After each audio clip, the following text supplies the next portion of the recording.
In 1992, Southwest Radio's president, Brother Noah Hutchings, interviewed Vatican insider Malachi Martin in a series of radio programs. This is one of those interviews. You'll hear fascinating information about the power elite in the Roman Catholic Church. The Roman Catholic priest, theologian, writer on the Catholic Church, and professor at the Vatican's Pontifical Biblical Institute was a frequent guest on your Watchman on the Wall programs. Here is Noah Hutchings and his guest, Malachi Martin. Malachi, it's good to have you on the program today. Now, we're talking about the coming New World Order, or the New World Order. Yes, if you listened carefully, I'm sure you did, I'm sure you listened to what President Bush and James Baker III, our Secretary of State, have been saying for now 2 years. They've both said, quite frankly, that Europe, Western Europe, the European community, and America are going to form one market, and that eventually the Eastern European countries, which sort of broke away from the Soviet Union, sort of, I say, because I shall explain what I mean by that, which broke away from the Soviet Union, sort of, and the Soviet Union itself, will all finally form one common market. And what's his name? James Baker III even said one day, speaking, I think, down in Texas somewhere, that this market would extend from Vladivostok, which is on the China Sea, is a Russian city on the China Sea, across the Russian heartland, across Western Europe, across the Atlantic, and over to the California beaches. This is the New World Order area. And that brings up the question of what is going to happen, what is happening in Europe, what is happening in Eastern Europe, what is happening in the Soviet Union. And let's take each one of those and take them in the backward order. Let's take the Soviet Union and the Eastern European countries. You know, there is a common persuasion, it's an illusion, that there was a revolution in those 5 countries of Eastern Europe, East Germany, Czechoslovakia, Bulgaria, Romania, and Poland. And the people simply shucked off, threw off the chains of the Soviet Union. The fact is, there was no revolution. The people did not rise. There was no revolution. What happened was that each of the strong men in charge of those countries from Moscow, a man called Erich Honecker in Germany, a man called Zivkov down in Bulgaria, a man called Milos Jakis in Czechoslovakia, and so on, they got a telephone call from Moscow saying, "Get out. Let the people in." The thing was consented to and arranged from Moscow itself. There was no revolution. Then the people took to the streets in joy at being liberated from the Russian presence, as 'twere. That's the first thing we must remember about the breakaway of the so-called revolution in Eastern European countries. There was no revolution. Moscow decided to skip its representatives, these horrible men it had in charge of these countries. They ground down the faces of the people with armor, military armor, and prisons and secret police. Number one. Number two, in Russia itself, we've been hearing for the last 2 or 3 years that Mikhail Gorbachev is on the plank, that he's finished, that he's going, that his plans are broken, that in a short time he will have disappeared. This man was never so powerful as he is today. Never so powerful. And the arm of his power, the 2 arms of his power, are still intact. One is the thing which the Russians call the Komitet Gosudarstvennoy Bezopasnosti, otherwise known as the KGB, or the KGB, as the Russians refer to it, KGB. And it's the secret police. It's more than a secret police. We speak about secret police as the arm of government. The KGB, or the KGB, is the government, and is the government which Mr. Gorbachev now presides over, of the reformed Soviet Union. It's a different setup from what our media tell us and from popular commentators have given us as the view of facts. It's a different situation. The 2 arms he has, therefore, are the KGB, and secondly, the huge missilery of the Soviet Union, which is contained in bombers, missile bombers, nuclear missile bombers, contained in missiles, on-site missiles, mobile, and contained in the submarines. By the way, they're titanium-hulled submarines. We have no titanium-hulled submarines. They can dive deeper than any of our submarines and stay under longer. This is intact. It hasn't been dissipated. And the flower of the Russian army, the good core, which is about 900,000 effectives, as the military men say, is still intact. Sure, they have a raggedy army here and there, but the core of the army is intact with its aerodromes, its tanks, its arsenals, and its settlements. There's no budging of that. This is a formidable enemy, and they're still manufacturing their missiles and still manufacturing their guns and ammunition. Now, Mr. Gorbachev has made it impossible for us to say no, because he has gone to the West. He had two stages in his plans. First of all, the stage was to come and be seen. He actually wore trousers with a crease in it, and he had a wife, Raisa, beside him, dressed in a very, very fashionable way, and she charmed the West as a very cultured lady, and she is indeed. She lectures at Moscow University. She's very versatile, and she's multilingual, and she's a convinced Marxist, as indeed Mr. Gorbachev was and still is. The first thing was to make himself known, become the glad boy of the West, and he did. You remember, if you read the papers and saw the television, it was Gorby, Gorby, Gorby, whether he was pressing flesh in San Francisco, or Washington, or Chicago, or Detroit, or Paris, or London, or Rome. His popularity soared. He was considered to be the man who opened up the Soviet Union. And the picture he presented of the Soviet Union was that, well, you fellows in the West, you originally thought that we were just a big, ugly, stinking bear with claws, ready to kill you. Well, now we're just a little cuddly teddy bear who needs his diapers changed, and he's hungry, so help us. This was the message given in the first stage. The second stage was more difficult for him because it meant that he had to make himself accepted as a member of the West, as an inherent member of the market, the Western market system of America and Europe, which had achieved such economic prowess in the 40 years during which the Soviet Union went down economically but up militarily. He did this in a very simple way. He knew there was a coup coming, the famous coup, in last August, 19. He was told it was coming. The Chinese said it was coming. We said it was coming. The CIA said it was coming. His own men said it was coming. Two of his chief men, Shevardnadze and Yakovlev, resigned, saying there was going to be a coup within a week. There was. There was. Now, there's a common illusion about the famous coup in Moscow of August 1991 that Mr. Gorbachev sort of said to Raisa, let's get away from it all. Let's take the kids and go down and get some sun in the Crimea. And it's so childish, because it's just like as if President Bush could say to Barbara, Bobby, let's get out of here. Let's get up to Kennebunkport, get away from it all, and let's have some sun with the kids and some fishing.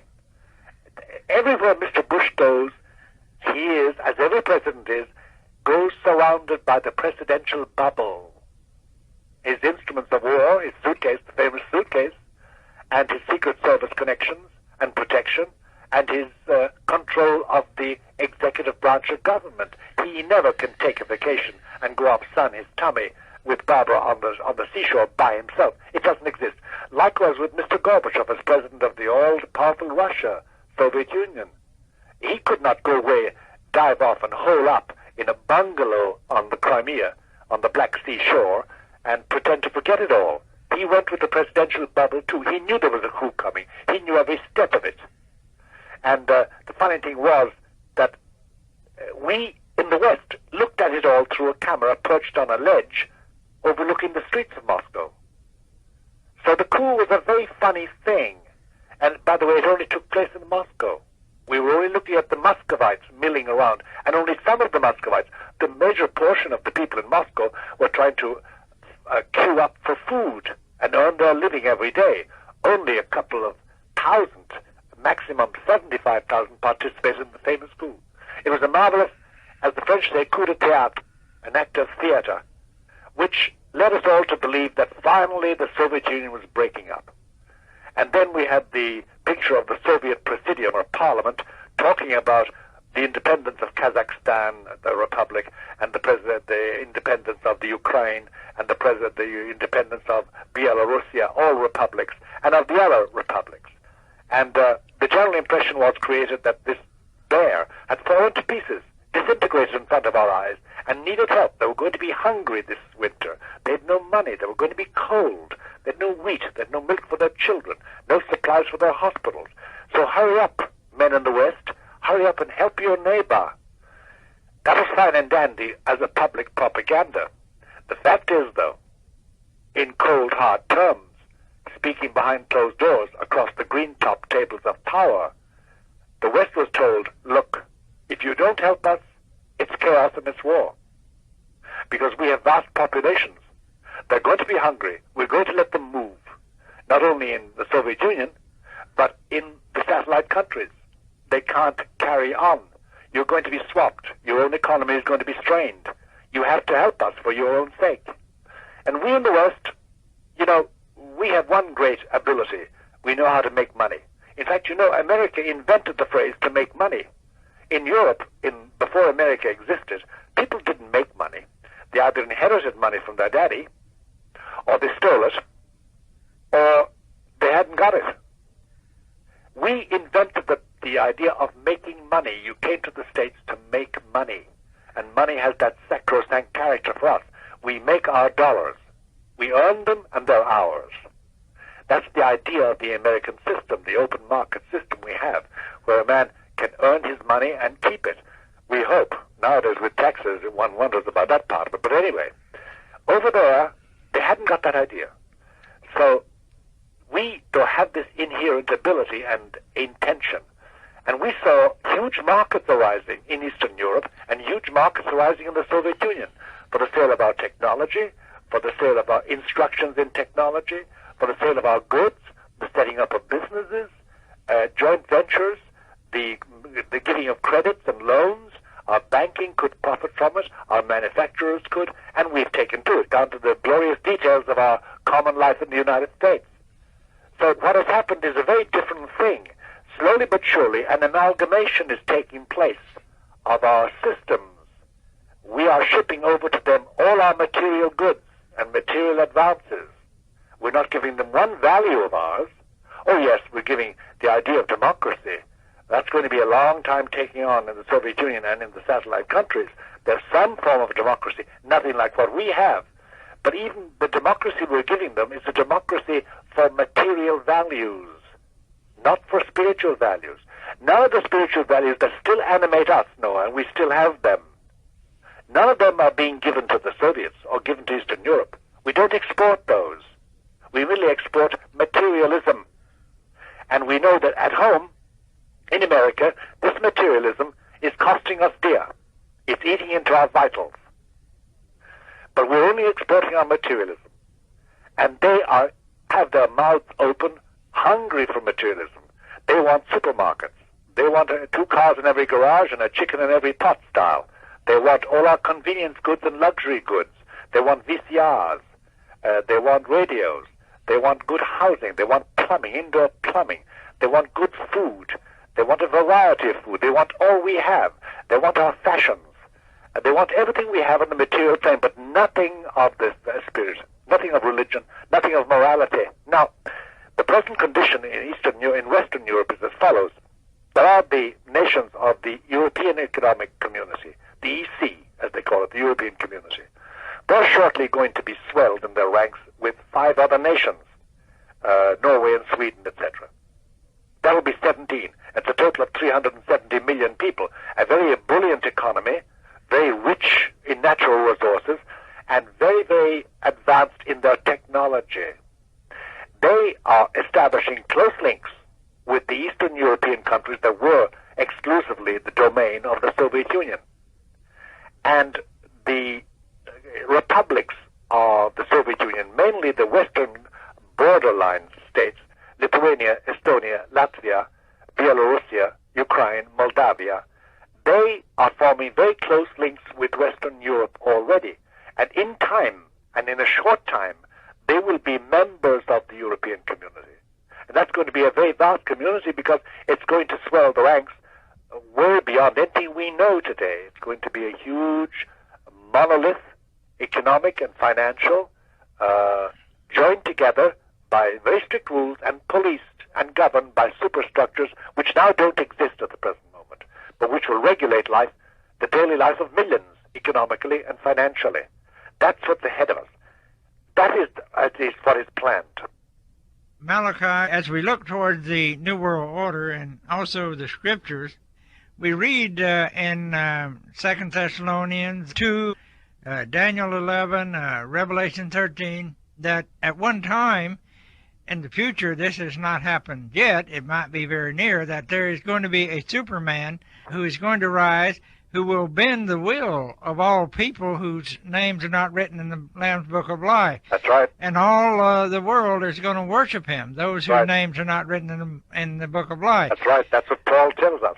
And you think that is coming? That is coming, and he's called Antichrist. You know, Christ one day was talking to his contemporaries, and he said to them wonderingly, he said, I'm very curious about one thing. You people, in the evening time, will look at the red sunset, and you'll predict the following day, the weather. And he said, you look at the sky in the morning and see the clouds coming in from the Mediterranean over this land. You'll tell me what's the weather going to be like. You can read the signs in the sky. Why can't you read the signs of the times?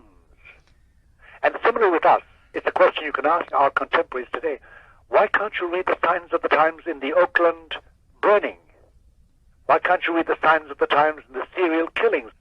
Why can't you read the signs of the times in the volcanic eruptions in our cities, in our homeless, in the spread of AIDS, this terrible scourge? There are signs, but we're not reading them.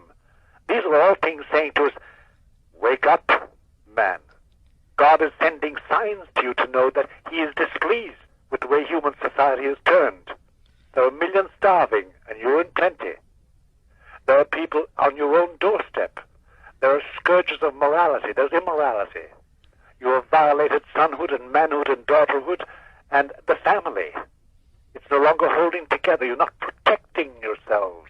You're no longer able to make moral judgments in public. Your parliaments never consider the will of God, never consider the moral good of your nation. You just consider who is going to benefit the most. How can we slice up the pie?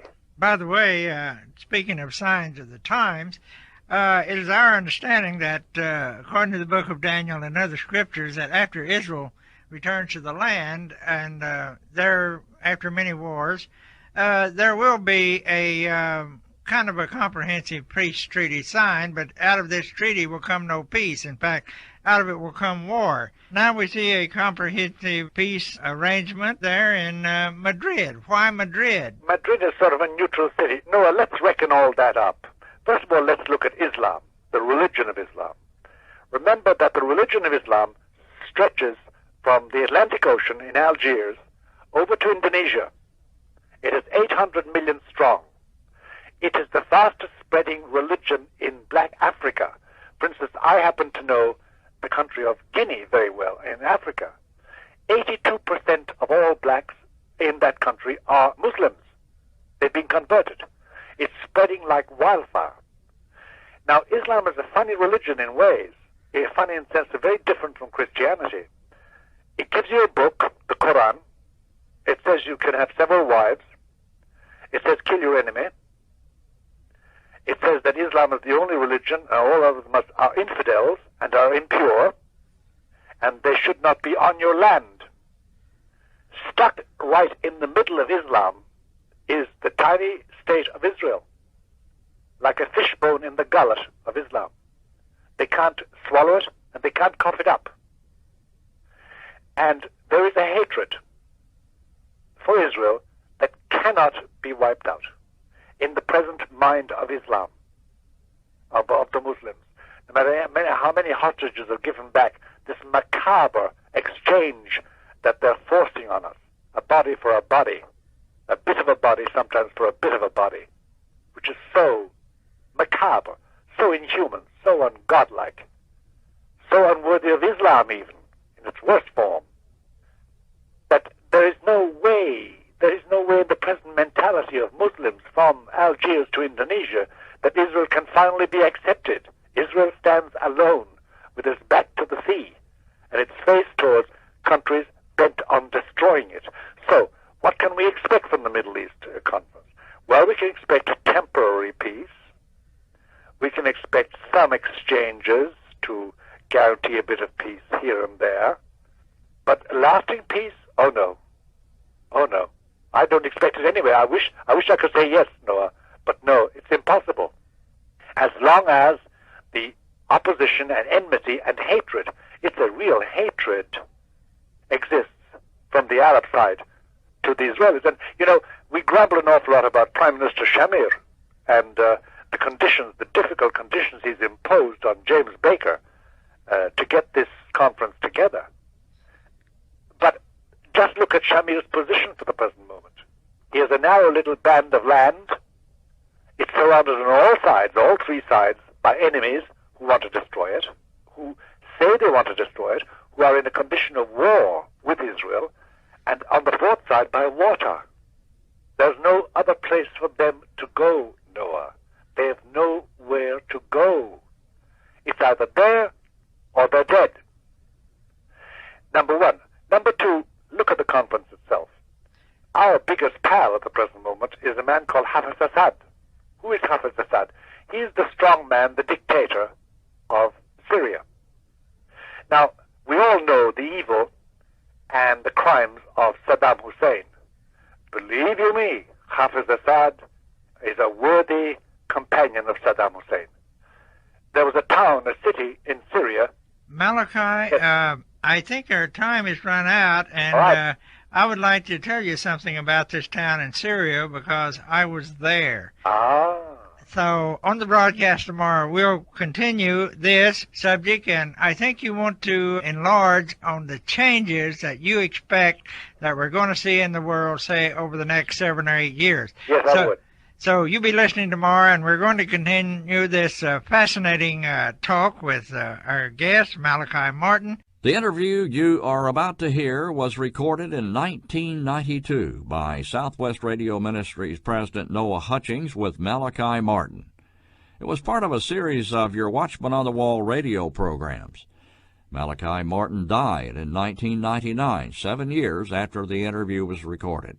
He's been called a Vatican insider and was a controversial commentator on the Vatican who shared intriguing information about the Roman Catholic Church.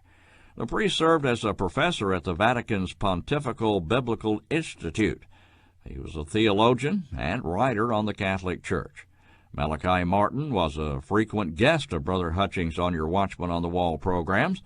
The broadcast you heard yesterday and the one you are about to hear are among his most important. Here's Brother Noah Hutchings and his guest, Malachi Martin.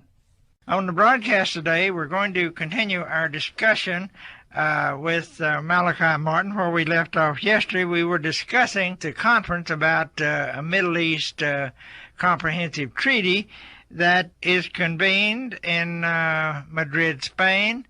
And we were talking about the characters involved in this conference. And one of them was Assad of Syria. And Malachi, will you come now and tell us something about Assad, and again why you do not believe that though a treaty may be signed here, it won't be a lasting treaty? Yes, well, this Hafiz Assad, the strongman dictator of Syria, has committed as many and more crimes than Saddam Hussein of Iraq. For instance, there was one town in Syria inhabited totally by Christians. And all he did was surround the town with howitzers, blew the walls down, and then sent in his soldiers with bayonets. And they bayoneted to death 15,000 men, women, and children. He did the same in Palestine, in Lebanon. He simply plastered the walls and then sent in men with knives and bayonets and killed everybody, those who didn't escape by sea. His prisons are full of political prisoners. His torturers were trained by the Soviets. He is a very violent man, amassing huge wealth for himself and his family and his clan. And this is our associate. This is the man we're going to rely on, to be honest. I mean, we made the same mistake with Saddam Hussein before he went into Kuwait. We were treating him as an equal, as somebody to be trusted. So this is one of the members. And it must be said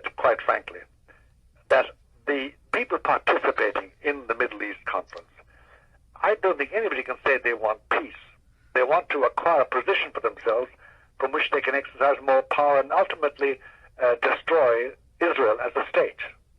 There can never be peace finally between the Muslims and Israel in the present mentality of Islam. I don't think it can come about. We can have a temporary peace until it's violated all over again. That's why the Israelis under Shamir have been so cautious, have been making such demands, and are insisting on getting more immigrants, because remember that they lack manpower. There are, what is it, 4.5 million Israelis at the present moment, versus literally millions, hundreds of millions of Muslims. The situation is not good, and until the back of Islam is broken and it ceases its hatred and enmity of Israel, we're going to have no peace in the Middle East, because the Israelis are not going to get out of their land. They have nowhere to go, literally nowhere to go. They have their backs to the water, the Mediterranean, and on three sides they're surrounded by people who hate them, who want them dead. You mentioned the ruler of Assyria, the dictator of Syria, and the town where 15,000, mainly Christians, were slaughtered. We were in that town, and I led a group of 103 Christians on a tour. We were touring through the Middle East, Jordan, Iraq, Syria, Egypt, and Israel, and we stopped at that town, it's Homs, around noon one day, and the school was out, the high school and the college in the center of town there, and the children just mobbed us, wanted to talk to us, friendly, just warm people, trying out their English on us, and they were just fine people. I know. And I think it was about 3 or 4 weeks after we were there, we received news that Assad had sent his men in there and killed some 15 to 20,000 of those people with whom we were talking to just a few weeks earlier. Yeah, killed men, women, and children with bayonets. They didn't even use bullets. That's tragic. And speaking of the conference, of course, it's being held in Spain, which, of course, is a predominantly Catholic country, and the king there is Juan Carlos. That's right. There are some who have mentioned Juan Carlos as a possible leader of the common market. He is a possible leader. There's no doubt about that. But you also, I think, have another idea who might be the leader. Is that correct? Yes, I have. I'd like to see Juan Carlos leader, but I don't think so. I think the man who really ambitions to be leader and has a chance is our old friend Mikhail Gorbachev, because he can do much more for the Soviet Union and for his plans by being president of the new Europe than he can be by being president of the Soviet Union. And he's very popular. And it would be typical of the West and Western leaders if they allowed him take the job, offered it to him, and when he consented to take it, give it to him, because they think that this is the way to deal with Mr. Gorbachev. I don't happen to think so. I have a very different idea how to deal with Mr. Gorbachev and his kind, but that's the way we deal with them. So I think we may be faced with that as a proposition. Somewhere down the line, maybe one of the big surprises we catch one of these days. Yes. Malachi, you mentioned changes that would come into the world or in the social, religious, political, economic realms over the next few years. We know that things are changing so fast. No one knows at this time what the world will be like even a year from now. That we don't. Then you see, just reflect for a moment on how we govern our country. We have the Senate and the Congress. And the Senate and the Congress, of course, enact legislation and make speeches and enact legislation and then make the laws and that sort of business. But we all know, that what governs Congress and what governs the Senate and the Congress are the lobbies, the major lobbies, like the insurance lobby, which is the biggest lobby there, and the agriculture lobby, the farmers lobby, and the automobile lobby, and the road lobby, and the electronic lobby, and all the other lobbies are the banking lobbies. And there are hundreds of these lobbies. And they, of course, lobby for the interests of their members. And if it's the farmers, they fight for the farmers. If it's the automobile manufacturers, then they fight for them. That's fine and dandy, as long as we were talking and they were lobbying about American interests at home. The difficulty is that if we get into, which we are getting into, a new economic system, where our export and import are governed by rules drawn up to suit other nations as well as ours, the behavior of these lobbies is going to be different, because now it will not only be the American farmers' lobby that will be powerful to make laws binding on American farmers, but it will be the lobbies in France and Germany and all the other members of the European market with which we will be joined. So this is going to modify the fortunes and the fate of farmers, and similarly with insurance, similarly with automobiles, similarly with every other form of manufacturing and production. This is going to modify our jobs and affect our money, and that affects our families, our family life, our careers. So that's one big modification going to come.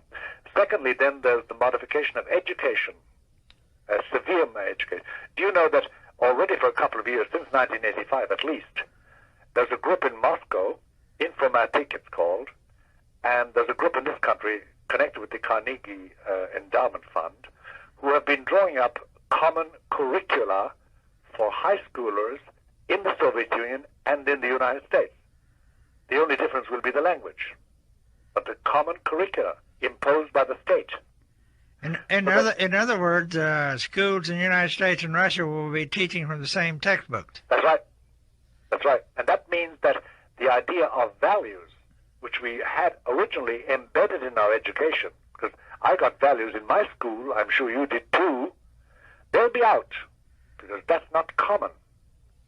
There's going to be no common values, moral values or religious values. This will be merely factual education, and an education totally devoted to training minds, young minds, to participate in the activities of the New World Order, economic and financial, and technological and scientific. And this is a big change in education. It means also that the direction of education is taken totally out of the hands of parents. And that means the parents have to abdicate a duty they have to rear their children as Christians. And that affects the morality of the family. It affects the unity of the family. And that those are big changes. And God knows, those changes will affect families very deeply.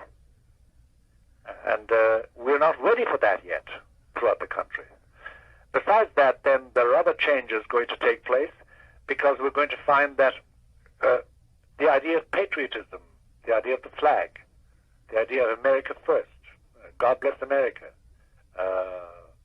all these are going to be modified necessarily, because we will be allied with people who are not Americans, who haven't got our flag, who don't trust in God, who are not one nation under God, who don't want anything like that. They're not even Christians. This is all going to be a big change for us, and it's coming. It's coming. We have, of course, throughout the academia of America, we have a set of people who are atheists already, and who eschew all religion, and consider that religion should have no part whatever, and religious morality should have no part whatever in the education of anybody, high schooler or college grad. And they're going to have a field day, because that's the type of education which is coming. And I can see many parents saying, no, I can't send my child to the public school. But the laws on homeschooling and public schooling may change, and they may be forced to. And it may come to the point that you'll have to be a heroic Christian to rear a Christian family. These are dire changes, Noah, and they bode a change in the political winds, the political behavior of this country. And it also means that local politics at the state level and at the city level and national politics at the Washington level is going to be modified. We will no longer be acting as a superpower. We'll be acting as members of a vast new arrangement of nations. Sure, we'll be one of the biggest for a while anyway, unless this recession goes backwards and catches us off guard and sends us into a depression, which some people think.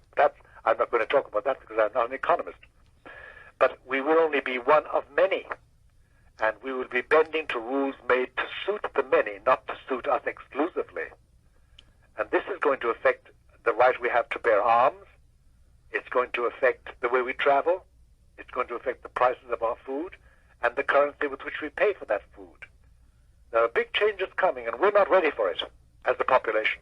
How about the economic system or the financial system that you spoke about on a former program? How about the unit of exchange? Well, the unit of exchange, it's an open secret, spoken about in banking circles.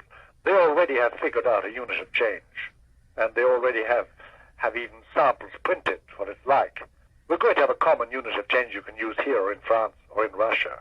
They have to, because the idea of convertibility, converting rubles into yen or marks or francs or dollars, the accounting systems in all these countries are different. They're not together. And then you must remember that each of the satellite countries of Eastern Europe have a different currency from each other. Each one has a different one. And there's no homogeneity between in the convertibility rules. So that's all a mishmash that must be solved by a single stroke, creating a new currency and abolishing all the others. When I was in China this past month, I picked up one edition of the China Daily, and there on the front page, and I still have the paper, it's on my desk, it says China readies to enter the New World Order. That's right. China's going to enter. China's the big problem because the leadership is aging, the population is growing. It's a huge population in spite of the strenuous efforts at birth control, the killing of babies and abortion, the exposure of female babies, etc. It's still going on. But in spite of all that, it is, and it's taken to capitalism far faster than the Russians have, and it's going to compete long before the Russians compete. One major difficulty arises from the fact that it has a common border, 4,000 miles long, with the Soviet Union, and they both are armed to the teeth.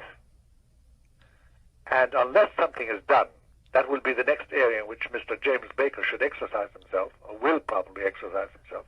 Unless something is done to create a better climate between those two countries, there's going to be trouble. But I'll tell you, Noah, I'm a believer. And I know that my God created this world to be saved, not to be ruined. And he sent his only begotten Son to effect a spiritual salvation of all men, in mercy and goodness and compassion and forgiveness of sin. I know all that. I'm not preaching at you. I'm just telling you my opinion and my beliefs.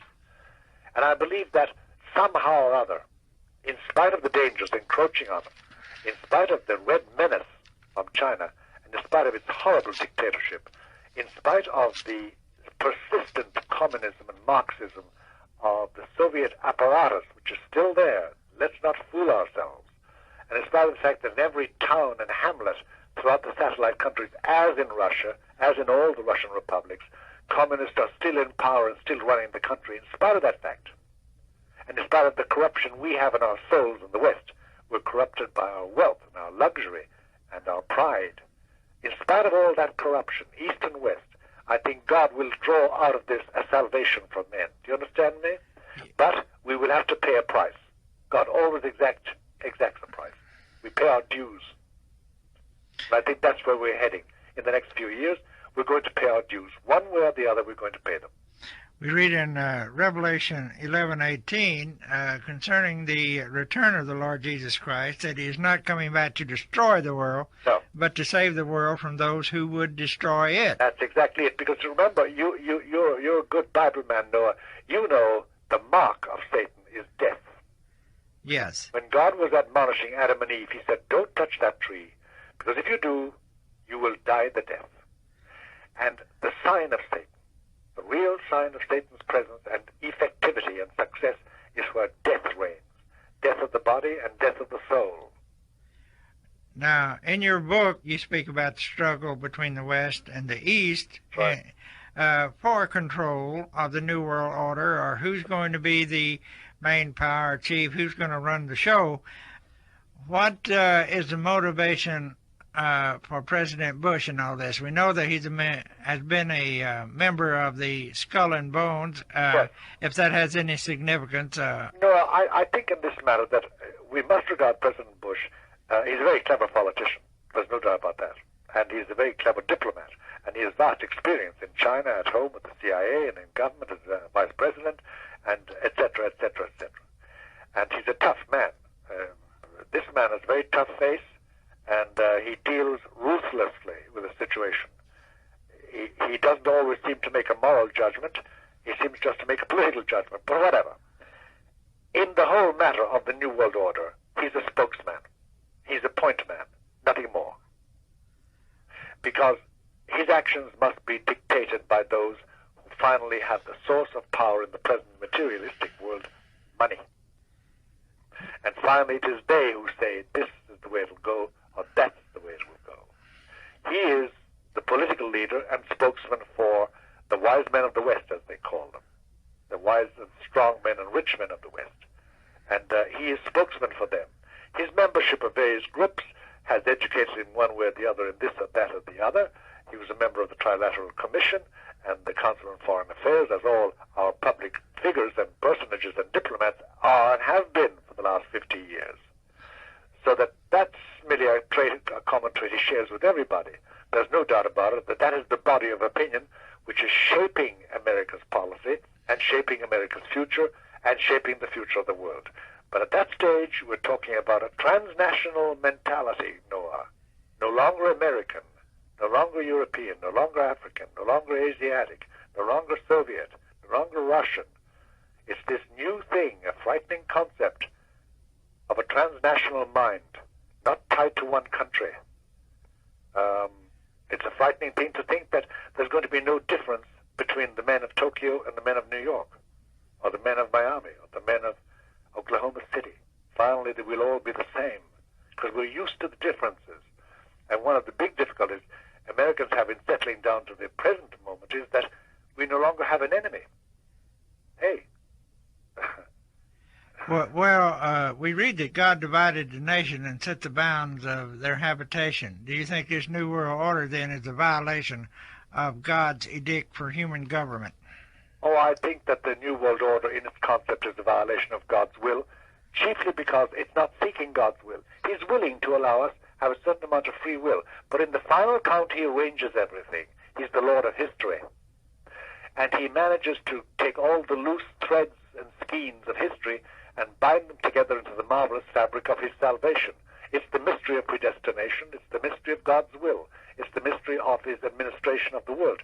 Now, if men get together and they recreate the human family, and they gather them together in a new economic and financial structure that spans all nations and all races and all languages, and in that spanning structure, he is not honored, he is not venerated, his will is not thought, and his values are not honored, what do you think he's going to do? Well, what he did at the Tower of Babel. Yes, I would like to refer to the second Psalm. I think that illustrates exactly what you are talking about. Why do the heathen rage and the people imagine a vain thing? The kings of the earth set themselves, and the rulers take counsel together against the Lord and against his anointed, saying, let's break their bands asunder and cast away their cords from us. That's exactly it. You've quoted the right text. Well, Malachi, I see our time is gone. Yes, unfortunately, the only thing we capitalists can't buy, Noah, is time. Yeah. Yes. But it's been a delight to have you on our program. Your insight into the political, financial, and religious affairs of this present world leading to the New World Order, I think have been fascinating and very profound, and we appreciate you being with us. Malachi, I hope to talk to you again. Oh, no, I hope so. May God bless and be with you in the meantime. Well, thank you, sir. God bless you, Noah. That was the second of two interviews Brother Noah Hutchings did with Vatican insider Malachi Martin in 1992. It and yesterday's interview are on a single CD entitled Visits with a Vatican Insider. They're available through this ministry. Get it for an offering of $10 in the United States, $11 in Canada. To do that, call 1-800-652-1144. Write to Southwest Radio Ministries, P.O. Box 100, Bethany, Oklahoma 73008. Or go online. Our website address on the Internet is swrc.com. There's another way to get the two interviews with Malachi Martin on CD. We'll include them at no additional gift amount when you order a copy of the book co-authored by Tom Horn and Chris Putnam, Petrus Romanus, The Final Pope is Here. The 528-page book is available in appreciation of your $25 contribution in the U.S., $30 in Canada. You'll also get a computer DVD at no additional gift amount. It's library collection containing volumes of information also at no additional contribution amount. So you get the book, the DVD, and the 2 interviews with Malachi Martin for an offering of $25 in the U.S., $30 in Canada. Call us at 1-800-652-1144. Next over most of these stations is a Bible in the News Report. Have a blessed weekend, and be right here Monday for the next Your Watchman on the Wall program, a presentation of Southwest Radio Ministries.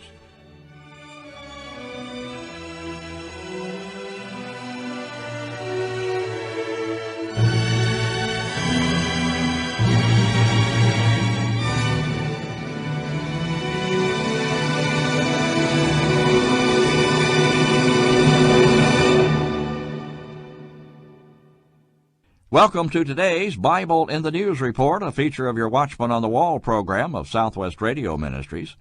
I'm Jerry Giltner. I'll be bringing you today's report.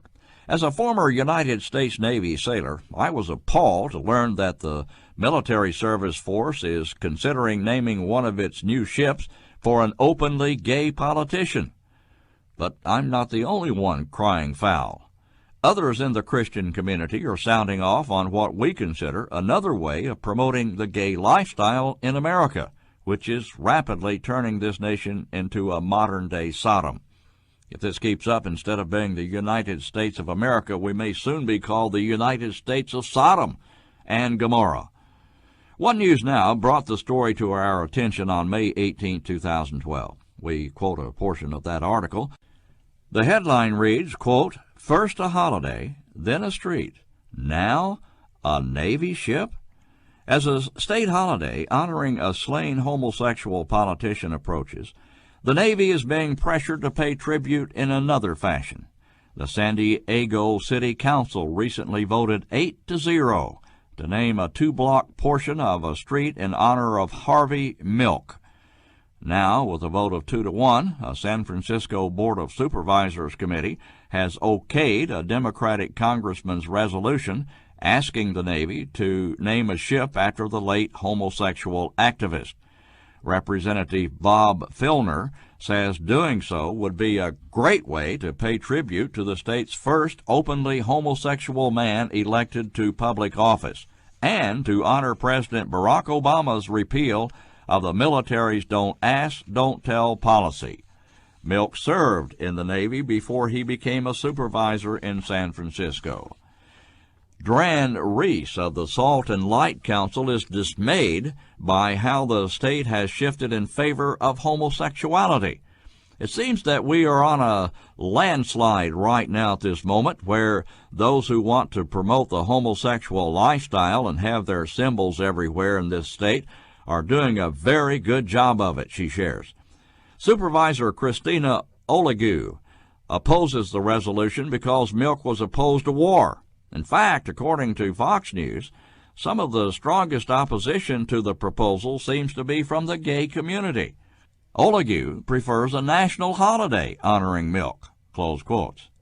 Honoring homosexuality in any way is an affront to those who believe that lifestyle is a sin. The Apostle Paul calls homosexuality sin. We read from a lengthy list of sins he referenced, which includes same-sex relations. For even their women did change the natural use into that which is against. Today we are in the home of Father Malachi Martin in New York, and we'll be discussing the situation in the world, in the church, and specifically in Rome. And let's begin by talking about this major decision that has been made by Rome to authorize altar girls. What was this decision? Bernie, it's really an auspicious day for us to be talking, because we're just the day after the first Fatima Day in the year, May 13. As you remember, Our Lady appeared 6 times to the children in 1917. And the first time was May 13, then it was June 13, and July 13. Because Our Lady is watching over the church, and she must have a special care for what has happened. Now, this new prescription or rescript from Rome saying that altar girls may be used in the sanctuary for liturgical purposes is very simple in itself. Simply, it says that there's a certain canon in the canon law of the church which can be interpreted benignly and which would allow the use of altar girls for liturgy purposes, for Mass, and for other liturgical purposes. That's the simple thing. So it's a reinterpretation. It's a reinterpretation of a law. But for those who are honest and who want to look at the law in itself, it's like the Supreme Court of the United States saying that there's the law of privacy, or privacy, if you want to call it that, as they do in the United States, does protect a woman from being assaulted by the child in her womb and allows her to kill that assault or that enemy in her womb. That's really the point of the abortion law in the United States. But we all know there's not a word about women's privacy in the Constitution of the United States, and not a word about abortion, but has been interpreted. It's, again, judicial activity. That is what has happened here. How it happened is something else. First of all, you must know, and you probably do know, Bernard, that for 2,000 years, the Church has never allowed women to function in the sanctuary. That's not because women are unclean or women are unworthy. It's simply that that's the habit of the Church, because priests are male, and that is the law of the Church. We can enter into that at a later date, but it's another argument completely. So any law passed since then always took into account that altar servers, women servers, were not allowed to function in any way on the altar during the liturgy. That was always the way. And it was reinforced by the present Pope in 3 of his encyclical letters. It was reinforced by the Second Vatican Council, and has been reinforced by several statements made by the Holy Office and the Congregation of Rites and Sacraments in the last 25 years. Suddenly, there's this new interpretation sent out.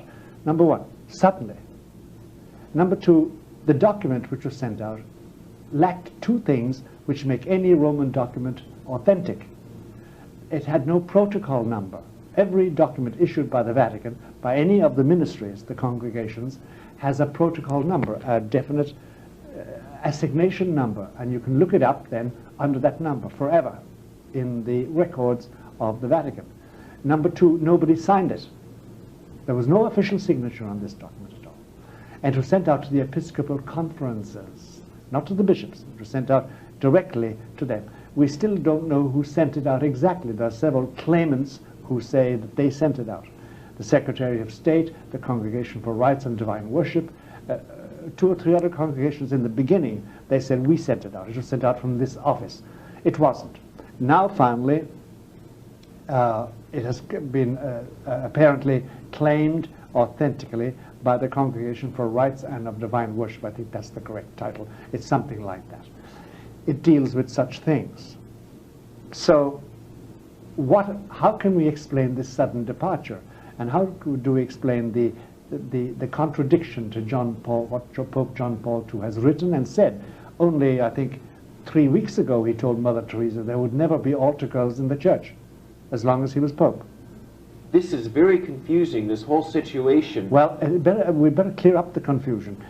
There is no confusion, really. This is on a par with the way other changes were introduced into the church. There was a time when, for instance, there was no such thing as communion in the hand. How was it done? The Pope never ordered it. No congregation ever ordered it. Minor committees told Episcopal conferences they could go ahead and do it, and Rome would finally give in. And so they went ahead, and finally Rome gave in and allowed communion in the hands.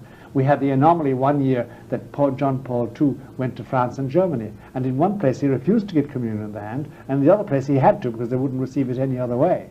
So this altar girl decision forms part of a larger pattern. That's right, a larger pattern, which was a tactic adopted, namely, do something for a sufficiently long time in defiance of Rome or of the Holy Father, and in time they'll have to say, well, everybody does it now, so let's go ahead and do it.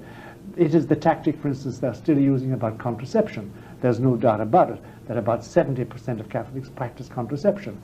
They hope that in the long run, the Church will say, well, everybody does it.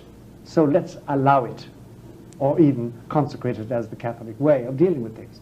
Similarly, the homosexuals in, say, the organization called Dignity, they hope that by going to Mass, they have their own Dignity Masses, and the Archbishop of New York and the Archbishop of Boston and all the other archbishops still allow Dignity Masses, but they hope that if they go on doing that for a sufficiently long time, then the church will finally say, well, you see, they're there. They go to Mass and communion and confession, and they're Catholics, so just they happen to be homosexual, so it's okay.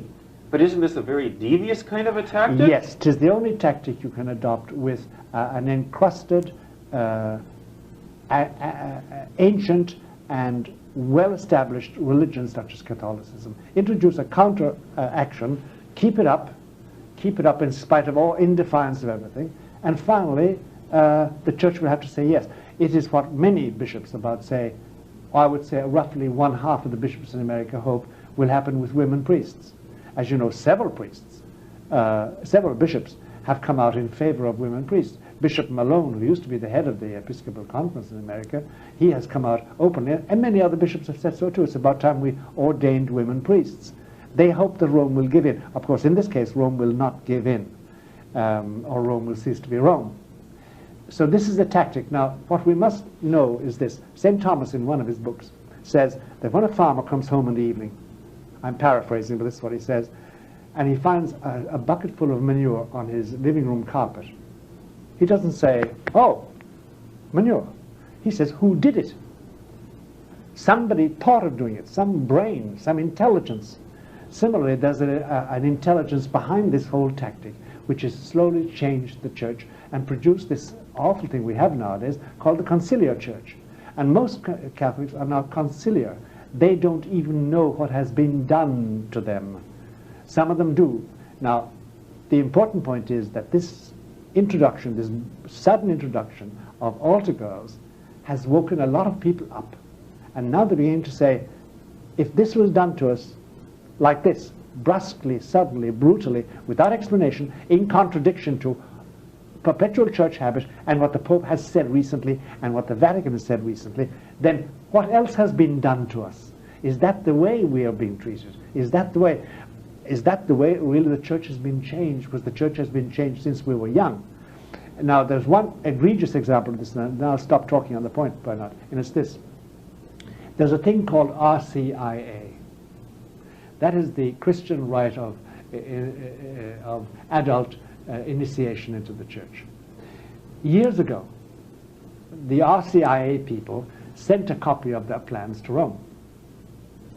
Rome never sent it back and approved it. Never. It acknowledged reception of it. But since then, they've gone ahead as if RCIA was approved by Rome, and it isn't. And now RCIA is a part of most parishes, as is Renew. And these two systems of Catholic piety and Catholic devotion have undermined the belief in the Blessed Sacrament, the belief in the infallibility of the Pope, the belief in hell, heaven, and purgatory, the belief in the unique salvation offered by the Church and offered by nobody else. But they say Rome approved. Rome didn't. Rome acknowledged the reception of it, but never did anything about it. And that's what the fault Rome has fallen into. We can deal with that later. I'm talking about the tactic used. By whom? The final question to answer. By whom? By a galaxy of clergy in Rome, in every country in the world, and in every diocese of the United States. And there are 302 dioceses, as far as I remember. Are these well-known men, or is it a network? Oh, it's a network. Some of them are well known because they happen to be very prominent cardinals or bishops or liturgists or priests. Some of them are not known, but they have worked mightily at it. For instance, very few Catholics know, for instance, that a team of people whose names now I forget even, all probably European except about 5 or 6 priests and scholars, were put together, and they were ordered to go through every prayer in the church, in the church's missal, the church's prayer book, and remove all references to hell, remove all references to punishment, remove all references to the enemies of the church, and make them bland and universal and ecumenical and loving and universal and almost Buddhist-like. That's why you never hear, and there's never a prayer nowadays which says, and teach us to despise the things of the world and to seek those that are celestial and heavenly. You shouldn't have that sentiment. Because now it's good to be human. It's good to have human things. And they've wiped out any idea of punishment in hell. But that was done unknown to anybody. And these prayers are said by the normal Catholics. They don't know what they've been stripped of. Do you understand what I'm doing? Yes. There's this silent doctrine of everything, so that nowadays Catholics have no idea what the Church once upon a time taught and believed. But if this is the tactic that they're using to disobey a law in the hope that later it'll be changed, let's take a look at the larger ramifications of this. Is there not a danger then that the faithful will lose simply all respect for authority in the law then? That's what's happening, Bernard. That is exactly what's happening. They're losing, first of all, any trust in their own bishops.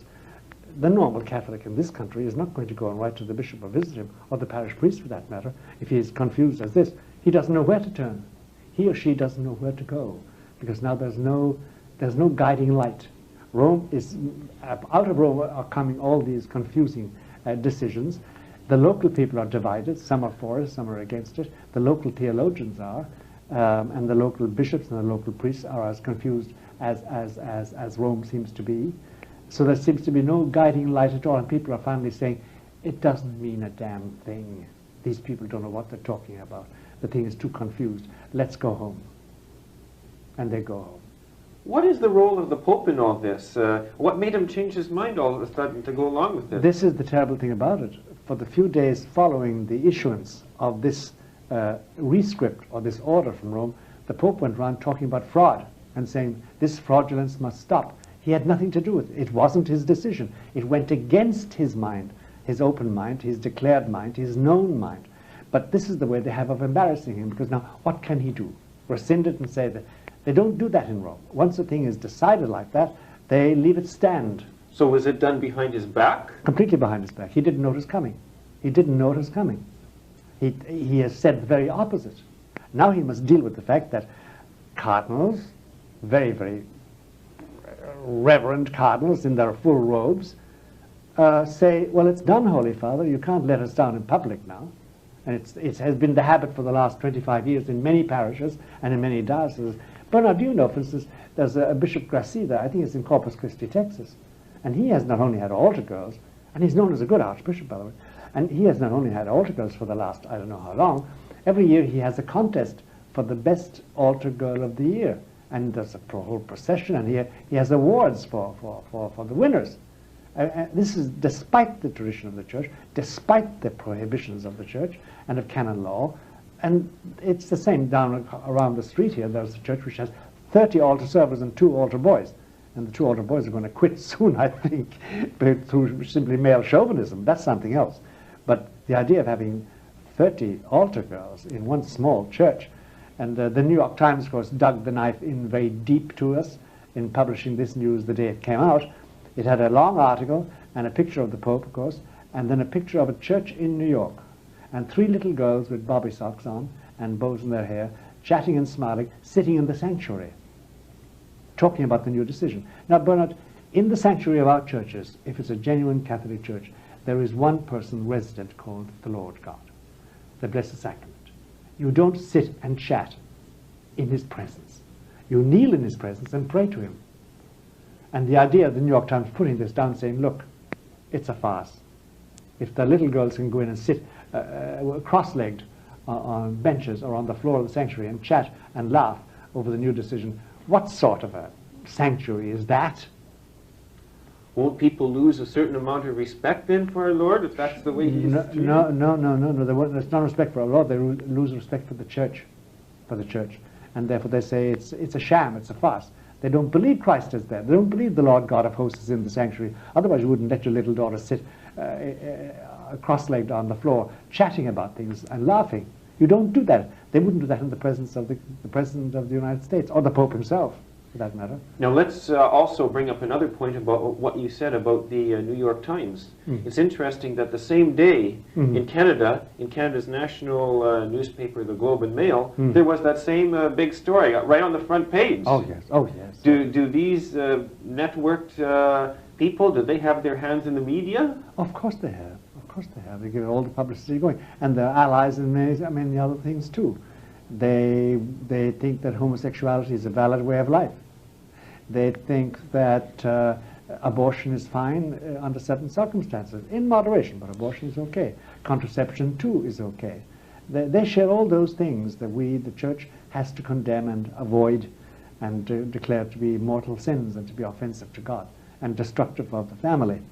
So, yes, there is a network. We're up against it. We're losing battles all over the place. We may have won the war finally because Christ did die and rise and save us all and save the just and those who will be justified on the last day of salvation.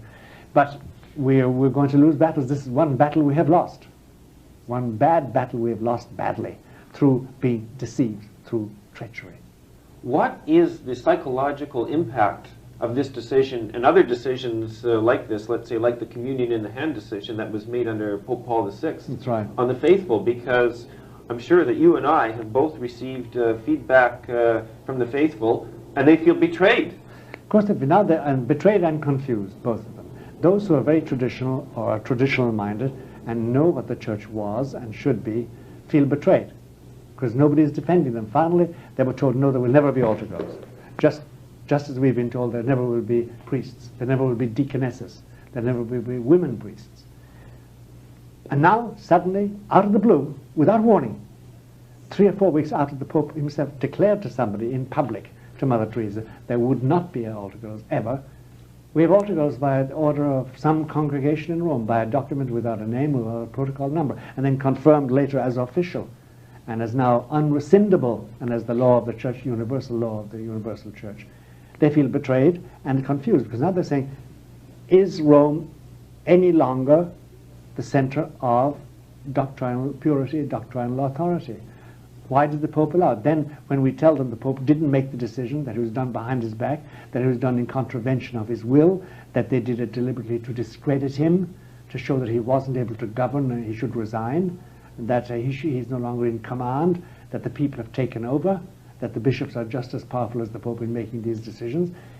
When they reckon all that, when we tell them that and we assure them he didn't make that decision but has to put up with it, guess what they feel like? They feel that an intense sadness that finally Rome is no longer a bullock, that Peter is now in chains. You mentioned something about the Pope here. Shortly after the altar girl decision, we pick up the newspapers again and read that the Pope is in poor health. That's right. What is going on with the Pope's health, and are these people who have networked themselves in the Vatican, you have called it the super force in the past, are they taking advantage of that situation? Sure they are. They're taking advantage of the situation, but that's not the whole cause of the situation. First of all, as regards the Pope's health, actuarially, if you understand what I mean, in actuarial tables, the Pope has about 7 to 10 more years good life, provided there are no accidents, provided there's no assassination, provided that everything goes according to reason. He does suffer from certain things. There's an osteoporosis. His bones are brittle. He has also got a megalovirus. It's a poison in him. They needn't kill him, but they don't know what it is exactly.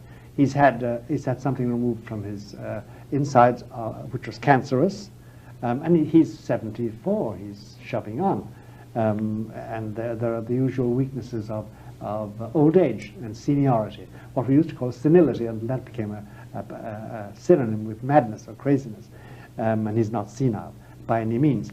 Number one. That's as regards his health, and unless some accident happens, bad accident happens, he has about 7 to 10 more years, according to insurance tables, actuarially, as they say. Now, as regards himself, though, the enigma of John Paul II is as follows. Why doesn't he take out an axe and cut heads off? Why doesn't he fire the archbishops who are either homosexual or tolerate homosexuality in the churches? Why doesn't he remove seminarians and not allow them to be ordained who are actively homosexual? Because it's going on in the New York Archdiocese, it's going on in several dioceses throughout Canada and the United States. Actively known as active homosexuals are ordained every year. Every year. And at the same time we have the toll and the list of pedophiliac priests who are taken to court by parents and by children whom they have violated. But still this crazy policy goes on, this anti-Catholic policy goes on. Why doesn't he stop all that? and then say Father Charlie Curran or Richard McBrien, these known heretics? Why doesn't he simply wipe them out priestly-wise? Why doesn't he declare them non-viable there? Remember, Charlie Curran has faculties. He's a priest in good standing for the Diocese of Rochester with Bishop Clark. What sort of a bishop would permit that? A man like Charlie Curran who permits homosexuality, bestiality, divorce, masturbation, anything you like. And he's a priest in good standing? Come on, Bishop Clark of Rochester. Get up and defend yourself before Christ and his angels. How dare he do that? But he's not the only one. Now, why doesn't the Pope scour out the seminaries? Well, he doesn't scour out the seminaries, and he doesn't remove the cardinals who are against him and who are evil, and the network he doesn't set out to destroy, which he could destroy because he has absolute power. Because as of 1978, actually October 16, when he was elected Pope, he knew it was like this already. Remember, we had two popes, John the 23rd and Paul the 6th, who had initiated this new conciliar church. And the majority of normal, middle-of-the-road, conservative, good men, priests and bishops and cardinals, went along because he was Pope, and they were popes. And they never stood up at one moment and said, oh, wait a moment, what are we giving up? What has been changed? Why change this? Why go against what the council said? For instance, take Mass. The Church explicitly, I mean the bishops in council in 1965, by unanimous vote, forbade the Mass, the Latin Mass, to be translated into the vernacular. It said, no, the canon remains in Latin and as it is. The initial prayers, the Intruibo et Altae Dei, the introductory prayers, can be said in English. The Credo can be said in vernacular. The Gloria in Excelsis can be said. The prayers at the end of Mass can be said, but not the canon. It's forbidden by the council. But then shouldn't everybody have said, wait a moment, the council forbade this. They said the canon remains and Latin remains. Nobody did. Nobody did, except one man called Archbishop Rivero. And what did they do to him? They excommunicated him.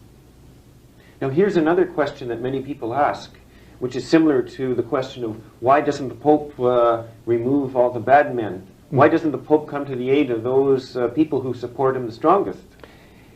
He relies, first of all, on them to keep their Catholic faith, their traditional faith.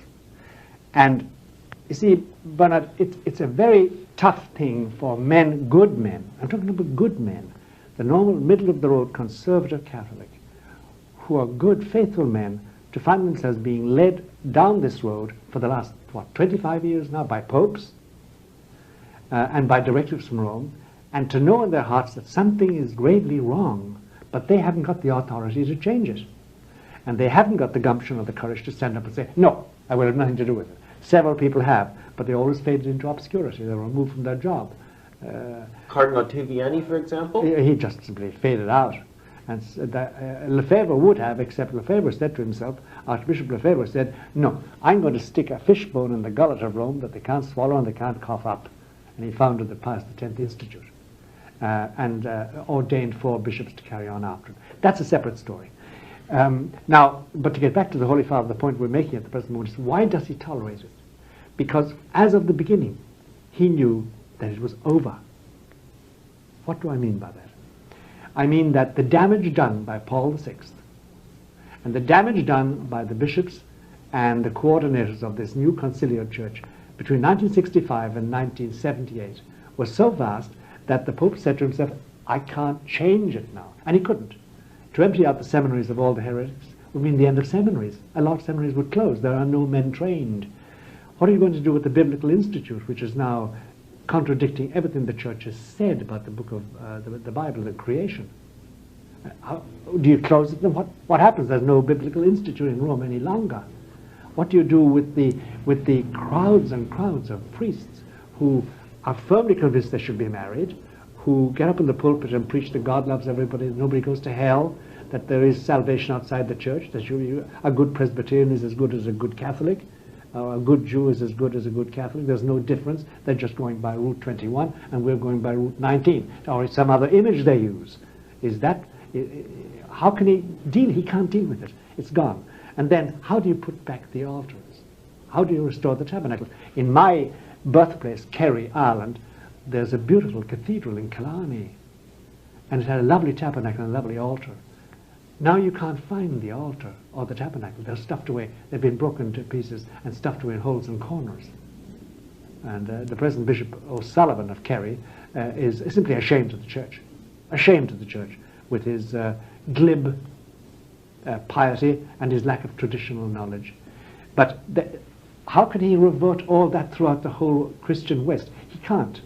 And besides then, vocations are down. He's lacking priests now. And nuns. Do you know, by the way, about nuns, a small statistic to tuck away at the back of your brain about nuns in America? There are twice as many nuns over 90 as there are under 28. Just think what that means. I mean, it means that shortly there are going to be very few nuns in America because the old ones are going to die and the young ones are too few coming up. Now, but the Pope knew that. He realized that because he sat in the catbird seat in Rome and he could see from that the condition of the church and knew that you can't restore it. What they destroyed, they destroyed. That's what they did in those years between 1965 and 1978.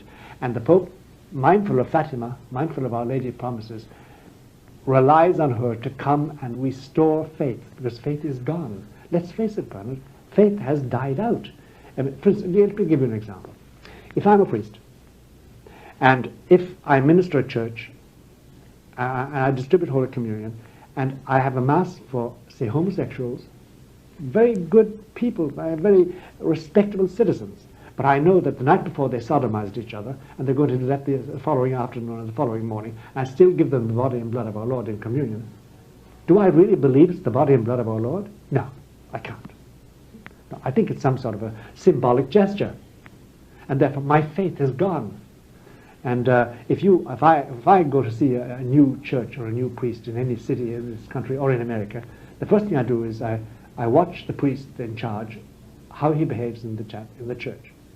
And if he has no reverence for what's called the tabernacle, it's usually tucked away in a corner now, it's not on the altar, or it's a box hanging by a wire, as it is in several places, and he just behaves as if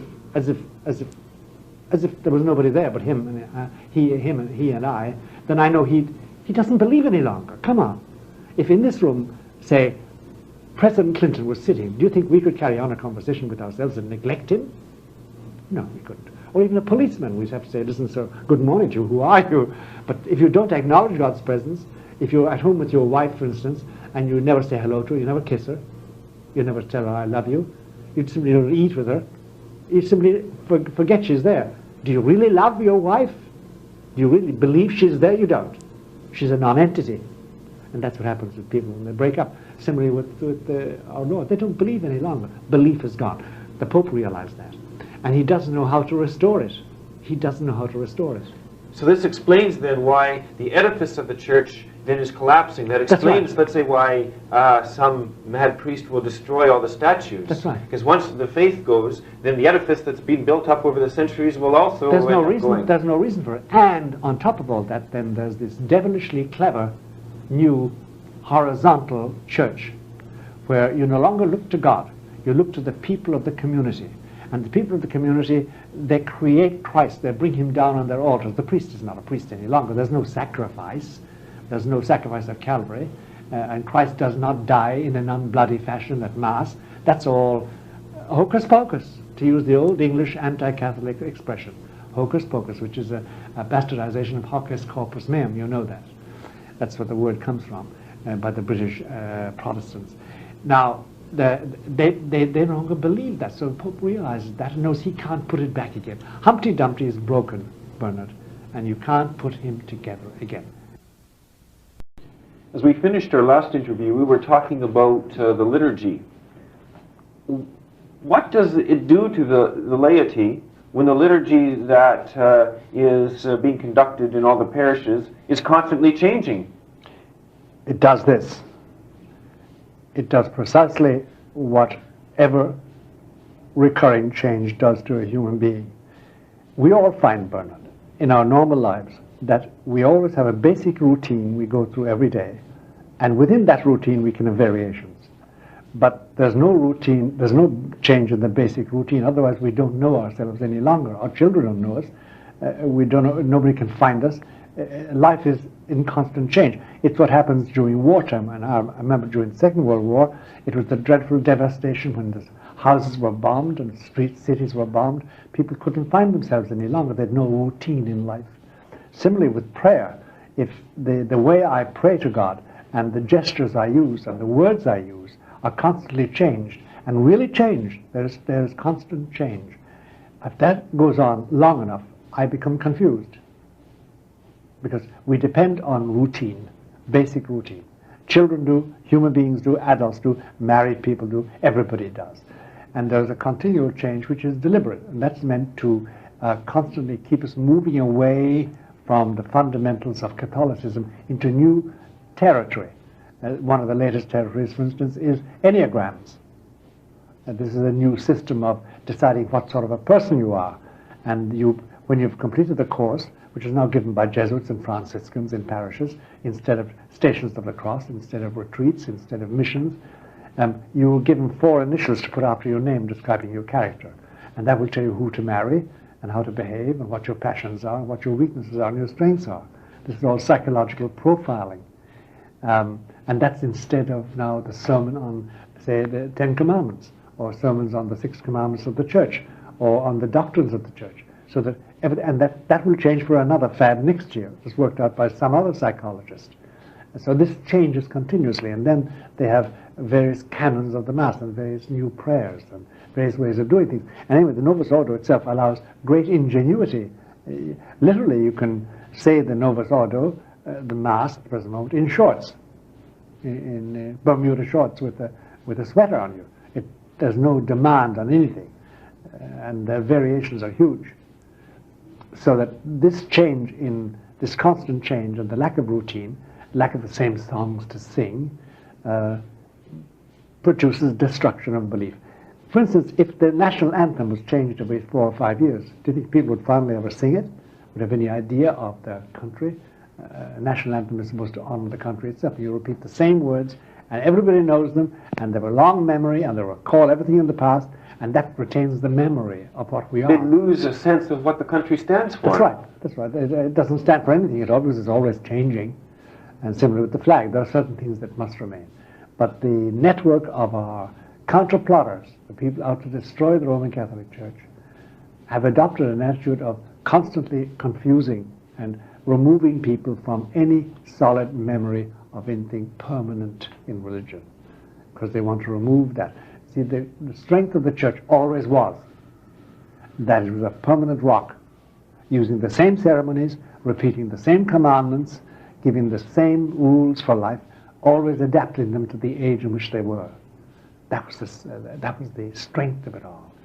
And that now is being undermined completely and changed. And the idea is to confuse people so that they need direction from outside directors.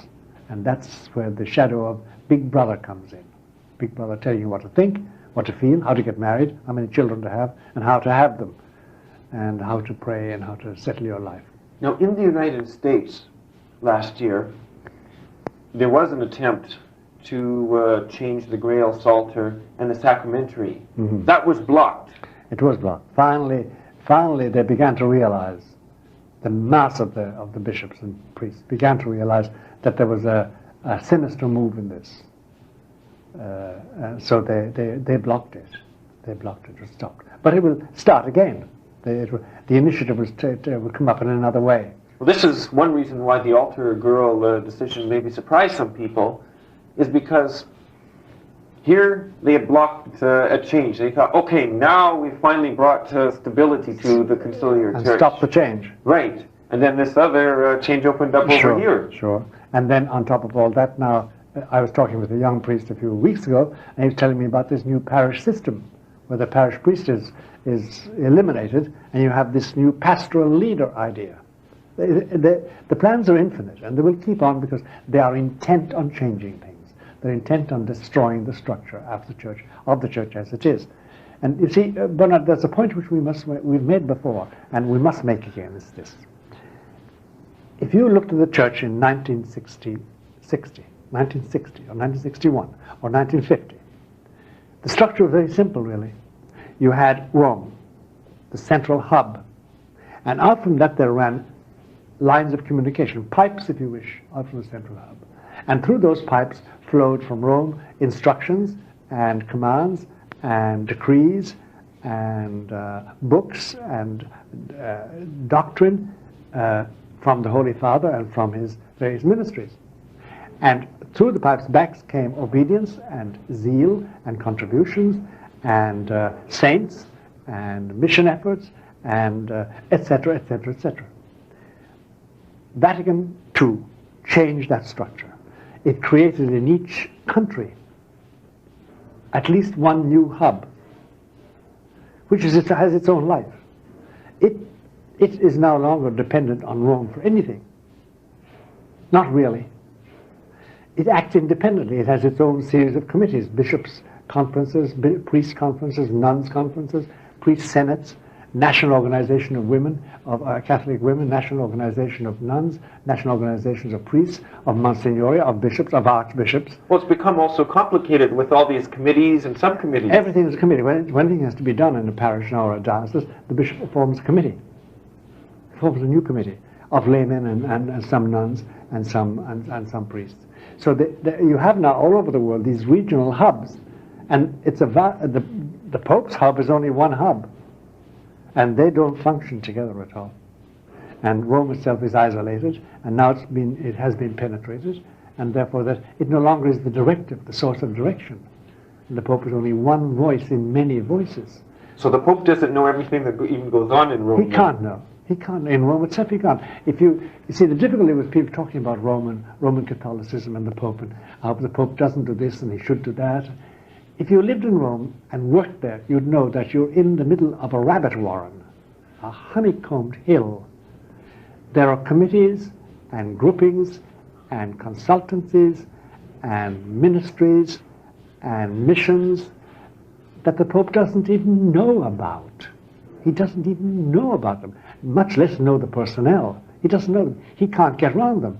If he went to each one of them once in a year, he wouldn't cover them all.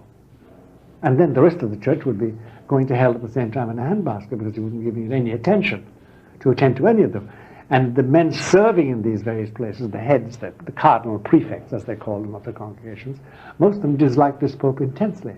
I suppose there are about barely five cardinals, count them on one hand, who would support him at a pinch. The rest are very independent-minded. Very independent-minded. And for instance, you take an old cardinal like Cardinal Chappie or Cardinal Oddi, their whole purpose in life is to be let live in the Vatican. They've retired. They don't want to go out to the Campagna or retire to Florence or to their birthplace or to their parents or their nephews or nieces or live in an old man's home. They want to have their apartment in the Vatican. And they know that that doesn't depend on the present Pope because he's going to die. So they must please the crowd in power. And the crowd in power do not like the present Pope. Now let's take a look at another situation that happened that involved Rome and see if that illustrates a point. Recently in the Diocese of Chur in Switzerland, That's right. they appointed a conservative bishop to clean up what had been That's a right. very messy situation That's there. right. That's There was a protest. Then they appointed two auxiliaries that were liberals to frustrate him. That's right. Is there a war going on in Rome? Does that show that there's two factions nullifying each other? No, there's one faction against the Pope, one major faction against the Pope. And you see, the difficulty is most people think the Pope appoints bishops. He doesn't appoint bishops. Because he is one of 5 or 6 signatures on the final document that says that Bernard Janzen will be appointed Bishop of Zurich. He's only one of 5. If he signs it, sometimes he doesn't even know it until it's announced. He doesn't know. He's not a hands-on man, number one. He's not a hands-on man, hands-on governor of things. Governing is not his forte. But even the things he should know, he doesn't know. But it's too much. How can he deal with, for instance, the appointments in Madagascar? He doesn't know Madagascar. He doesn't know the appointments that should be made in Kerry, Ireland, or in Nebraska, in the USA. He doesn't know anything about it. He hasn't got time to get around to all the dioceses. And he doesn't know the bishops, and they come. We have bishops here who go to see him for their ad limina visit, the 5-yearly visit a bishop must pay to the Pope. And they give him a glowing picture of everything. Then they go home and do the very opposite. What is he to do? What is he to do? Call him back and say, you're a liar? Well, in Canada we had a very strange situation where there was a theologian who signed a paper which denounced the latest encyclical, The Splendor of Truth. Uh-huh. And now this theologian has now been raised to the level of a diocesan bishop. That's right. Well, he's put in by the people who dislike John Paul II completely and who have the power to appoint a bishop. And they're all over the place. We have a bishop up here, an auxiliary bishop in Syracuse, in New York, who continually keeps on saying that the church of the future will not have a pope or a bishop or a priest. And he's still an auxiliary bishop because he's protected by the network. So there is a war between the hubs. All the hubs are fighting Rome and don't want any interference. I remember when the question of in vitro fertilization arose a couple of years ago, 10 years ago, I was called by somebody in Canada about it. And I said, well, have you consulted Rome? And then they went ballistic on the phone. They said, we don't go to Rome for these things. We're independent. They wouldn't consult the Holy Office or consult Cardinal Ratzinger, the head moralist in the church. They were independent. I suddenly realized, my God, they regard themselves as totally independent of Rome. And they do. And fight Rome on every issue. And Rome has ceased to have any power. It has the power theoretically, but not practically, because they themselves are against the papacy. They no longer want an absolute papacy. The absolute control of the Pope who can say yes or no. They don't want that any longer. And John Paul II has aided that, and so has Pope Paul VI, by the way they behaved in John the 23rd. Remember, the most fatuous statement of the modern church was made by John the 23rd in his opening speech on October 11, 1962. He said, our mother the church, once upon a time, used penalties to punish those who violated her laws. Now we know, and listen to the fatuous statement of a pope, a reigning pope, now we know that once men are told the truth and recognize it, that they obey willingly. Was there anything so stupid pastorally? Well, can you imagine? Off the mark papally, so ridiculous as that. Well, can you imagine what would happen, let's say, in my family, if I told my children, do what you like, but no matter what you do, you're not going to be punished. I trust that you'll always do the right thing. Right. There would be chaos. That's what happens in American schools. They're not punished. And that's what criminals over here, they know they're out in the street 24 hours later, having mugged somebody. Punishment. But this fatuous statement of John the 23rd has been driven like a coach and four through everything. And hence, we had a very funny incident in Rome, I must say, which was like, the librarian at the Gregorian University in my time found out that the volume after volume of the Encyclopedia Britannica were disappearing. And it's a very expensive thing. So they set up a watching machine, and they caught the man. He was a young student from, I think it was America, or Italy. I don't know where he was from. I forget the details. And they confronted him and went to his room, and they found all the missing volumes. And you know what he said to them? He said, okay, fine, now apply the law, punish me if you want to. But it was nothing moral about it. It was just the machinery happened to go against him. It's a funny thing. Once you abdicate punishment, once you think that you can get away with it,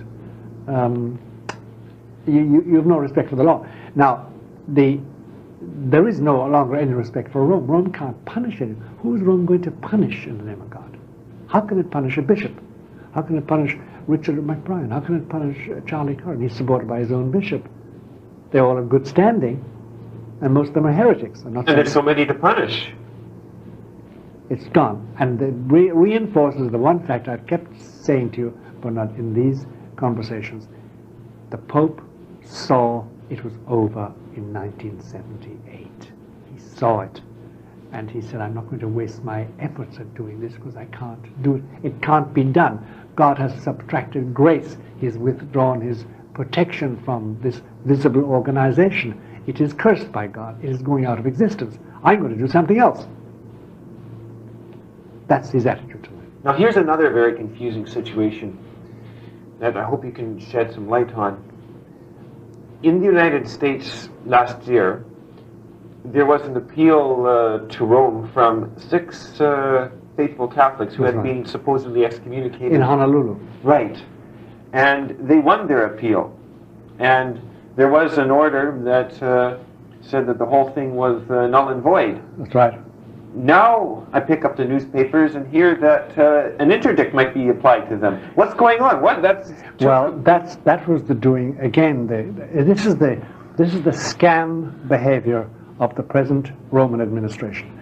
The villain of the piece in this was a man called Cacciavillan, who is the Pope's personal representative, the apostolic delegate in Washington, who is a great pal of Bishop Ferrario of Honolulu. And Bishop Ferrario of Honolulu is a very distinguished man in the sense that he's been sued by homosexuals and sued for homosexuality. Nothing ever proven. Now, he excommunicated 6 people, all of whom are excellent Catholics, who continually attacked him for the way he was dealing with churches and for his tolerance of homosexuality. And he excommunicated them all 6 of them. They did appeal to Rome. Rome examined it and said, this is a complete scam. These people are carrying out the law of the church, the bishop is not. And therefore there was no excommunication. They're Catholics in very good standing. They sent this message, as they usually do, through the apostolic delegate in America, in Washington, Monsignor Cacciavillan, Archbishop Cacciavillan. He took the letter and added himself the following to Bishop Ferrario, the villain of the piece. He said, you can put them under interdict for insolence or for not respecting your word and for attacking you. And he sent out this as Rome's answer. He pretended that this is the message he got from Rome, until people went to Rome and said, did you say this? Did you say that they were to be put under interdict? You know, interdict, by the way, for our listeners, means that you can't go to Mass, you can't hear confession, you can't have your confession heard, you can't have a baptism done, you can't be married. It means you're forbidden all the services of the church until you come back to the fold. And Rome never said that, but Cacciavillan added it in order to save the face of Ferrario. And this is the usual villainy that Roman officials practice, and Cacciavillan should hide his head in shame.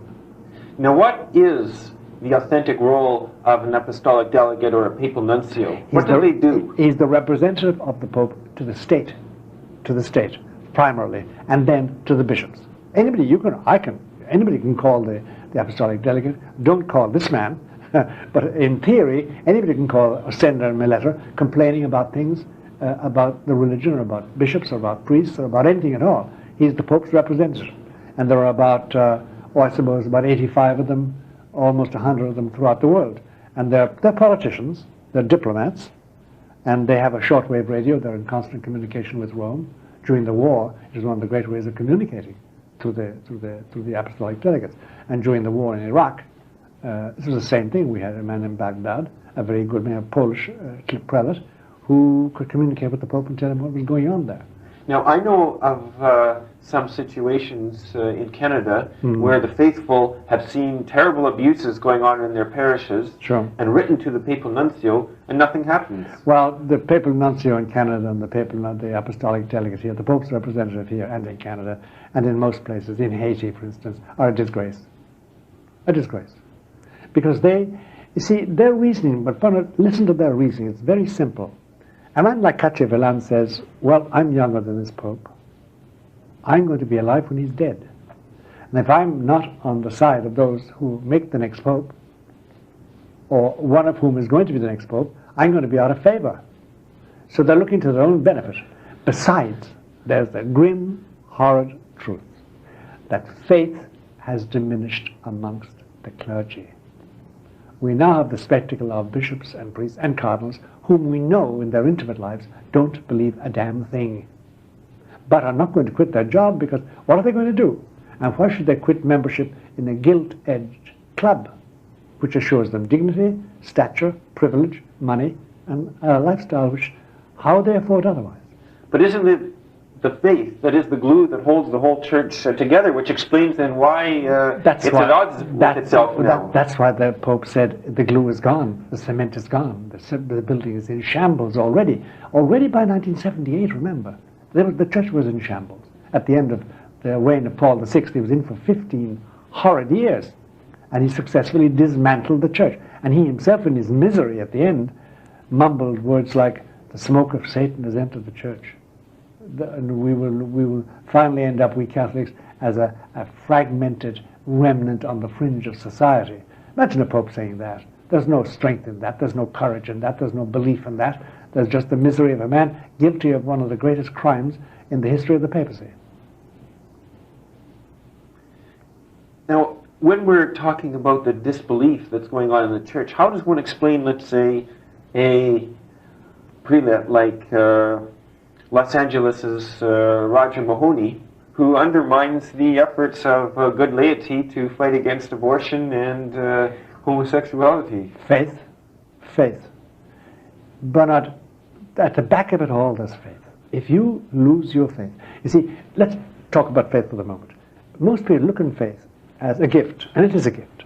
And they look on it like, if I give you a gift for your birthday, it's a fountain pen, or it's a wallet, or it's a tie, or something else like that. They look on it as an object. Faith is not an object. It's not something you put in your pocket, in your soul. It is a dimension of being. And we all know from the experience of life, we're sufficiently adult to know, that your being, your vitality, your vitalism, your physical vitalism, wanes and waxes, grows and diminishes with your health, with your age, with your diseases, with the oppression on you, with labor on you. It varies. It is a dimensional thing.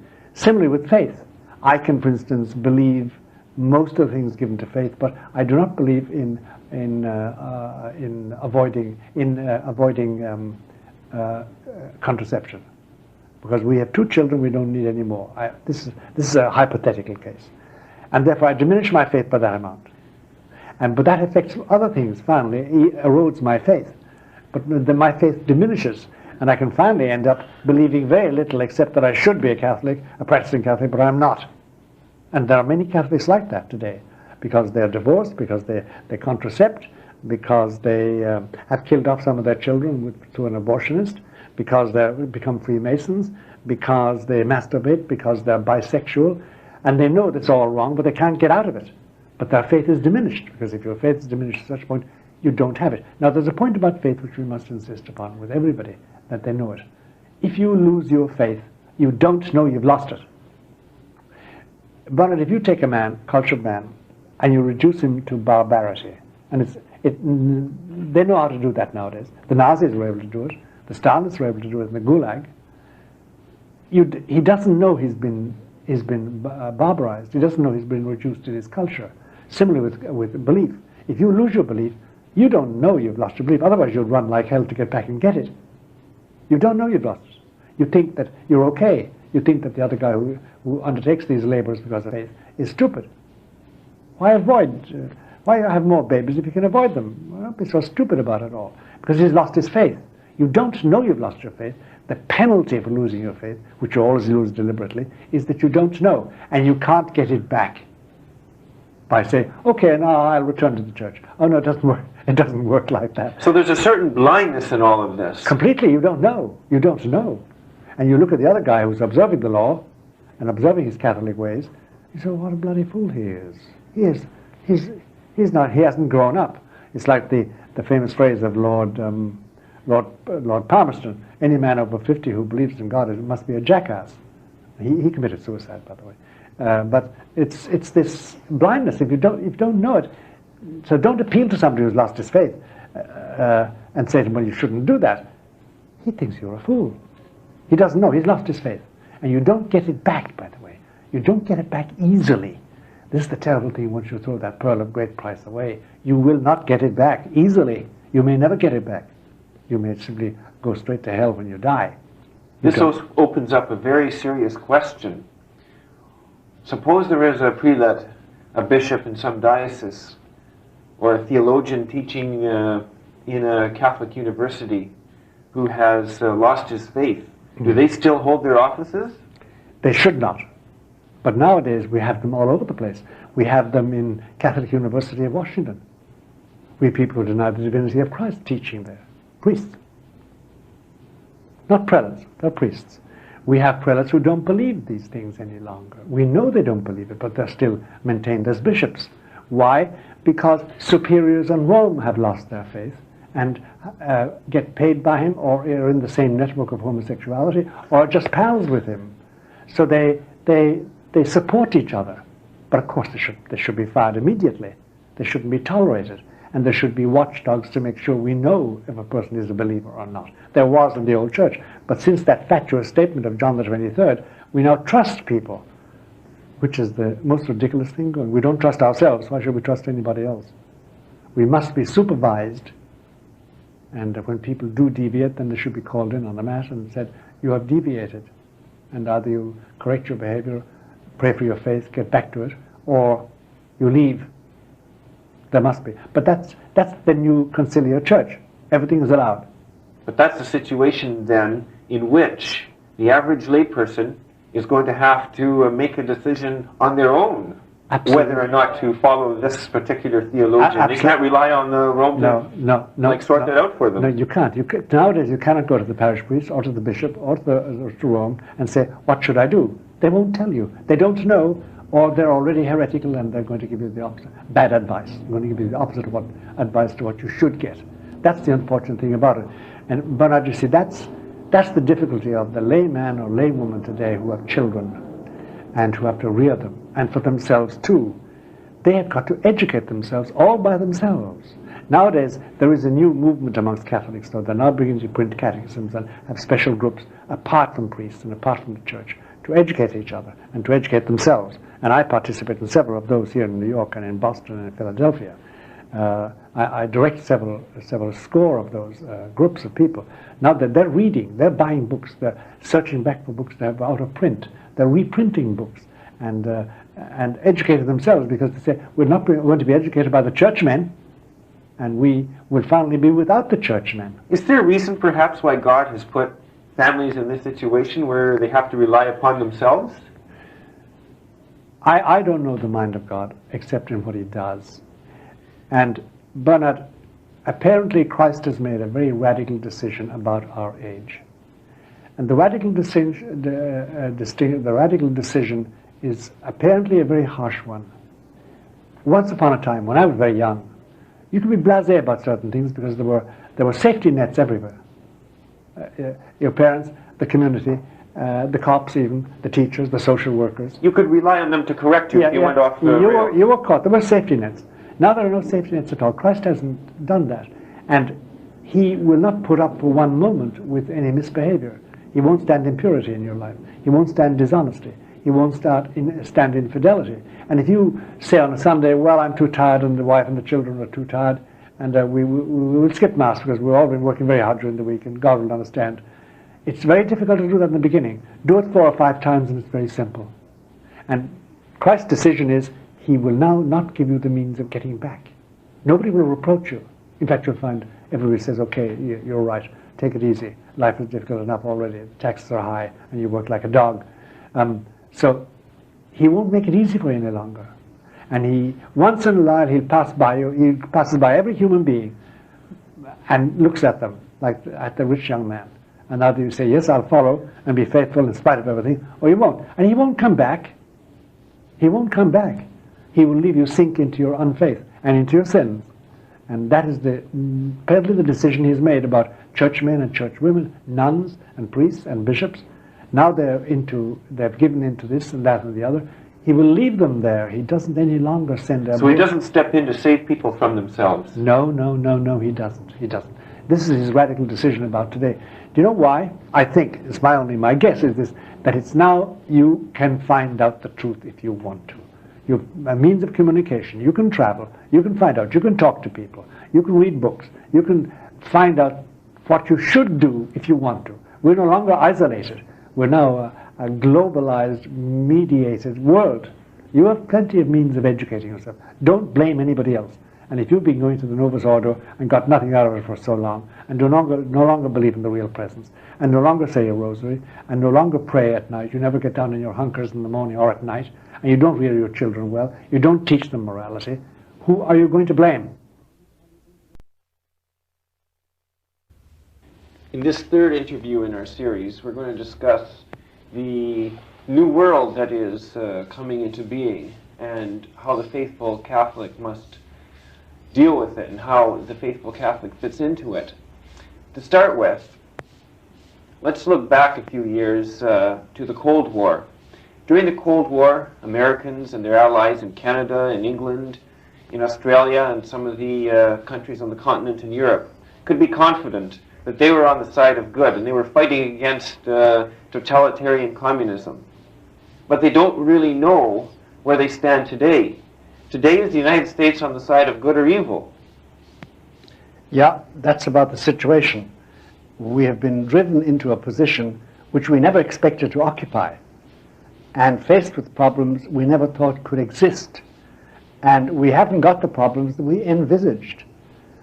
After the Second World War, for instance, the outlook of Catholics in America and in North America, Canada and the USA, as well as in Europe, was that now we can expand. Now that the evil of fascism and Nazism has been eliminated, the Church has a chance of spreading its doctrine. And we envisaged a time of great labor, spending of money, development of seminaries, and worldwide mission work, but a greater acceptability because we had stood with the West against oppression. Whereas we've walked into a situation nobody envisaged. It was, as you once said to me, it was like the fact that the French weren't prepared for World War II because they expected a trench warfare, and Hitler didn't fight a trench warfare. He didn't fight a sort of a war in trenches. He had a blitzkrieg. He had a different idea of how to overcome France, and he overcame France and almost overcame the rest of the world. Similarly with us Catholics, nobody has taught us this was going to happen. What has happened? What has happened is this, that the Church that emerged from the Second World War and walked into the mid-century and into the latter part and into the last decade is a Church that is no longer a citadel. It's no longer a castle. It's no longer a secure fortress. This city of God, this Catholic Church, this Roman Catholic Church, this citadel, this supposed fortress has been totally overrun. The barbarians are not only in the streets, they're in the bedrooms, and they're all over the place, and they run it, a good deal of it. We have been invaded and taken over and penetrated and honeycombed so that the enemies of the Church are within the Church. In fact, they're in charge of a lot of the Church. And what are you to do then? Where are you to turn when you find that the very custodians of the city have been taken over or belong to the enemy? Where do you go after that? What recourse have you? And up to this, there has been no way of instructing Catholics. Catholics are now just now beginning to react, just now beginning to say to themselves, we have to decide. We have to form associations independent of the clergy, independent of the Pope, independent of Rome, in order to find out who is telling the truth. This is the terrible difficulty.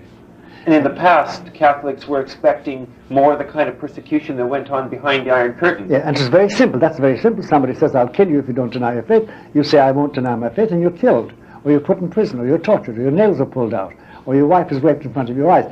That's so simple to take, compared to the insidious way of taking over the minds of your children in school, of brainwashing you at Mass, brainwashing you by ceremonies and by new committees and by new theories and by new methods of prayer, by making you stand instead of kneel, but not allowing you kneel at all, by making you take the host in your own hand, by telling you that women and men are the very same in the eyes of God, and we know they're not, they have different functions, and by telling you that priests are just ordinary functionaries detailed off to do a job, and that any man can do it, any woman can do it. The whole thing is upside down for grabs, and we no longer have a church which is devoted to the Blessed Sacrament, and we're all facing God with the priest at our head, celebrating the sacrifice. No. Now it's a community service, and we're all in it together. We're horizontally equal, and we embrace each other as brother and sister, and we say good morning before we say Mass, and we say good afternoon when we finish Mass, and we shake hands, and we make it a social affair, where it's not an action in the presence of the Almighty God, who can control life and death of all things. That's all gone, and we weren't prepared for that. Nobody told us that. Nobody said you're going to be surrounded by this indifferentism and this egalitarian behavior and this democratization of something which is hierarchic, because God is not a Democrat, nor a Republican for that matter. He is the Almighty God, in front of whom you must bow down and every knee shall bend in the name of Jesus. All that's gone. So that's what we're faced with today. But similarly, in the geopolitical realm, we weren't really expecting the end of the Cold War in the way it came. No, we weren't expecting. We don't know what, and actually we don't know what happened even, Bernard. We don't even know what happened. Let me ask you a question. What happened? Was there a revolution in East Germany? Was there a revolution in Czechoslovakia? Did the people of Poland and of Romania and Bulgaria stand up and say, go away, you dirty communists? Weren't the communists all overthrown? No, they weren't overthrown. They withdrew. Who told them to withdraw? Erich Honecker, who was the dictator of East Germany, got worried about a certain church in Berlin, East Berlin. It was a Lutheran church, St. Nicholas. And every Sunday, the pastor was preaching sermons that were treasonous against the Soviet Union. And the crowds were very small in the beginning, and everybody said, well, let it go on, because he must do that anyway. But then the crowd started spilling out into the streets and into the square beside the church.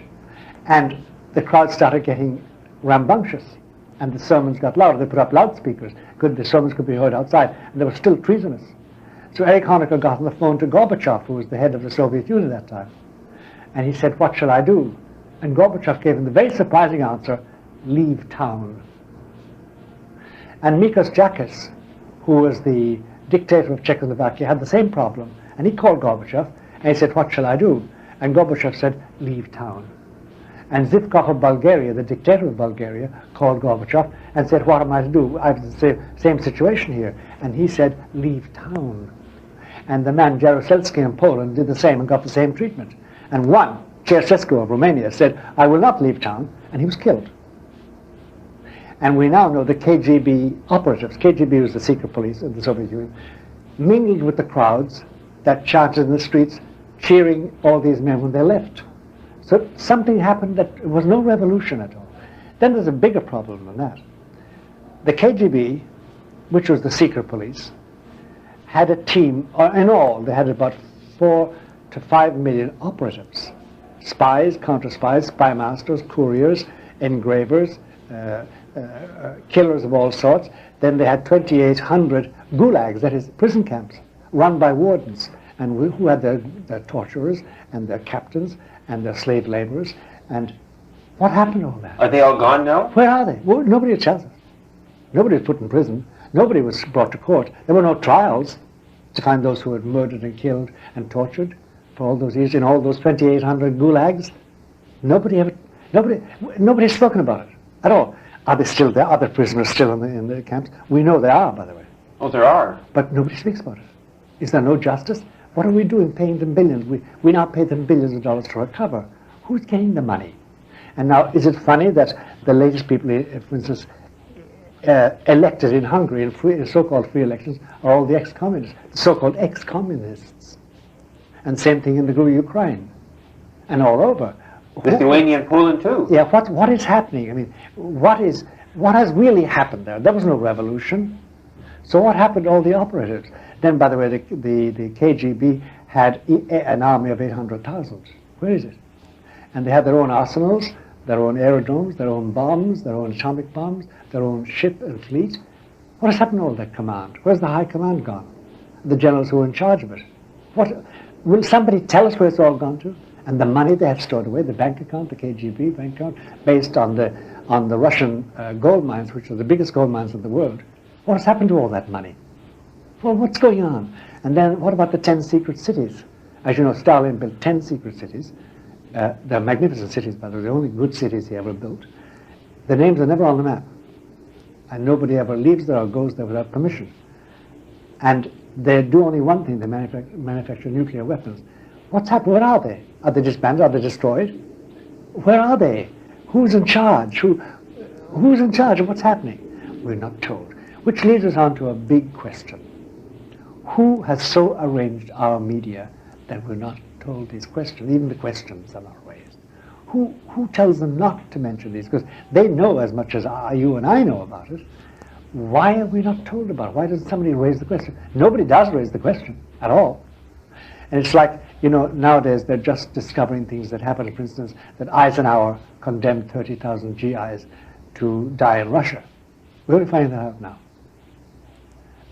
They were captured by the Russians, and they were never released. And Eisenhower knew it and signed them away to death. We only know now that, for instance, that 1,000 Americans were killed by friendly fire, while they were preparing for D-Day. It's just been revealed in the last week or two. So information is kept from the general public. Now, who does that? Who in the name of God arranges that we don't hear about those things? Who in the name of God arranges so we don't hear the news about what's really going on in Russia? Who is arranging all that? Because there's something going on here which we don't understand at all, and we're not being told about it, and nobody's even offering to help us. Because why? Well, there is this very strange idea, Bernard, which we all know about, and which we mention sometimes en passant, and then we pause because we don't know what we're talking about. Most people don't. And it's called by various names. And the most common name is the New World Order. And President Bush used this, and one of your prime statesmen in Canada used it too, and Mitterrand of France has used the phrase, and Kohl of Germany has used it, Helmut Kohl, the Prime Minister. And it's a phrase which we all use, it's the New World Order. And then we speak about that as one world government. And of course, we can't understand that, because when we speak about government, we think of, say, Washington or Paris or Ottawa. Namely, a government is a place in one place with all its ministries and powers and services centered in one place, and it administers a huge territory and has control of it, federal control or direct control or whatever, parliamentary control like in England. And that's what the idea of government. Of course, there is no one world government in that sense. There's no one world government, and there never will be. It couldn't be. It's impossible, because you can't macro-manage an entire world from one place. You just can't do that. That's not being done. And therefore there's no one world government, there's no new world order in that sense. There is a new world order in another sense, though, which is the only sense that matters. And that's where we're trapped. And it's this. There's a huge difference between our world and the world of, say, 1940, or 1920, or 1930. And it's this. Money has become international in a way it never was. Money has. There were always very rich people. There was always a lot of money around the place in various accounts. But money has been globalized now. What do I mean by that? It's this, that in former times, if, say, there was a stock market crash or a collapse of an economy in one country, it didn't affect another country very much. Nowadays, everything is globalized. If there's a Black Monday in October here in New York, it's Black Monday everywhere.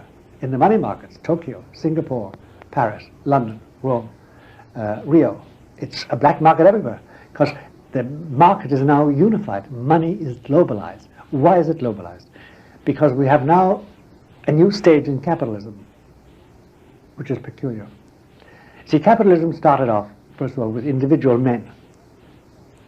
In America, there were the robber barons, if you remember, who made money on oil and cotton and things like that, and mining and railways.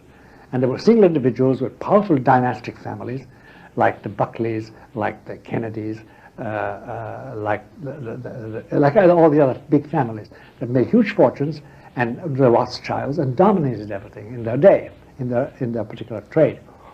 But they were single individuals. And they were nationalistic. They were in one country, America, England, France, wherever. Nowadays you have men and women, but mostly men, whose wealth is international. They have simultaneously possessions in Malaysia and in Alaska. They run oil rigs in the North Sea and off Indonesia. They have gold and timber and silver, and they have diamonds and manganese and nickel and lead, and they have uranium and platinum, and they have land and manufacturers and foodstuffs in every country in the world. So these people don't have a loyalty, let's say, to one particular country? No, no, no. Everything is spread wide. They, you see, in the stock market, in the global market today, every day about $600 billion are sloshed around in various deals. There are hundreds of thousands of small investors, anything up to 500,000 or a couple of million. There are roughly about 80 men, some women, but mainly men, who every day on the international markets, and I've just named most of them, play with anything between 40 and 80 billion, 60 billion.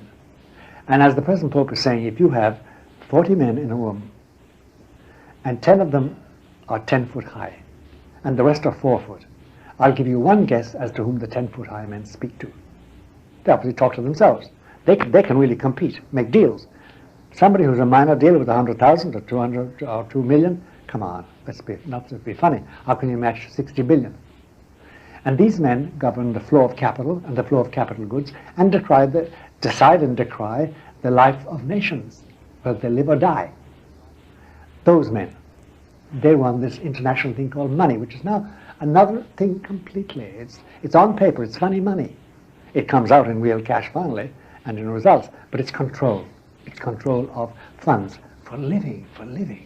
And I have no doubt in my mind that behind the horrible massacre of almost 1 million people in Rwanda, Burundi, there is some deep interest which we're not told yet. But we will learn about it. We will learn about it.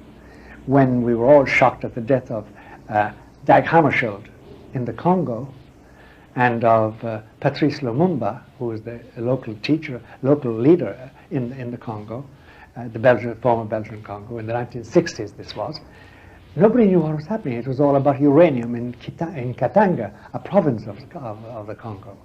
But we weren't told then. But still, there were local massacres and shootings and killings, and brought down the airplane which Dag Hammarskjöld was, because he was protesting this conflict of interest of capitalists. And similarly with Rwanda, Burundi, we don't know the cause, but you can be darn sure that somebody's making money off it somewhere. And that's why it's going on like that. But let's stop right here. There's other countries in that part of Africa where terrible things and killings and massacres are happening. Why is the media dwelling, let's say, first with Somalia and then with Rwanda, but there's several other countries where the same kind of things are going on? I'll tell you, even rephrase the question, who tells them not to talk about it? Who decides that, for instance, East Timor is an island off Indonesia? The Indonesians have invaded it for now almost 20 years, and they've killed about almost 1 million people. And nobody said boo to them. The northern Sudanese, who are Muslims, have been attacking the southern Sudanese who are Christians, and they've killed 2 million in the last few years. We've never protested that. We know that, for instance, there have been continual massacres in Latin America. We've never protested that. But who tells the media not to report this? They say, we're going to give you the news. Nobody will stop us. They don't give us the news. Who says, talk about Somalia, but don't talk about East Timor? Talk about Rwanda, Burundi, but don't talk about the Congo. Don't talk about Latin America. Or vice versa. Talk about Peru, but don't talk about Bolivia. Somebody dictates this. They don't give us the news. Who dictates it? I don't know. I know there is a control over things, and you can't get certain things out unless the media are allowed to do it or decide to do it. I don't know what to say. Allowed or decide to do it. What I am pointing out is that there is today a force that wasn't there 20, 40 years ago, namely this force of the new capitalist. And the new capitalist, as I was saying, capitalism started off in the 19th, 20th century with individual capitalists making fortunes. That slipped then into what they call the managerial system, whereby a thing like NBC or Mobil Oil. Or IBM is the best example. Yeah, but even Exxon, Mobil Oil is probably better because, Mobil Oil has more ships than the United States Navy on the water.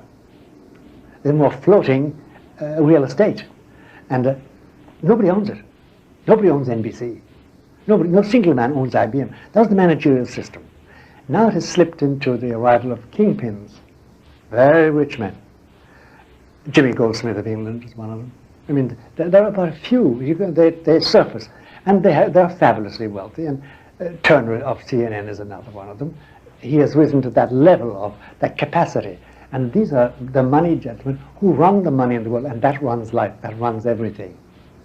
Now that decides the price of your shirt, that decides the price of the tapes you're using for this, and the food we've just eaten, and the rents we pay for our house, and what goes on, who wins and who loses, and who can govern and who can't govern, who's supported by the media. Because if they're against the media cannot last. So there's no question of curbing our liberties. So we have freedom of speech, and freedom of movement, and freedom of association, etc., etc., etc. But at the same time, the entire shebang is under control, because whoever runs the money, finally, holds the purse strings, runs the entire show. And we know that, and everybody knows it. However, you don't run up against this and attack it, because it can liquidate you. So you don't talk about this thing. There's a book by Woodrow Wilson, the famous Woodrow Wilson of the first part of this century, President Woodrow Wilson, called New Freedoms. He published it in 1930. It's a very little known book nowadays, because people don't know that Woodrow Wilson wrote a book, or wrote books. He wrote more than one. But in this book he said that when he became president, he talked to everybody. Manufacturers, industrialists, inventors, academicians, professors, physics people, astronomers. He talked to churchmen, he talked to social leaders, he talked to the armed forces, leaders in that, and in military affairs. He talked to anybody he could. He said his principle was to talk to them, get their mind, because he knew there was something going to happen in Europe, which was the First World War. It was going to change, as Lord Grey said, the lights of Europe went out forever with that war, and they all knew there was something terrible coming, and Woodrow Wilson wanted to prepare himself. And he said he talked with everybody, and he got one distinct impression from anybody he spoke to, that there was something in their lives and in the life of this world and the life of America that nobody would name, that everybody feared, which was all pervasive, which had power over everything, could block anybody, was really responsible for everything happening in the broad sense of the word, in the macro management sense of the word, but which nobody was going to talk about directly, but presumed existed. And there is that force in our lives we all know about, and we don't know much about it, and provided we don't make any bad mistakes, it will never hurt us. But it is there. It has come out now in this form of world government, which decides things finally. And you know that today the common talk in the United Nations and amongst diplomats and statesmen is that the world of the nation state is gone. And now what we have is region states. We have the North American region, which now has been formalized in NAFTA, this agreement between Mexico, Canada, and the United States. And we have the European community, and we're shortly going to have the Middle East community. And now we have ASEAC, the Asian countries, which is already formed. And it's another pact. And they're going to have region states. And the idea of a single country standing up for its own rights and fighting its own wars and having its own rules for its own strategic survival is a thing of the past. And that's the world outside. Now, what we must realize is that it's purely and simply humanistic. It has nothing to do with religion. It doesn't acknowledge Christ. It doesn't acknowledge any religion. It's not religious at all. It's humanistic strictly, and this world. And there's a name for it which we should really adopt, and it's a very simple name. It's Luciferian. Now, but we must be careful. Lucifer was the name of an archangel, who was the greatest of the archangels, apparently. He revolted against God. And it has been appropriated now for Satan, for the devil. But the Luciferian doctrine is very simple. It is that behind this facade of the universe, of the cosmos, there is an intelligence. And if you serve that intelligence well and intelligently, it will serve you and help you. And this is the common doctrine amongst men of no belief who succeed in this world. They do believe there's a system at work in nature, in the ocean, in the sky, and in human beings. And there are certain laws you must observe. You can't violate them, because then you violate the system. You violate the intelligence at work. It's not a personal intelligence, by the way. No, they don't hold that. They no longer believe in an old guy with cloven hooves and big ears and dirty yellow eyes and filthy habits who was trying to tempt you to commit sin. No, it's not that any longer. Now it's an intelligence which is impersonal, behind the facade of the cosmos, which governs you. And you must pay service to it.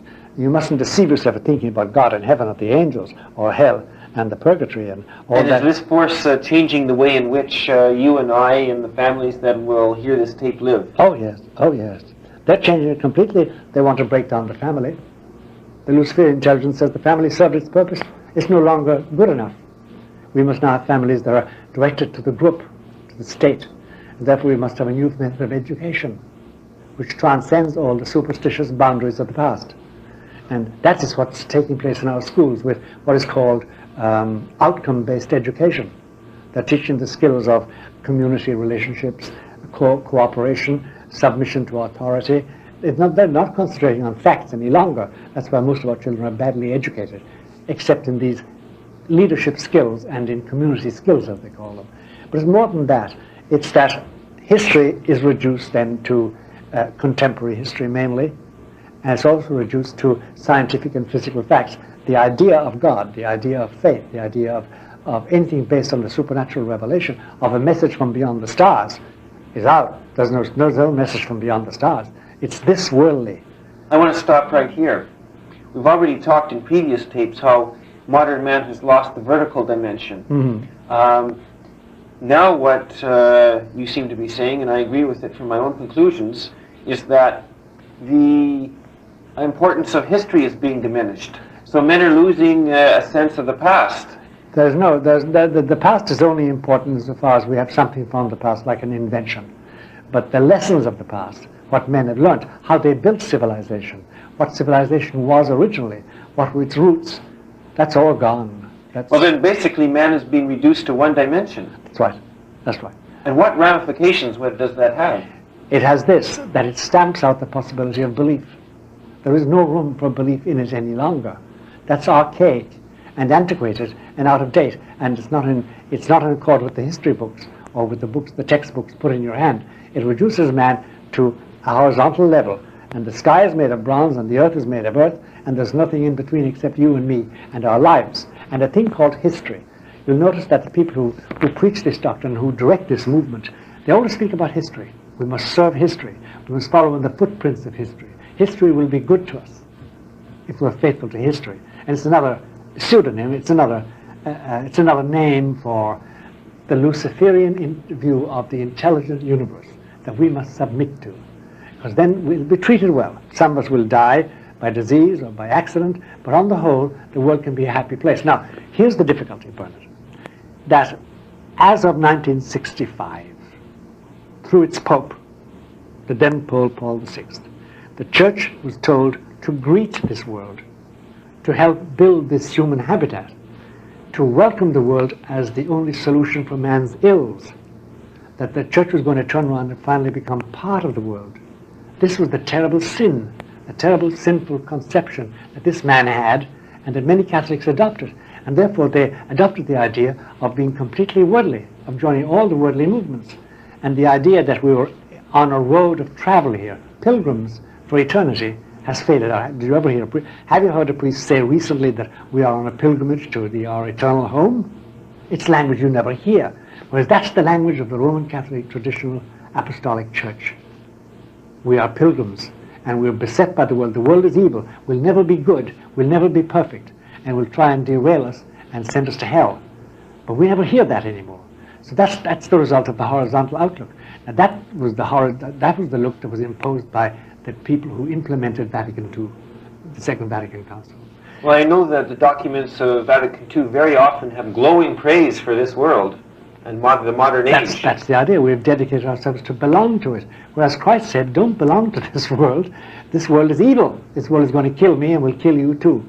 But I have heaven and I have many mansions in my Father's house, and be faithful to me. The world has no hold on me, whatever.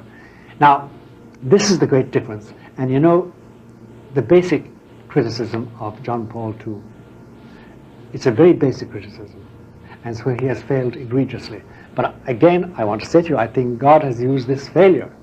His great failure is this. When we emerged from Vatican II with 16 main documents that the council produced, nobody, especially John Paul II, who should have done it, nobody at all sat down and said to everybody, now we must interpret these in the light of tradition. What would the Council of Trent have said to this document? Say, Gaudium et Spes, as they call that document, or Lumen Gentium, or Human Dignity, or Nostra Aetate, all the various documents that have changed everything in their applications. Nobody sat down and said, let's interpret this in the light of tradition, 2,000 years of tradition. Nobody did. And therefore, the theologians and the directors of academia went off half-cocked and invented a new form of Catholicism, which is the conciliar church. And until that revision is undertaken by some pope, this pope or the next pope, or some council, we will not recover from the shambles and the destruction into which we have slipped. We'll also be very rootless. We are rootless, utterly rootless. And that's the difficulty, and they haven't got the courage to admit that. And that's why if you speak to the normal, middle-of-the-road, conservative, good-living priest or bishop or Catholic, and there are many of them today, they go crazy when you start saying that, because then they realize that their long road back is so long to get back to what we originally were. If we can't get back there, we now have to rebuild all over again. And all they've been doing is trite, and it is death dealing. Fortune of having Father Malachi Martin at his home to interview, and we're going to be speaking about what is going on in the world today, both in the church and in society as a whole. And perhaps you should begin by giving our listeners a bit of a snapshot of what is going on. There seems to be a lot of events that are confusing, and people really don't know how to make out what is happening. What are some of the main currents that are going on in the world today, and how does that actually shape up? How can one give some sense to what's going on with all the wars going on, all the turmoil in the church, for example? Yes. Bernard, it's such a privilege to be able to talk with you, and knowing that by your technology and by your efforts, we may reach hundreds of thousands of people. Because, as you have just said and implied, hundreds of thousands of people, millions of people, in fact, today, are caught up in this vortex of events, disappointments, threats, menaces, uncertainties about the future. And whether they're Christian or Catholic or not, they all really come down to the same questions. What is happening? Where are we going? What is the lodestar now that guides us as a society of nations, and as Christians and as Catholics? You know, we both have agreed when we were talking off the air a moment ago that what is going on at the present moment is a real war. It's a war of spirits. And any man or woman who does not know that, does not know that there's a real war going on with battles being fought in various places, in the boardrooms and in the bedrooms and in the streets, in the factories, in our parliaments, in our legislatures, in the Congress of the United States, and in the Parliament in Canada, and all over the world, who does not realize there's a battle between good and evil, a war, and various battles of that war being fought, then they better sit down and take a good glass of cold water and rethink what is happening around them with their children and their wives and their husbands and their friends and their businesses and their country and their cities and their populations, what is happening. So much so that I feel, and this is not preaching, Bernard, this is straight from the shoulder, as they say, I feel that we should mentally and spiritually put this conversation under the blessing of Michael the Archangel. And as you know, his central shrine in the Catholic Church and indeed in the world is in a place called Monte Gargano in Italy, where he appeared and where there was an ancient basilica dedicated to him, and which still remains the center of devotion to Michael the Archangel. And the reason I invoke him is this, that he is, according to all Christian tradition, he is the general in charge of everything.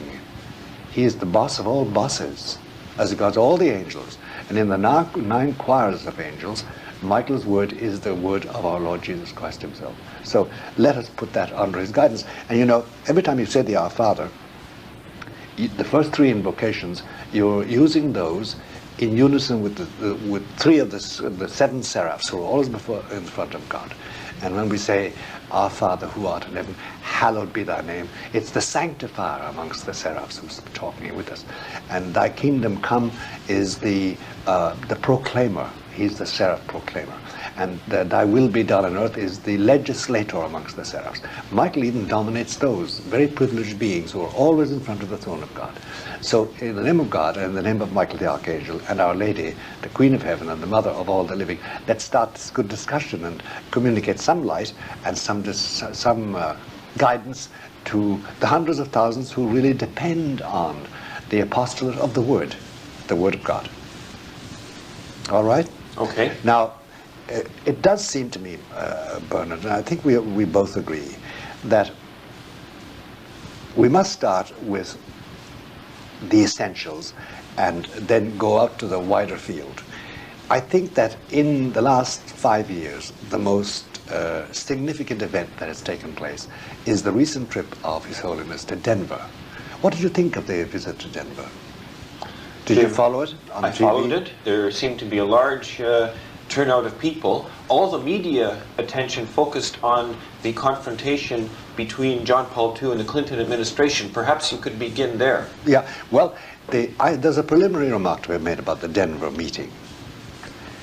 Whether you like him or not, whether you hate or love the Catholic Church, whether you are religious-minded or not, there's only one man, and one man only on the face of this earth.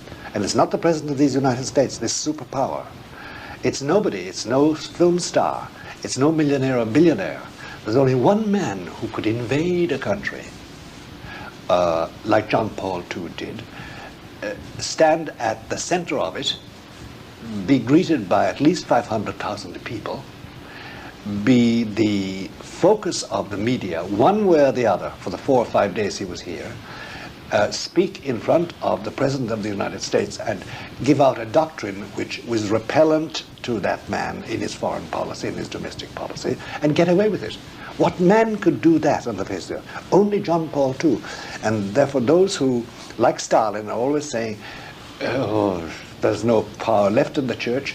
How many divisions has the Pope got? The famous question Stalin asked Churchill about the Pope in the war. The answer is, what power has this man got? Why isn't he just like the Dalai Lama? No, they can't neglect him. That means there's a resident power there, and it's not guns, it's not money, it's not political power, because where in the face of the earth today is the church politically powerful? Nowhere. It is this moral stature, this privileged position that the Pope of Rome, the 264th successor of Peter the Apostle, occupies, and willy-nilly they have to take it. They have to take account of it. You know how many journalists were accredited to the Denver thing? 11,000, for all over the world. What leader? I mean, it's a desideratum of every leader to have such popularity, even in such a short time, to stand and be listened to by 3.5 billion people all over the world at the same time that 500,000 are in front of him, all worshipping. No. We must regard the Denver thing as a triumph in its own genre. Now, of course it was hoopla. Of course it was circus. Of course it was PR. And by the way, the organization must have been tremendous, because there was, about 10,000 of them fainted finally with overheating and the cold and the hunger, etc. But the thing was so perfectly organized, and everybody received Holy Communion at the end of it all. Yeah, at the end of the Mass. In addition to that, as you know, for one whole year, we were very apprehensive about what would happen at Denver, because we know that thousands of dollars were poured from West Coast and from New York into organizing a counter-demonstration. It did not succeed. Nothing happened. They found they were up against that peculiar thing called the Spirit, and they decided to retire from the field, to leave it alone. There were some demonstrations, but nothing like we were. Nothing significant. Nothing that we were really apprehensive of, because there were threats, even extending to his life, to the Pope's life. But nothing happened, because there was this manifestation of Spirit. And when you saw him standing on the podium, whether at Stapleton Airport being greeted by President Clinton, William Jefferson Clinton, Bill, or whether you saw him standing on the altar at the final Mass, here was an old man of 73, shaking his left hand, which his doctors can't control, inhabited by what they call a megalovirus, which they can't analyze, who's already undergone one operation for cancer, who is obviously old and a shadow of the former ruddy self he was when he was made Pope in 1978. A weak voice, not a strong voice, and nothing exclamatory, nothing inflammatory coming from him, still commanding the respect of these people. You know, at the Mass, at the consecration, this is a huge place where they celebrated this field in Denver. There wasn't one sound. You could hear a pin drop during that time. And that's the silence of adoration and veneration, because the majority of people there did believe they were in the presence of the Lord Jesus of heaven and earth and his only vicar on the face of the earth. So Denver, no matter how you look at it, was a success from the point of view of publicity, and of spreading the idea that there is a testimony amongst the sons and daughters of men that can't be obliterated by no matter how much opposition there is. So it was a triumph from that point of view.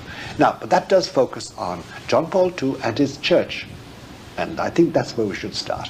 Because if you look at this Pope in himself, hasn't it struck you, Bernard, that All he can do finally is the papal trips. He can't reform his church. He can't uproot the Satanism now rampant in his church. The homosexuality still continues amongst the clergy, the pedophilia. The amount of people going to Mass is not going up. The amount of people observing the law is not going up. But he does have the power of these papal trips, papal journeys, in where there's a manifestation and a testimony to the truth. That's all he is doing at the present moment. He is issuing letters. And there's a vast underground of pious people who are following with their prayers and the devotion of the rosary. We can't say it's growing, we can't say it's diminishing. It exists, there's an underground.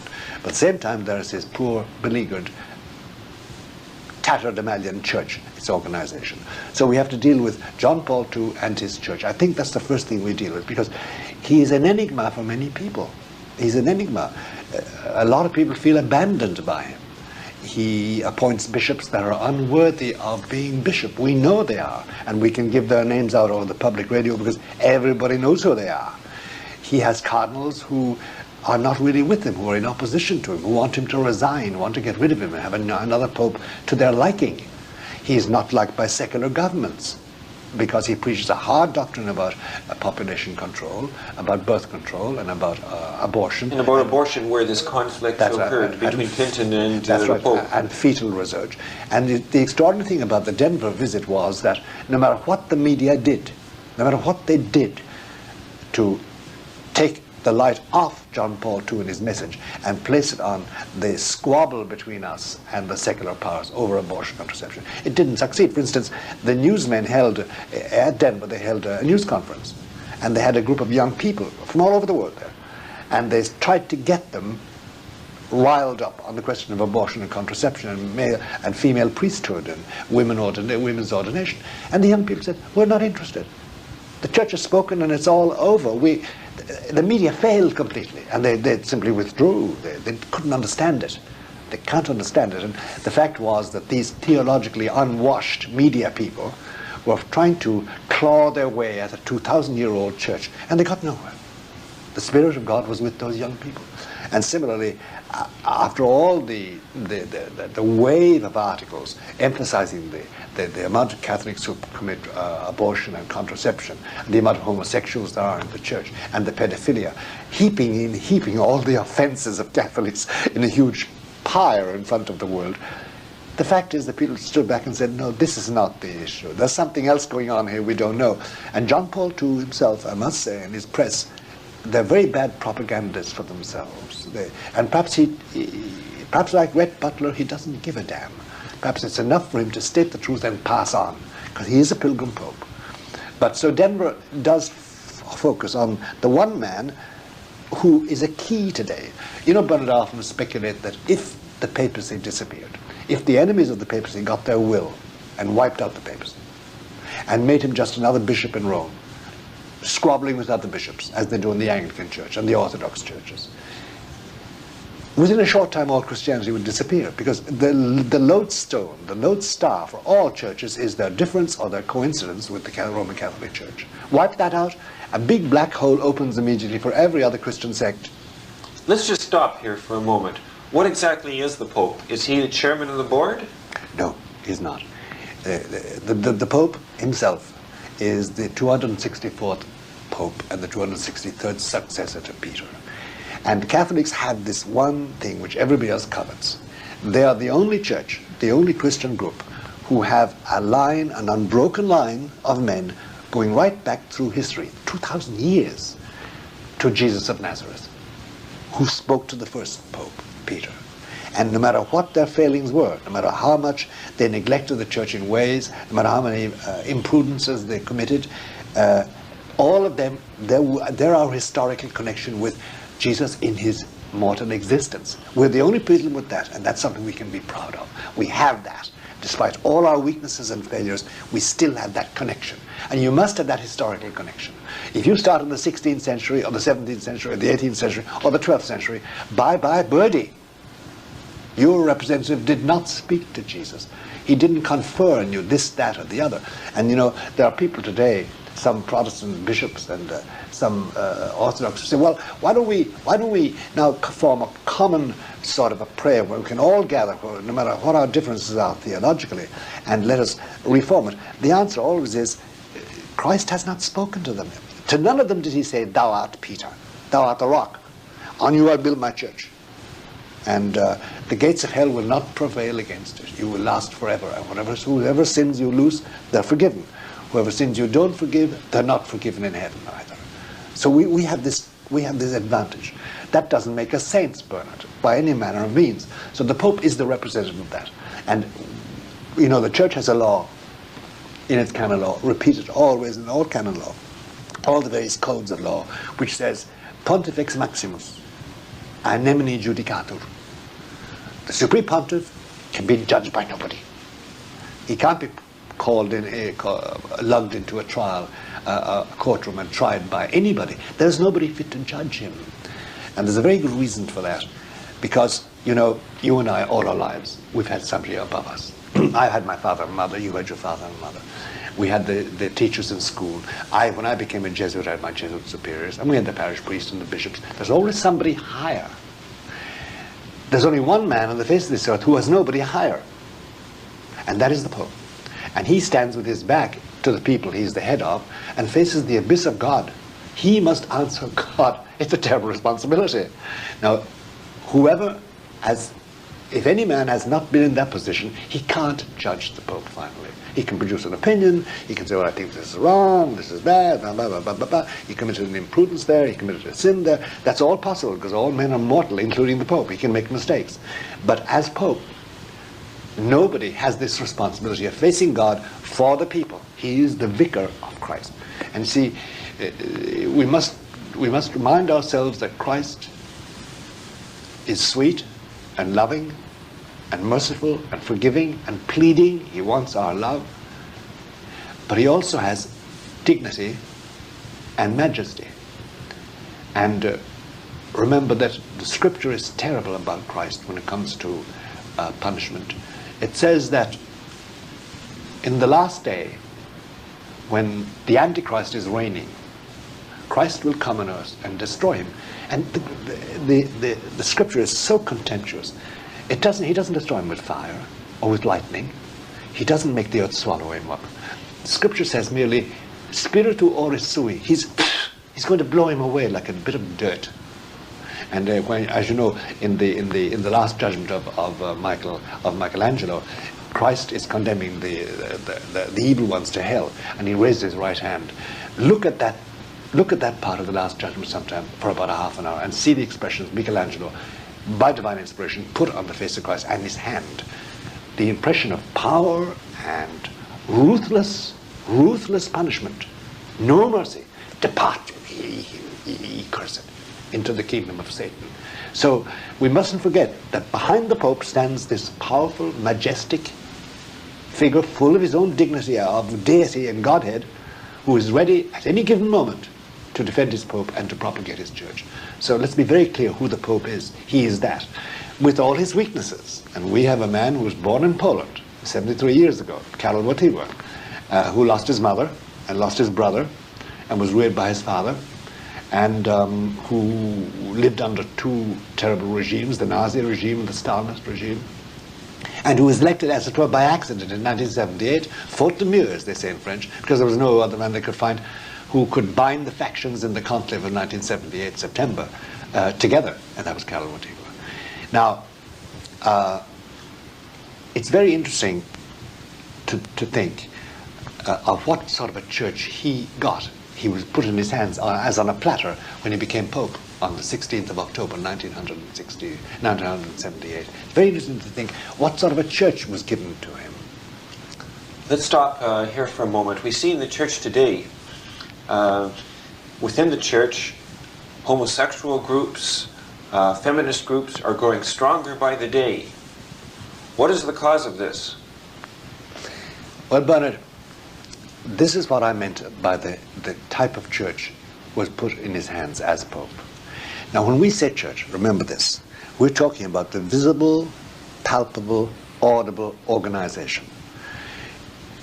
When you say the church, you can mean one of two things. You can mean that organization, beginning with the Pope, the cardinals, the archbishops, the bishops, the priests, the monsignori, the chanceries, including the Vatican chancery, the dioceses, the parishes, the institutes, the magazines, the newspapers, the schools, the universities, everything in that organization as such, abroad and at home, in the missionary lands and in lands long ago Christian. That's the visible church. We're talking about that church. Right, we're not talking about, let's say, the faithful. No, we're not talking about that. We're talking about what is called the Roman Catholic institutional organization, composed of men and women and children, and buildings, and plants, as we say, and possessions, and money, and lands, and monasteries, and convents, and abbeys, and churches, and cathedrals, and libraries, and museums. That whole farrago of possessions. That's what we're talking about. The church, as the mystical body of Christ, is inhabiting in that, but it's also in heaven, and it's also in purgatory. And that mystical body is composed of all those in the state of grace. And look, they're on earth, and they're in purgatory, purging the punishment due to their sins, and they're in heaven. That is one body, and that's the body about which St. Paul says, and I am busy filling up in my own body the afflictions, what is lacking to the afflictions of Christ on behalf of his body, the church, meaning this mystical body. We're not talking about the mystical body, because that, as St. Paul says, is without spot or wrinkle. It's being purified, or it's pure already. And it's the church militant on earth, and it's the church suffering in purgatory, and it's the church triumphant in heaven. That is unassailable. That is in the possession of God and cannot be destroyed. What is human is the Roman Catholic institutional organization. About that we're talking. Now, first question is, what sort of a Roman Catholic institutional organization did John Paul II find handed to him by the cardinals who made him Pope? That is an all-important question. When I was young, I'm 72, the construction, the structure of that church was very simple, Bernard. There was the Pope. The central hub of the church was Rome, the papacy, and his chancery, his 15 main ministries or congregations. And out from that central hub there ran pipes of communication. And everything went out through those, instructions and dogmatic assertions and condemnations and praises and approvals, and back came the zeal and the obedience and the contributions of the various parts of the church, the regions and the provinces of the church, down to the little parish priests and the little nuns in their convents and the orphanages. So that was the central. There was one central hub and the pipes of communication flowing out. By the time John Paul II became Pope, that had changed. He was handed a machine composed of, again, the central hub of Rome, but now every diocese and every region of dioceses was a new hub. And that goes back to a big change made in the Vatican Council II. There was a famous vote on November 21, 1964.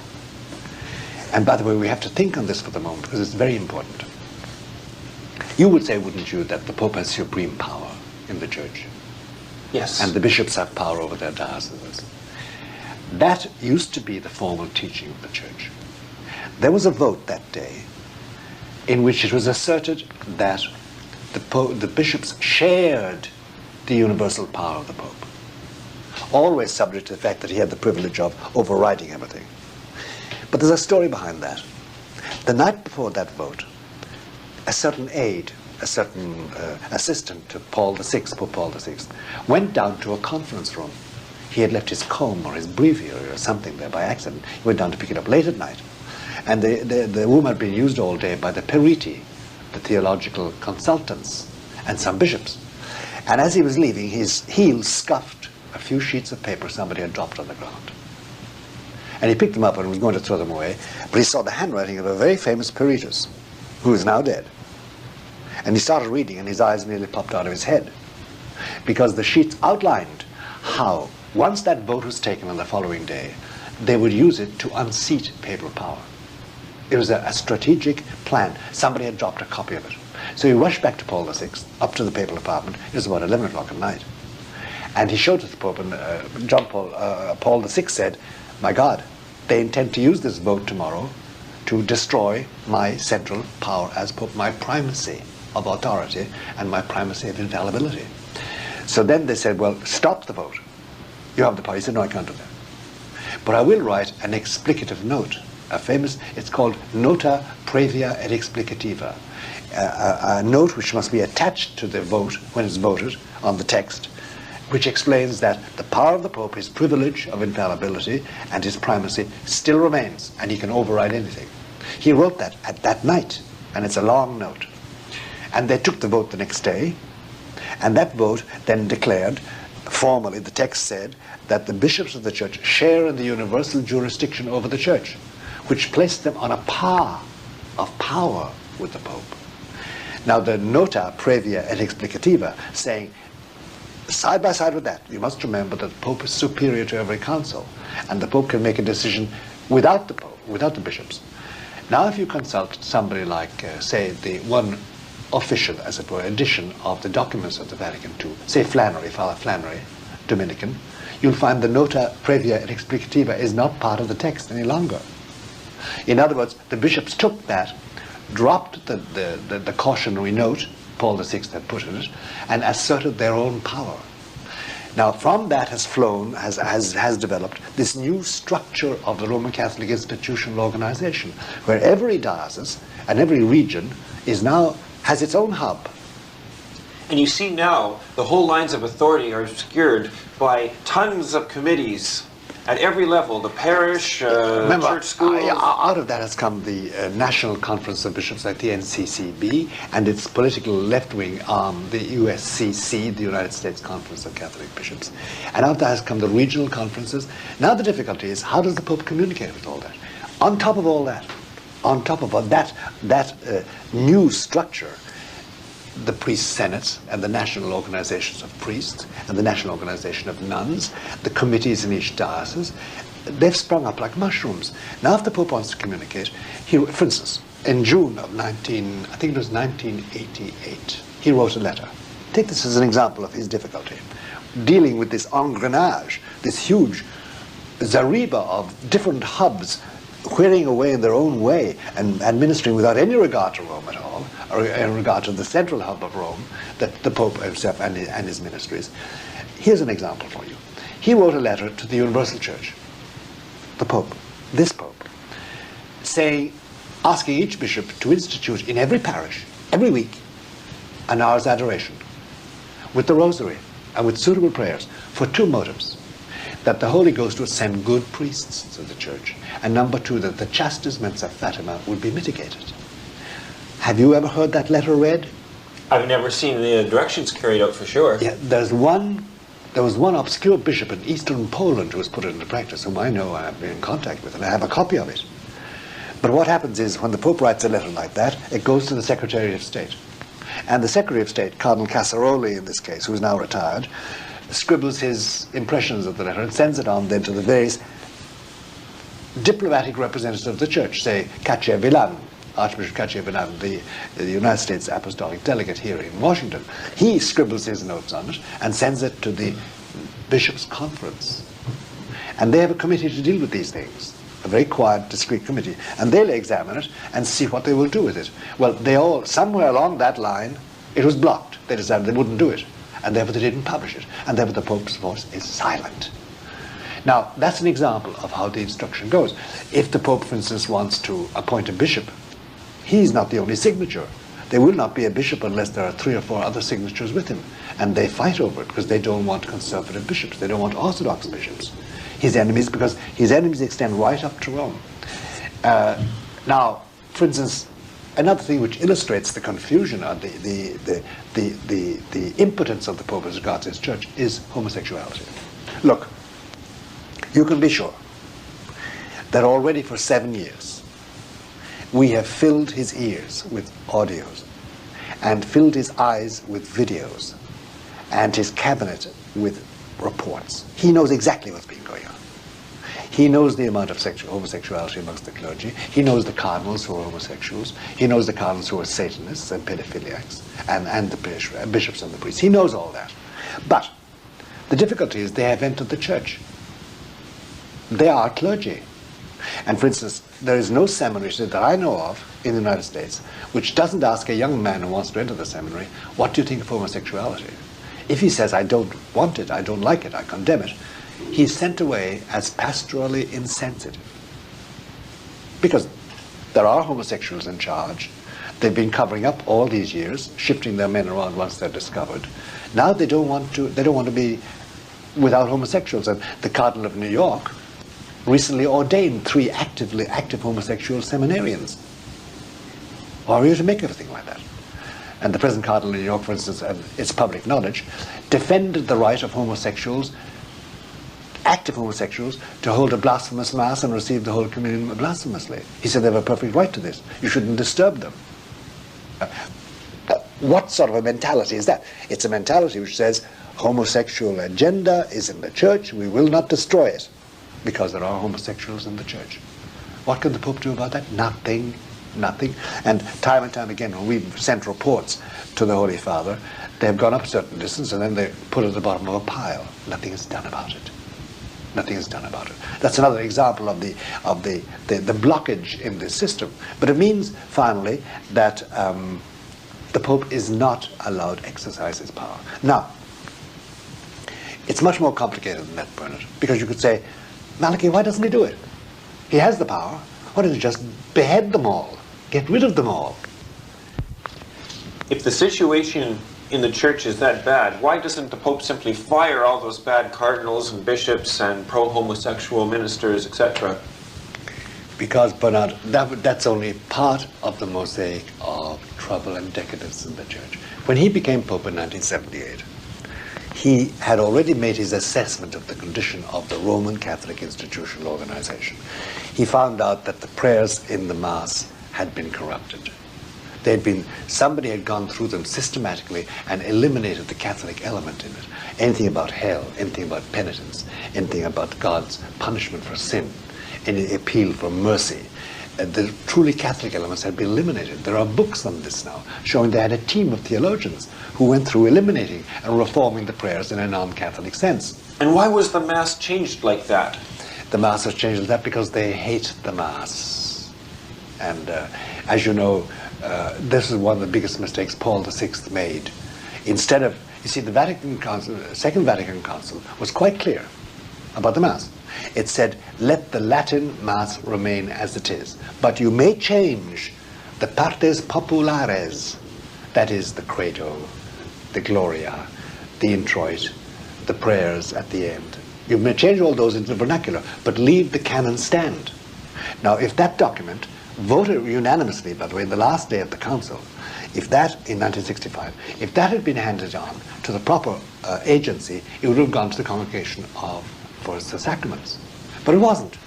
Paul VI collaborated with a very evil man called Archbishop Annibale Bonini, who was a Freemason, and had already written articles on what he was going to do to the church, and they created a thing called the Concilium.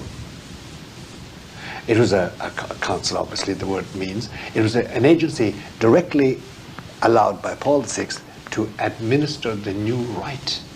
And then he proceeded to write a new rite in contradistinction to the Vatican Council, which said, keep the old rite intact in Latin.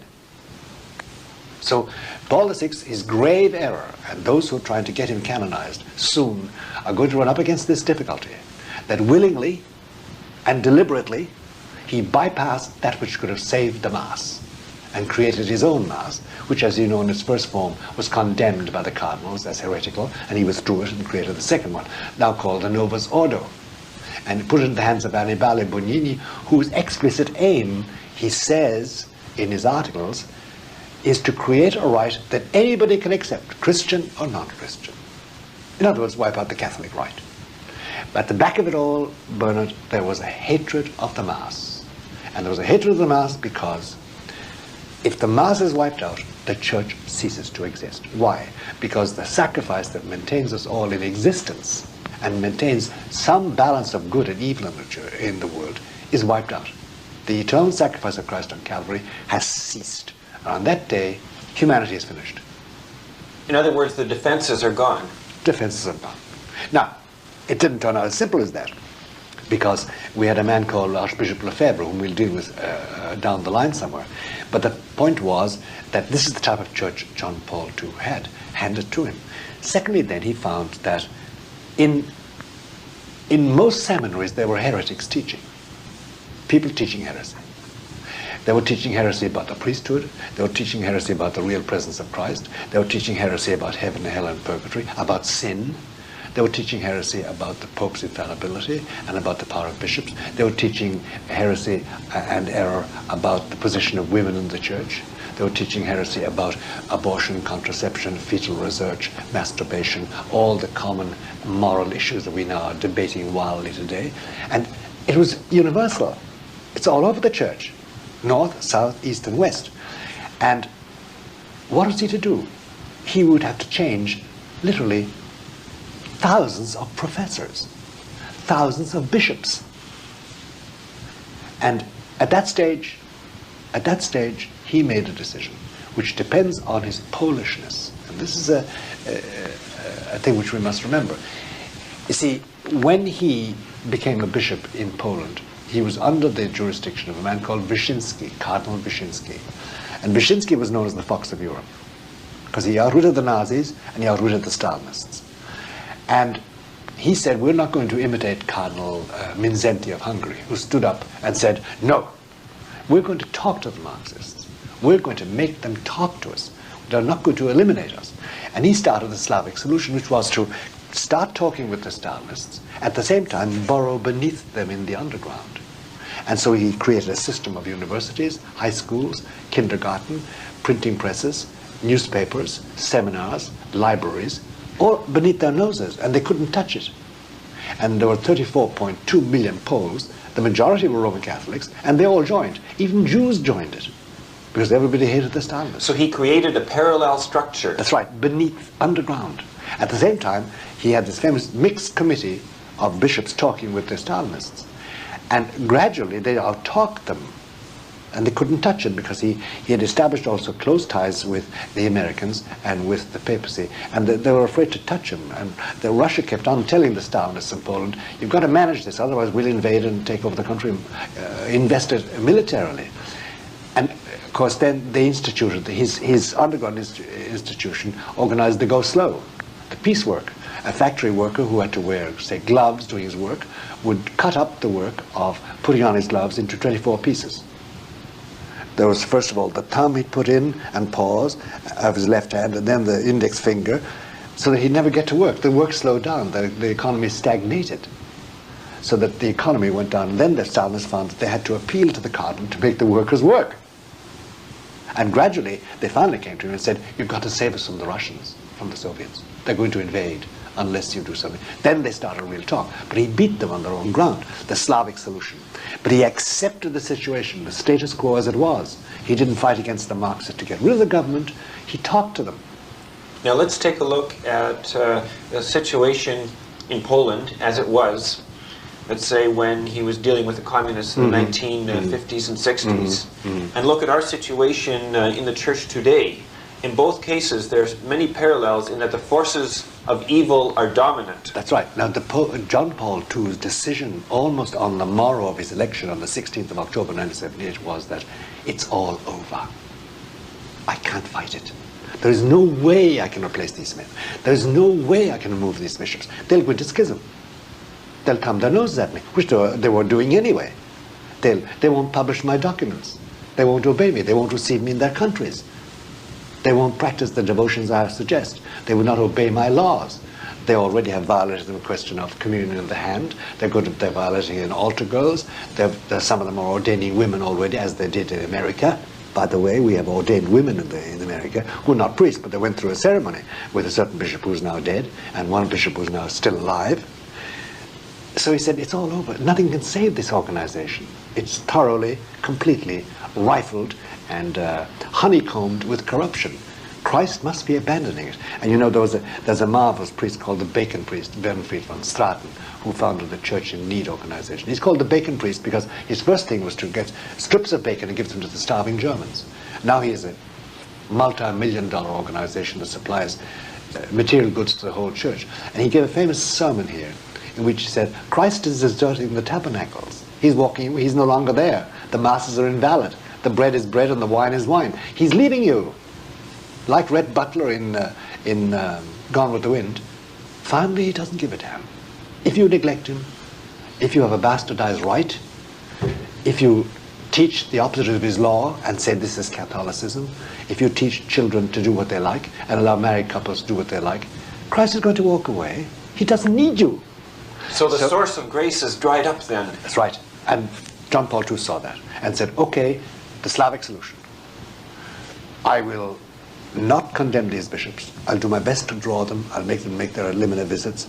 I won't condemn them when they violate my commands. I'll endeavor to persuade them. I will go visiting countries as a testimony, as Peter, so that at least people see me. And there is a strong, very strong persuasion that at one stage Our Lady said to me in August of 1981, by the way, when he was lying in hospital, that as many people as possible must see your face and hear your voice, either in the flesh or in the image or in audio, so that nobody can say, or very few people can say, they haven't heard about you, they haven't seen you, they haven't know there was a voice crying in the desert. But beyond that, that's all he does. He doesn't enforce his law. He can't. He could, but then he says, if I do that, it'll all split to pieces. It's a fragile unity. And Bernard, look at it like this. Is there a Roman Catholic institution organization? Yes, a facade. A facade. It's only a facade. It's on the way out. It will implode. People are deserting it. We know that the bishops are not observant of the law. We know that some of them are atheists. We know some of them are Satanists. We know some of them are pedophiliacs. We know some of them are homosexuals. But that's not the chief difficulty. The chief difficulty is that we know many of them has lost their faith. They no longer believe. Let me give you an example. If I'm a bishop, and I can name 4 right off the bat who are in this position, and if I allow what is called a dignity mass in my diocese, and these 4 do, several, but these 4 in particular. A dignity mass is where active homosexuals, married couples, married homosexuals, men and lesbians, come and go to mass and receive the body and blood of Jesus. Now look, supposing for the moment that the bread and the wine are validly consecrated, that is a true mass. That means that I as bishop allow these people living in sin, explicit sin, the night before or an hour before, coming to church, I allow them blasphemously and idolatry receive the body and blood of Jesus. The deshozun, as they say in the language, you have only 2 choices. Either the bishop doesn't believe that it is the body and blood of Christ, he just believes it's holy bread in a social occasion, or he believes and he's a blasphemer, which is worse. But there's no other option. I cannot allow that. But the Cardinal Archbishop of New York does. The Cardinal Archbishop of Chicago does. It's the norm in the United States and in Canada. Yeah, dignity masses. So the bishop who allows that, he cannot be excused from either being blasphemous or being a non-believer, in which case he's unworthy to hold a mitre. But they're there. They're there. And we had a recent incident here where there was a dignity mass interrupted by active Catholics who grabbed the microphone and started saying the rosary and saying, this is wrong. You people cannot have this mass. The Cardinal Archbishop of New York stood up and defended the right of the homosexuals to have their mass. I leave you and our listeners to draw the conclusion. He must either be a blasphemer or he must not believe any longer. Nobody has the right to blaspheme. I'd like to raise another point here. Now, you pointed out that the structure of the church is basically gone, and let's connect it with another point with the meeting in Denver. I know a lot of people who have stopped going to Mass, stopped participating in the activities of the official church, yet at the same time you go to their homes, you see a portrait of the Pope on the wall, you see a portrait of Our Lady on the wall, a statue of Our Lady also perhaps, and they might show up at these papal meetings. What does that tell you? It tells me this, that they have given up on the organization. They no longer feel that the parish church and the parish priest and the local bishop represents their Catholicism. But they do know that there is a vicar of Christ called the Pope. And they hope that by going there, some light will be given them. But there's a loud cry from those people running to the church, a lament. Holy Father, Why have you abandoned us? Why don't you champion us? Why don't you get rid of this parish priest who has a mistress or who is a homosexual? Why don't you get rid of the bishop who's teaching us heresy? Why don't you get rid of the schools where they teach our children sex ed, sexual education, and corrupt them when they're 4, 5, 6, 7, 8, and 9? What is this?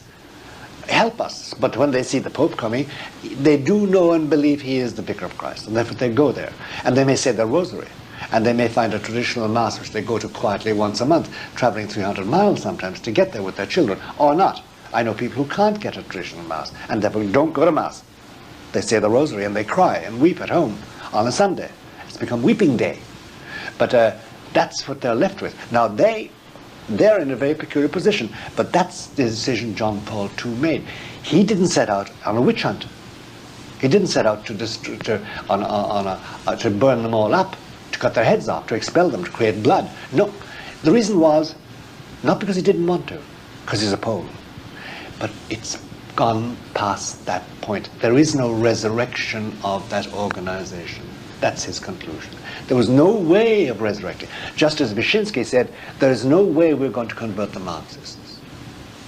Either we talk with them and maintain some sort of a peaceful unity on the surface while we burrow beneath, or else we have no solution but Minzenti, who was a martyr and lost the whole shebang, or Cardinal Teen of China, who fled before Mao Zedong and arrived in Rome as a refugee.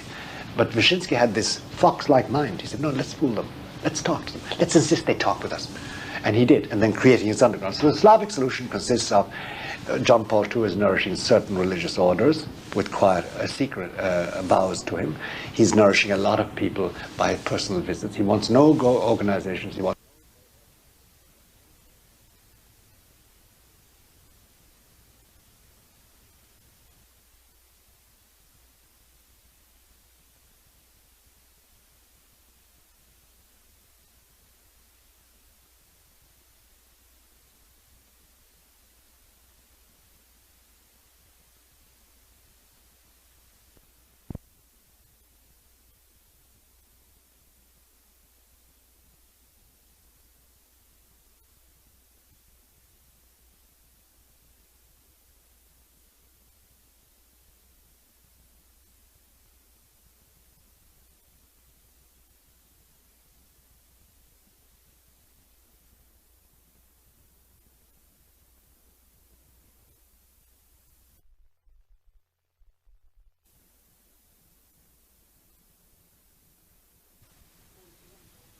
So in a sense, the faithful are forced into a situation where they're playing kind of a waiting game. That's right.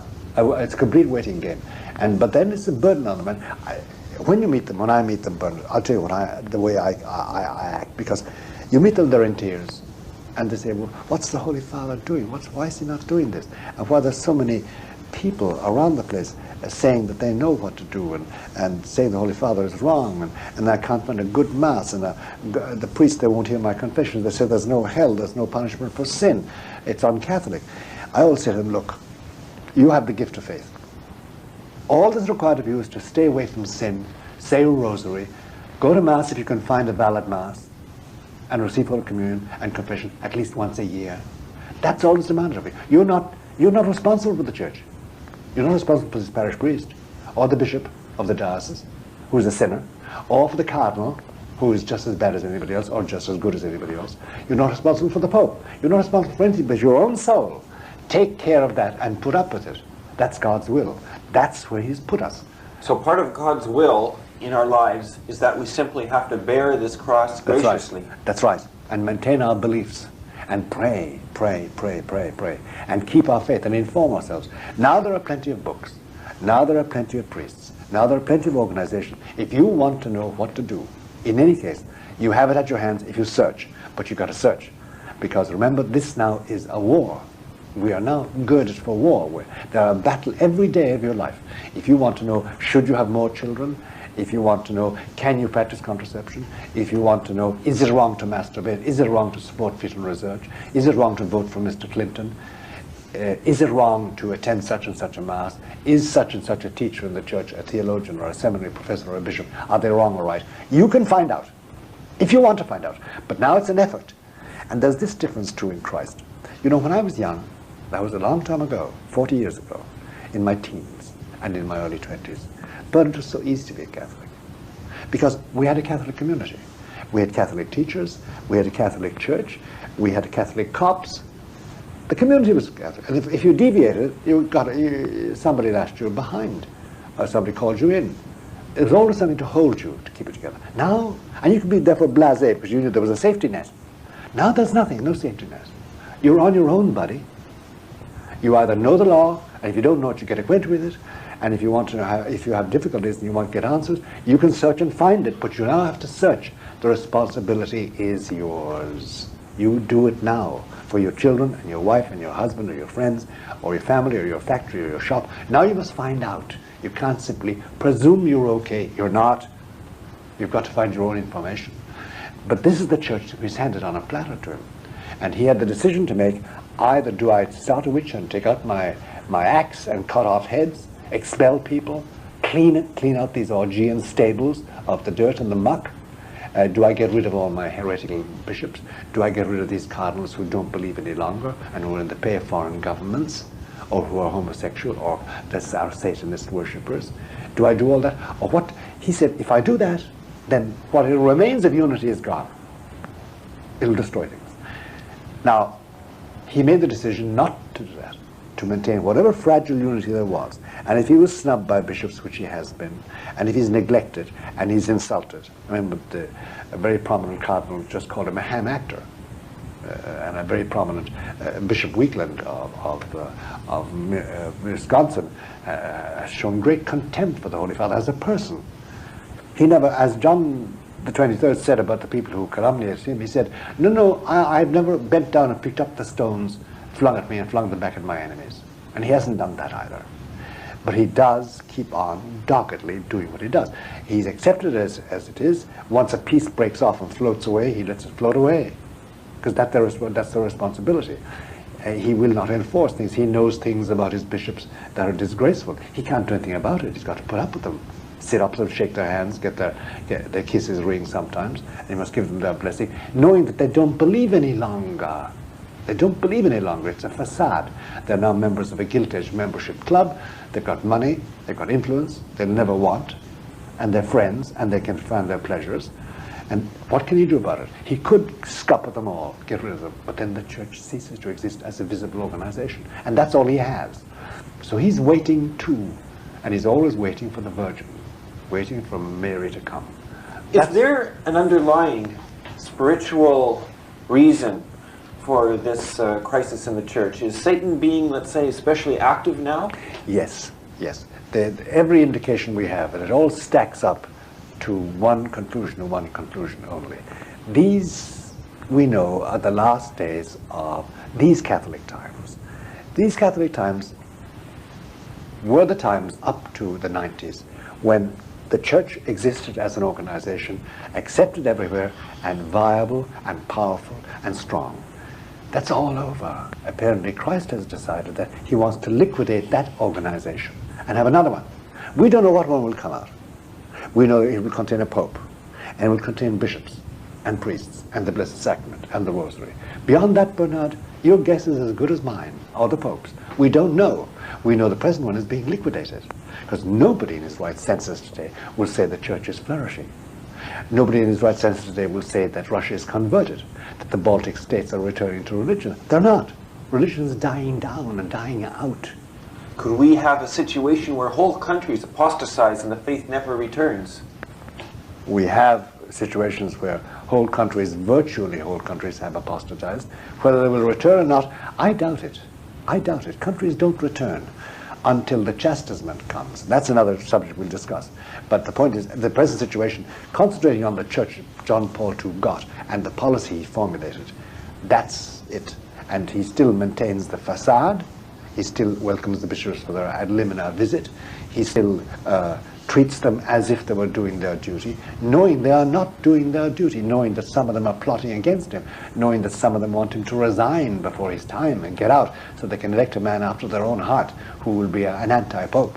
And we will discuss, we'll discuss that. That's the last interview. But at the present moment, it's the condition of his church. So let us Catholics not be at all self-inflated.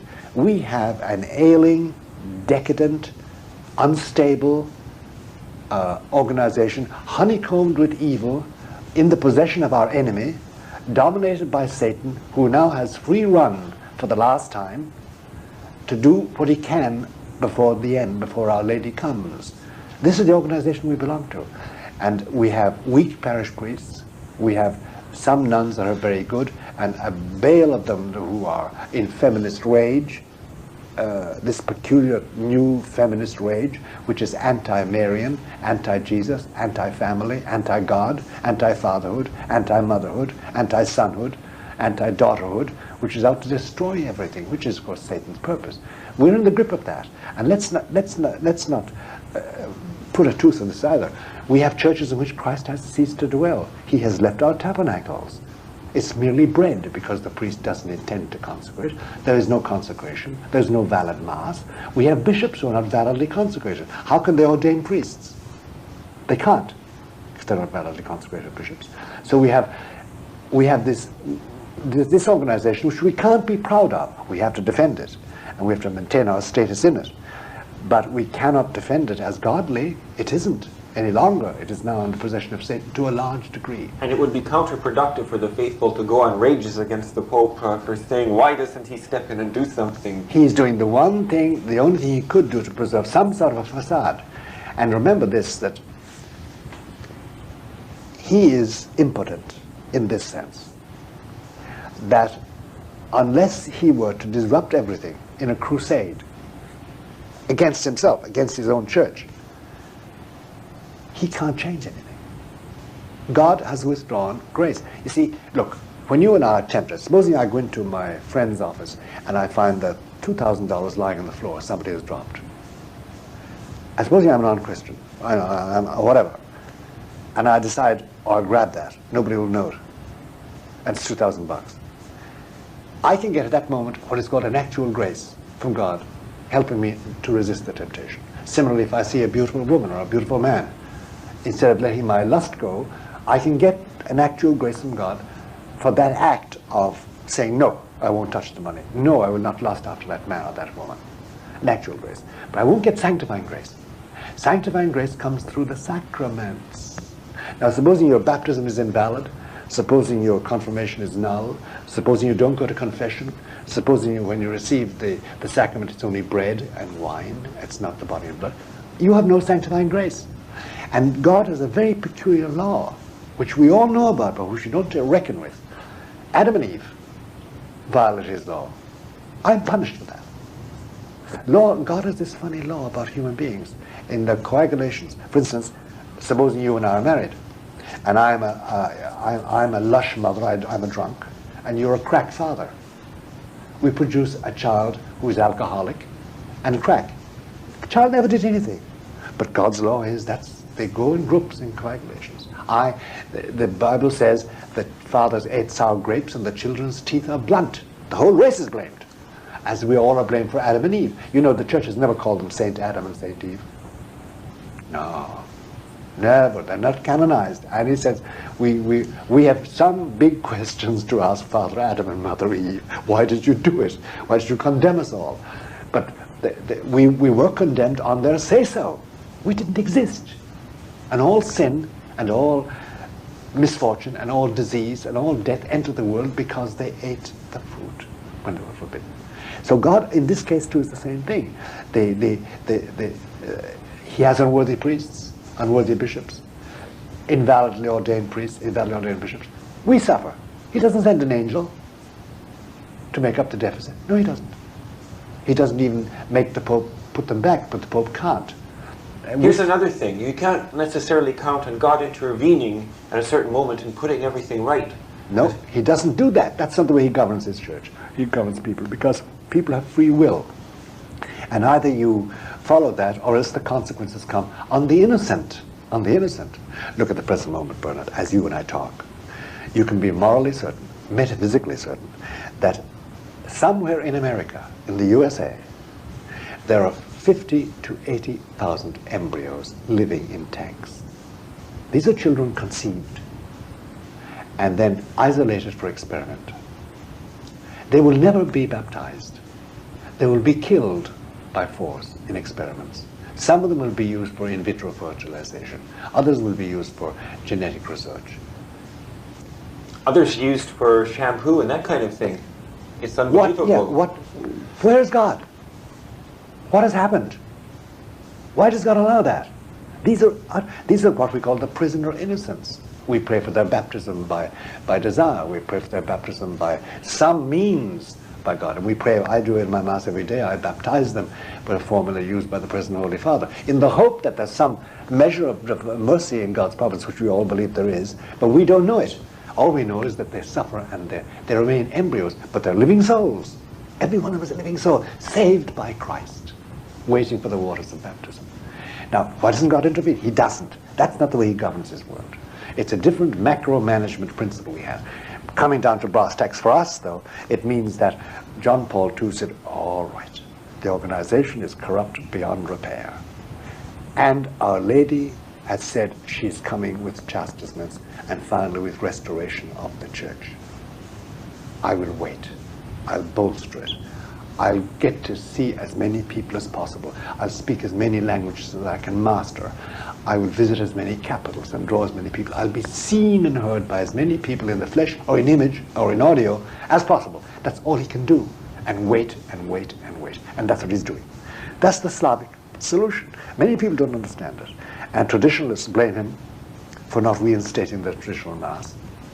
It's worth his life. If he tried to do that, I think they would kill him. Those who are against the traditionalist Mass, they wouldn't stand. Others are angry with him because he doesn't remove bishops. He can't remove them. He could in principle, but in practice he can't. If he were to violate the rules, the normal rules in the Vatican, he'd have a total revolt in his hands. At the present moment, he can't mail a letter or receive a letter. He can't make a telephone call or receive a telephone call. It must come through Central. Everything is governed by him. He has his emissaries and his friends that come to see him.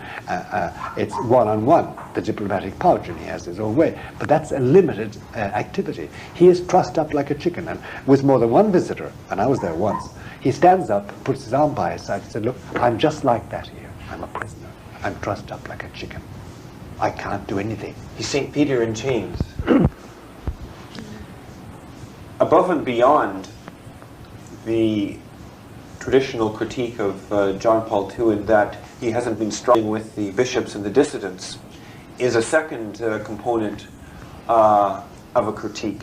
And this second component of the traditional critique of John Paul II is that he has been meeting with people like the Dalai Lama, setting up the meeting in Assisi, meeting with the voodoo priests in Africa. What is the reason for this?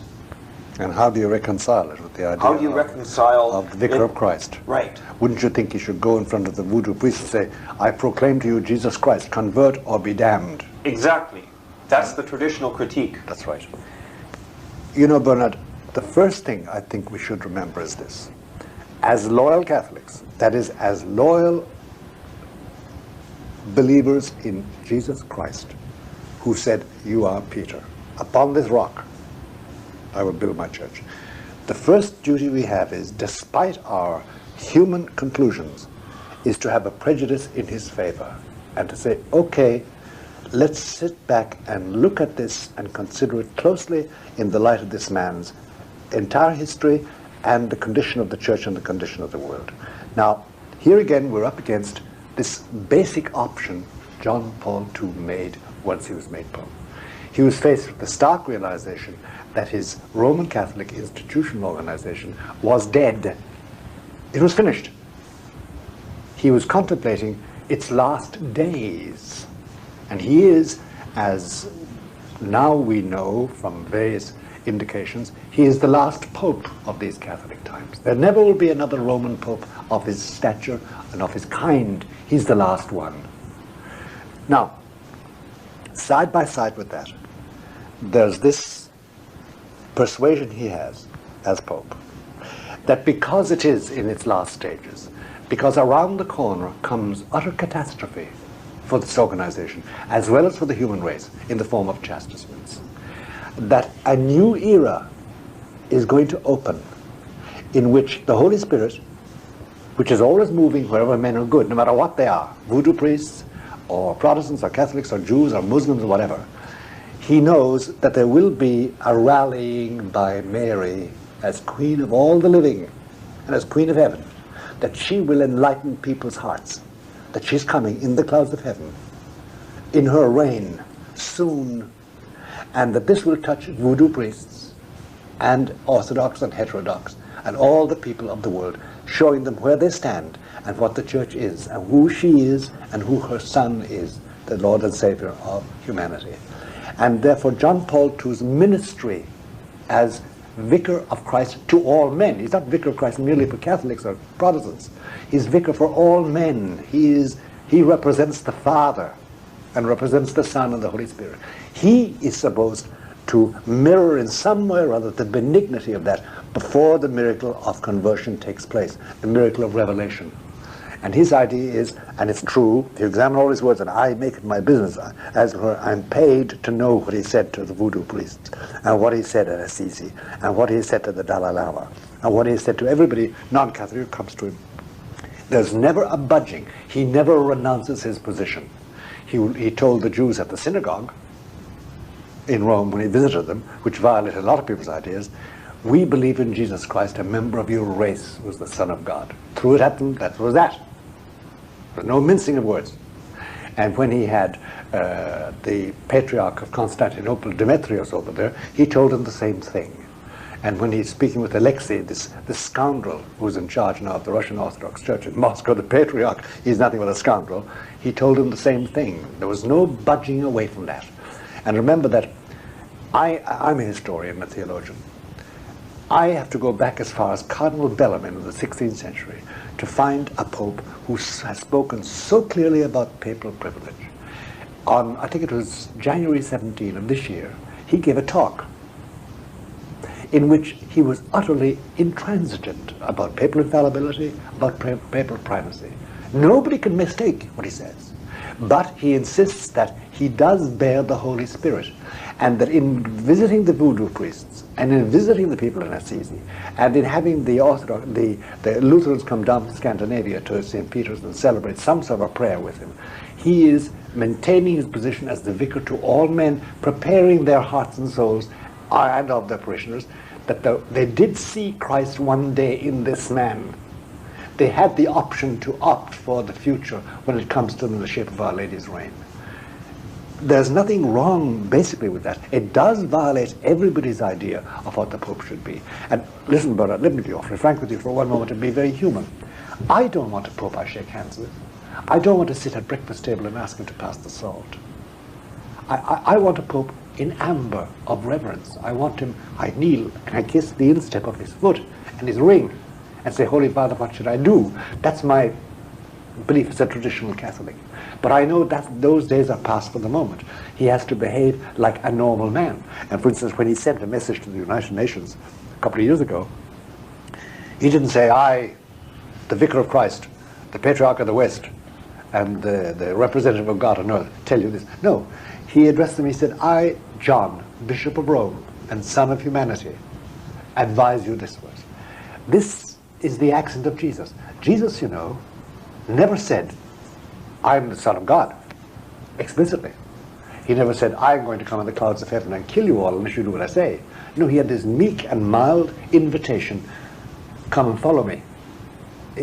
So John Paul II is preparing, in the light of what he sees coming, he's preparing, disposing souls to look finally and say, oh yes, he was here, that man in white. He did fly in Alitalia. He did talk with us. He does represent the truth. This is what he's preparing. Now it's hard chaw, as they say in America. It's hard fare for anybody to swallow on, who believe that the Pope must always be recognized by the Pope, by everybody, and should behave himself and keep away from all sinners that have nothing to do with him. Christ himself was accused of sitting with harlots and wine bibbers, if you remember, in the Gospels. They calumniated him. So they're calumniating John Paul II. Now, look, here you're faced with an option. I was never Pope, neither were you. Neither of us will be Pope, as far as we know, Bernard. None of us sat in that catbird seat. We don't know what weight is on his back. We don't know what pressures are on him. We don't know what he's been told by God. We don't know what revelations were made of him, and he's had personal revelations. We don't know, and therefore we can't judge him. Pontifex Maximus ad nemine judicatur, the church says in this universal code of laws.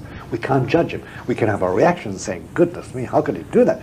These voodoo priests with their devils and their mime and everything else, and these heretics and these Orthodox Greeks and Russians who don't acknowledge his primacy, how dare he talk to them? We should say, go home and either come back to the unity of the church or else. That's not the way of Christ, apparently.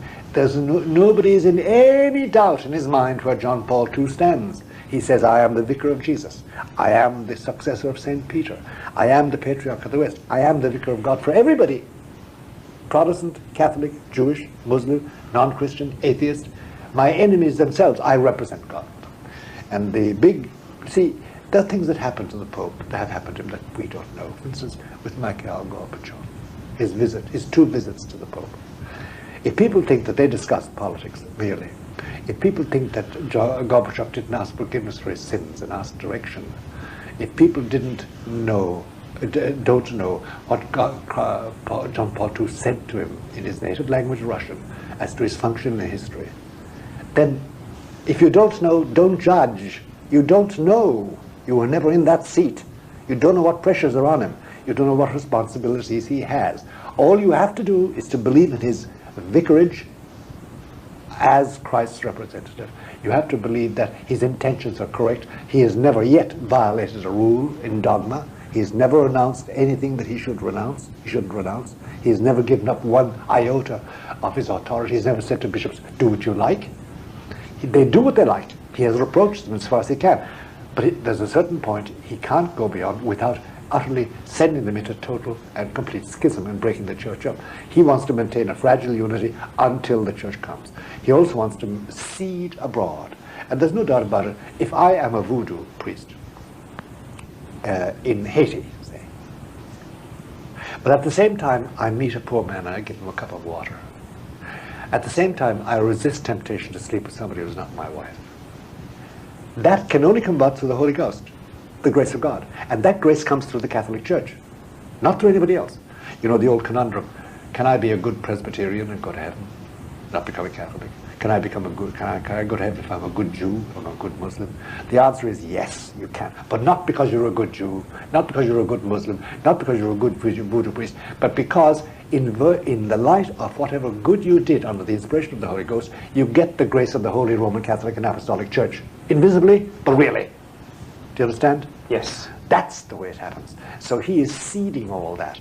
Who am I, with my little parochial criticisms, to say he shouldn't do that? I never sat in his chair. I never faced God, the abyss of God's greatness, with the people of God behind me. I can't make a mistake. I can't afford to neglect the chances. So that when you find him, though, you find John Paul II at the crux, at various crusades, the cruxes of his life, standing for instance, with the President of the United States, standing beside him at Stapleton Aerodrome, the almighty head of the only superpower existing, backed by everything the United States is. And there's this little frail figure of 73 with his shaky left hand and his weak voice. And he stands up and he says, look, you've got to defend life. You have to defend life. Attacking immediately abortion. People say, well, listen, be diplomatic, don't mention that. No, he's going to say it. And he said it again and again and again and again, right through his visit. And it's interesting that Clinton did not give any response. No, he didn't dare. He didn't dare. Now, when we get into the question of the world in which this church is, this bedraggled, decadent shambles of a church is, we'll see where all that coheres together. But as regards John Paul II, the wisest thing is to say, okay, I don't understand this. I wish that he simply was other. He's not. But he is the vicar of Jesus. He is sinless in this respect. He has the privileges and the gifts, the personal gifts as Pope. I must respect that and wait and pray. Say my rosary, go to Mass, avoid sin, rear my children well, be decent to my husband or my wife, and do my duty and pray for the Holy Father that he have the light. Because the only difficulty John Paul II has is the light of the Holy Ghost. He must have light. because on his behavior and his decision depends so much, because he's in the middle of a world where he, with the geopolitics of faith, the geopolitics of faith means that he has thought of the various political systems, north, south, east, and west, and all the various countries, and of the whole world. Remember, this is a huge 4.5 or 5 billion people world now. He must think of all that in the geopolitics of faith. He must see it all as somehow englobed in God's plan, because God sent his only begotten Son to save all men, whether they're saved or not. That was the purpose of it. Universal salvation. Whether they benefit or not, that depends on their free will and the grace of God. But he must think of them with the geopolitics of faith. But he also has to contend with the geopolitics of reason, which is what's going on in the world of men who don't kneel down, whose parliaments are not dominated by the crucifix, who have no idea of serving God, whatever. They have an idea of making money and having a good time with food and women and sex and power and pleasure. What is happening there with all their decisions, the geopolitics of reason, the way they reason for their security, national, international, and financial? So this is a balance you must achieve with this man. There's no disunity between what he's doing and what he's doing in the world. He made a resolution, by the way. They would go anywhere where men were. He would talk with any body of men, as John Paul II, as John, Bishop of Rome and Son of Humanity and representative of Christ. And he would do that continuously. Nobody could forbid him to go anywhere, he said. And he will not be forbidden. He will go anywhere, talk with anybody, scientists or atheists or psychiatrists or midwives or politicians or academicians. He will talk with them all, because he has the Wyszynski principle. Talk, and build your underground. And that's his principle. And we belong to the underground, brothers, if we belong anywhere. Because the church doesn't exist as it used to. The visible Roman Catholic institutional organization doesn't exist. I think that part of the problem for many of the faithful, myself included, is that there's a yearning for the situation as it was, let's say, when Pius XII was Pope and he was clearly the monarch, and people would kneel down and kiss his ring. Of course. And he retired behind the screens, and he was hidden away in the amber of the papacy, preserved in that amber of reverence. That day is past. Let me tell you something. Take Christ. He was, from what we know, a Caucasian. He was about 5'11", from what we know of the shroud. He had a strong body. He probably was brown-skinned, as all the Jews at that time were. He was probably dark-haired, from what we know. We're speculating on that part of it there, his pigment. He walked around, and people dressed him as rabbi, master. And when they tried to make him king, he ran, he fled. And he refused to be crowned, refused to be accepted as a leader. And finally they got a hold of him, they stripped him naked and they scourged him, they thrashed him, and they crucified him, covered him with blood, and buried his body in a hurry to get rid of him, so that there would be no ruckus with the Romans. Now, of course, if I had met Jesus in Galilee, on the shores of the lake, or if I had seen him in Jerusalem in the week of his passion, I'd have adored him, fallen down in front of him. I'd have kissed his feet, as Mary Magdalene did, and adored him, and the disciples. But the wide world didn't. And why do I expect my Pope to be more reverenced than he was? Is the disciple above his master? So John Paul II is saying, okay, they have stripped us of our dignity. They have stripped us of the aura of divine authority.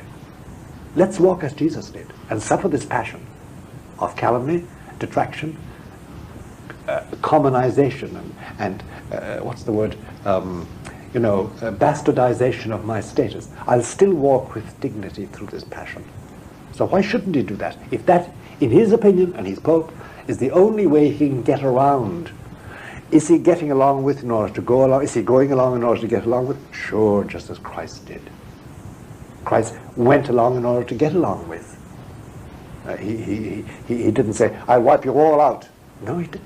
He went along with it. He was a victim of the circumstances. But being Lord and Master of all circumstances, he turned it finally into the salvation of the church. Similarly with this Pope too. Why should we think he should be above his Master? No. We who know him should reverence him and pray for him. and we should venerate him. But Mr. Clinton is going to shake his hand. Mr. Cole is going to shake his hand. People are going to have breakfast with him and ask him to pass the salt. Sure they are. I call him Mr. Pope or Signore Papa or whatever it is. We have to put up with that, just as they talk to my beloved Jesus, the Son of God. They talked to him as if he was just another rabbi. Rabbi, tell us what you think of this. The other rabbi said this. What do you say?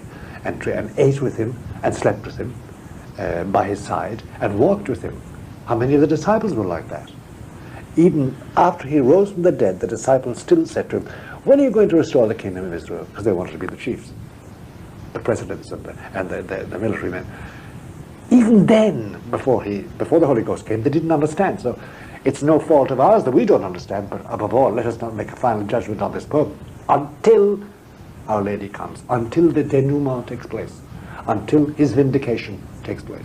And pray for him in the meantime. He has the light, because, Bernard, he needs light, the light of the Holy Spirit, every day, more and more, because we are now entering a dark, long night of civilization.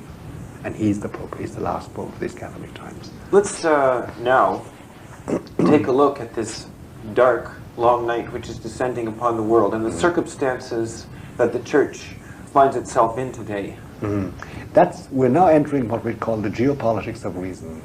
That is how men reason their way through the politics of the entire world. Geopolitics, the politics of the globe. Because if there's one thing certain today, Bernard, it is that we are now in a world which is already one, in a very subtle way that people don't realize. Today, all the money markets are globalized. What happens in Tokyo and the Hang Seng takes place in New York. What happens in Singapore and in London and Paris and Rome, all these money markets are in one global situation. There's no separation any longer. The flow of capital and the flow of capital goods, by which nations live or die, by the way, that flow is determined by these markets. And our money is influenced by the yen, by the mark, by the franc, and vice versa. We now are in a new situation completely, where already we're financially one, whether we like it or not. Whether we like it or not, we're financially in one ship. There are no national economies anymore. No. Trillions of dollars flow every day between borders without any hindrance. Because the men running it have no borders themselves. They're not French, they're not Chinese, they're not Americans, they're not British any longer. They're citizens of the world who have vast holdings. Now remember that every day on the international markets, something like $600 billion is sloshed around in various deals. And there are hundreds of thousands of small investors, anything from 20,000 to 200,000, small, picky investors. There are about 60 or 80 men, some women, but mainly men, who play with anything between 40 to 80 billion. They decide what nation lives and what nation dies. They decide if Somalia is going to be saved. They decide about Bosnia-Herzegovina, not the politicians. Why? Because they have the money. It's not that they're merciless, no. They simply are very, very wealthy, and they grow more wealthy. And their interests are universal, they're global. They decide our money, and they finally will tell Clinton what not to do.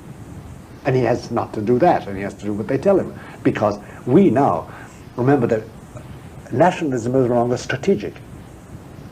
We don't need any longer to have a nationalism in order to survive today. But there are other things that we have, and here's where the Pope comes up. The first geopolitics of faith, the clash between geopolitics of faith and geopolitics of reason takes place in the question of birth control and population control. And it's very important, because it was at the nub of the meeting in Denver, and is at the same time the bugaboo of this nation today, with the pro-life and the pro-abortion movement, and then the whole movement of medical research, fetal research, and marriage and the family. It's all bound up in one ball of wax. Here's the situation. Since the time of President Nixon in the 70s, there have been a series of executive orders by the presidents of the United States, every one of them. Nixon, Ford, Carter, Reagan, and Bush. Now, an executive order in these United States is an order that can't be gainsaid. The president makes it, and it is law to be applied. This executive order has declared that 13 countries are strategically necessary for the United States. And these countries are strategically necessary because they contain resources we haven't got and we need for our survival. Mainly military, but then economic too. They contain large Catholic populations, like the Philippines. And the executive order says we must be intensely occupied in population control. Keep the population down. Why? Very simple. All these countries are underpopulated. By the way, there's one country in Africa which is overpopulated. Demographers, when they speak about population, they consider a country underpopulated when the ratio of people to the land is such that the people can't work the land for their own sustenance. And most countries in Africa are underpopulated. There aren't enough people to work their resources. We don't want them to get sufficient population. Why? Because then they will be developed countries. They'll cease to be underdeveloped, UNDCs. They'll cease to be LDCs, low development countries. They'll become viable, and then they have command of their own resources. And what about our strategic necessity? So this document, which is now public law, and has increased our spending of billions of dollars on Planned Parenthood and on birth control, sterilization, condoms, all sorts, anything that can stop stem population, is now the law. It says we have to limit population for our survival as the United States. It's actually become an international crusade. Yeah, because it's law. We have declared, Mr. Kissinger and Mr. Nixon first formulated this, we have to limit population for our survival. It is strategic. It's as strategic as possessing nuclear power. If we hadn't got the hydrogen bomb, we wouldn't survive. Similarly, if we don't restrain populations in these countries, we can't survive. Now, that's what the Pope is facing. When Clinton and he stood at Stapleton Aerodrome and on this podium, and the Pope, Clinton, having spoken, a nice deferential welcome, by the way, there's nothing wrong with it, he behaved himself, in spite of his origins. The Pope spoke, and he made it quite clear where he stood on abortion. There you had the clash completely. The Pope would not yield, no yielding. And right through his whole visit, he stressed the same thing again with the young people and with everybody listening to him, and the government listening to him, that I am here, I am not yielding on it. And if you want war on the point, we'll give you war. But we will not yield on this. And this is the big clash between the two things, the geopolitics of faith and geopolitics of reason. There's more to it, though. There's much more to it. Because there's a worldwide depression. Every country is affected, including us. Solzhenitsyn said a couple of years ago in one of his letters that a country which has lost moral spirit can't last, no matter how rich it is. And today we know that the United States, our social order, our political order, is riven with corruption. We know that. The rise of crime, the absence of moral observance in marriage, the fact that homosexuality is now enshrined as an alternative lifestyle. We have homosexual marriages. We're going to have much more of that. We're going to have the homosexual family placed on a par with the normal family. In fact, heterosexual families are now regarded as funny. They're not as up to date. And anyone who in any way criticizes this new order is immediately stigmatized. They're and politically incorrect and socially unacceptable. That's the condition of our situation. Whereas the majority of Americans, and I'm sure the majority of Canadians, don't want that. But it's foisted by evil. And it's maintained in public because the organizations have been very, very clever at it. So we have that. Number two, there is no Christian principle governing international movements. We didn't go to Somalia for the love of God. We're not dealing with Bosnia and Herzegovina for the love of God. Otherwise we'd have gone in and done something about it. We will tolerate any suffering. We'll tolerate another Holocaust. Let our friends, Jewish friends, remember, and they know it. We'll tolerate anything if that helps our national survival, because we have lost direction. And there's no doubt about it. That's the evil and the immorality of America today. In spite of the fact the majority of the people are God-fearing, are good. In a day's walk in America, I'm sure it's Canada the same thing, you find good people. You'll find the odd, there's exception to every rule, but normally people are good. But they're helpless in the light of the evil that has descended on us all. And that evil is very simple. The law of God is not observed. Education is being totally secularized. Children are being taught errors from the very beginning. And there's a new system of education taking place, OBE, outcome-based education, which is totally un-Christian and is meant to de-Christianize the masses of children. And let's take a look at the situation that the average family is faced with. The average family is under siege, and you don't know from day to day if you're going to keep your job. Every day you pick up the newspaper and you read about hundreds of thousands of layoffs here and there and everywhere. That's going to continue. It's going to get worse, not better. Economically, we're in trouble. And no matter what the new administration of the United States says about its deficit package and new plans, we know the deficit is going to be much greater by '96 than it is now. It's not going to be solved. And we're going to have suffering. Now, on top of all that comes the geopolitics of faith. And John Paul II says, and he's told the leaders, over and above your economic difficulties, over and above your financial difficulties, over and above the economic depression, I must tell you that there are punishments coming from the hand of God. There's worse than the Mississippi floods. There's worse than Hurricane Andrew. There's worse than AIDS. There's worse than the explosion of Mount Helena. There's far worse. There's far worse. Some of them listen to it like Gorbachev. Some of them don't. But he keeps on telling them that.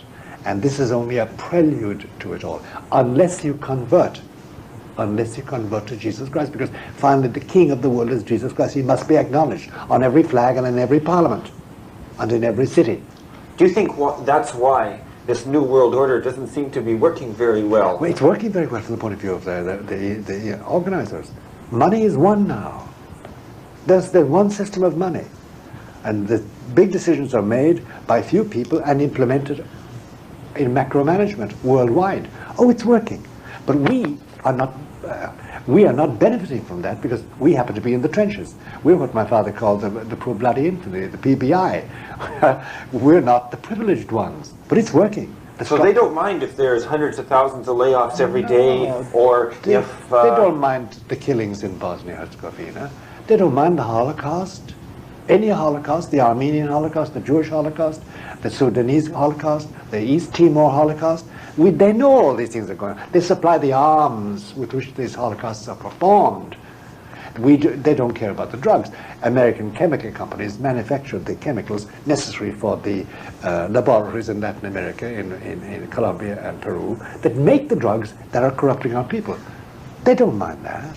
They don't mind that. That's money.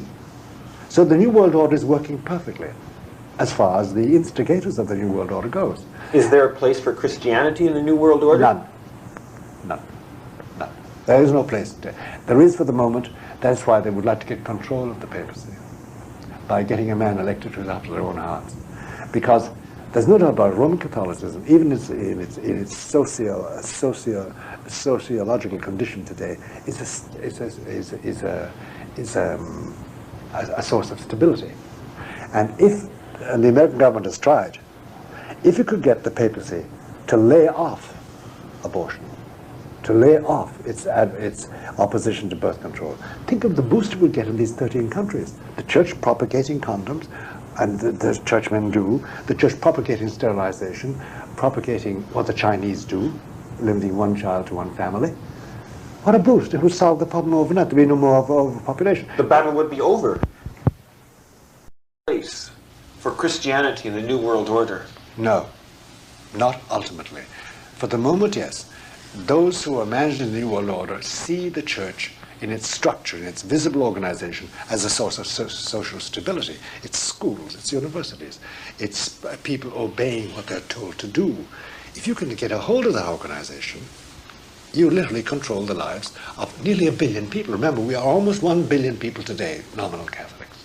If you get that in train, under control, think of the power you have. But for the idea that these people would practice contraception, would not practice contraception, would not practice abortion, would insist on social justice for all nations and the proper distribution of wealth, superfluous wealth, who would vote against war as a means of making money. I mean, remember, the merchants of death make money on war, as they do in Bosnia-Herzegovina now, as they do in Somalia, as they do in Indonesia, as they do in Africa, as they do in Angola, as they do in Latin America, as they do in Europe, as they do in Armenia. All that will be wiped out. Oh no, that's no place for that. Behind it all, Bernard, there is this mysterious thing which we must touch upon.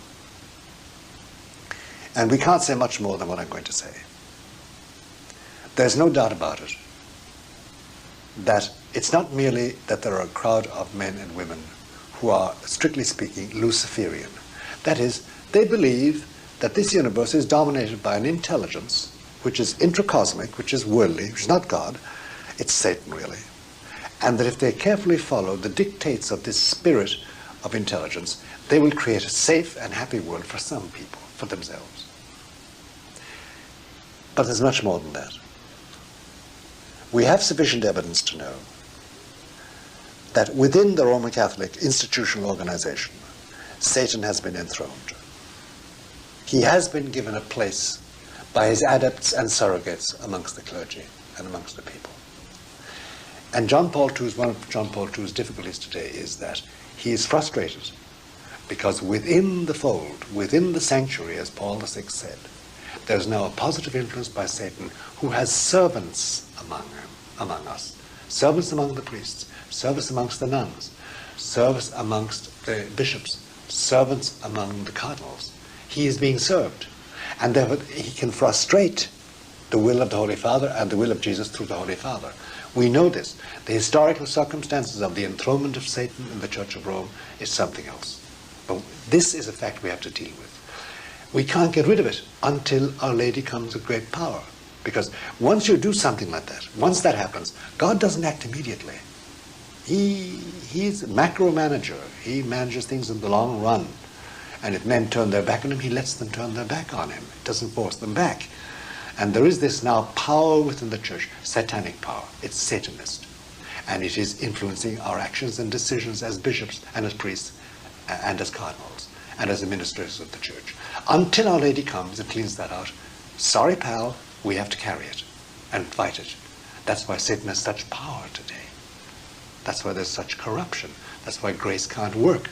Remember, the early missionaries who went to China and Africa, they found that when they went into a village or a group of pagans, their first difficulty was physical. They ran into physical difficulties because Satan ruled there. He didn't want them there. And there are stories, true stories about trying to change the place names in streets from the name of a god to the name of one of the saints. And the ladder would be taken away from the man. He'd fall down and break his neck. And water was polluted. And there were physical difficulties because Satan does acquire physical power once you admit him to your household. And he has great power. Remember that the existence of Satanism in this country is an established fact, that we have at least 8,000 covens, Satanist covens, which include priests and nuns as well as ordinary. Do these people exist at high levels of government? Oh yes, they do. They do. Without mentioning any names, they do. Right through the government, in the church and in the state, and in the states. So that there is a presence of Satan today, willed and accepted. You know what appalls us as exorcists in this part of the country?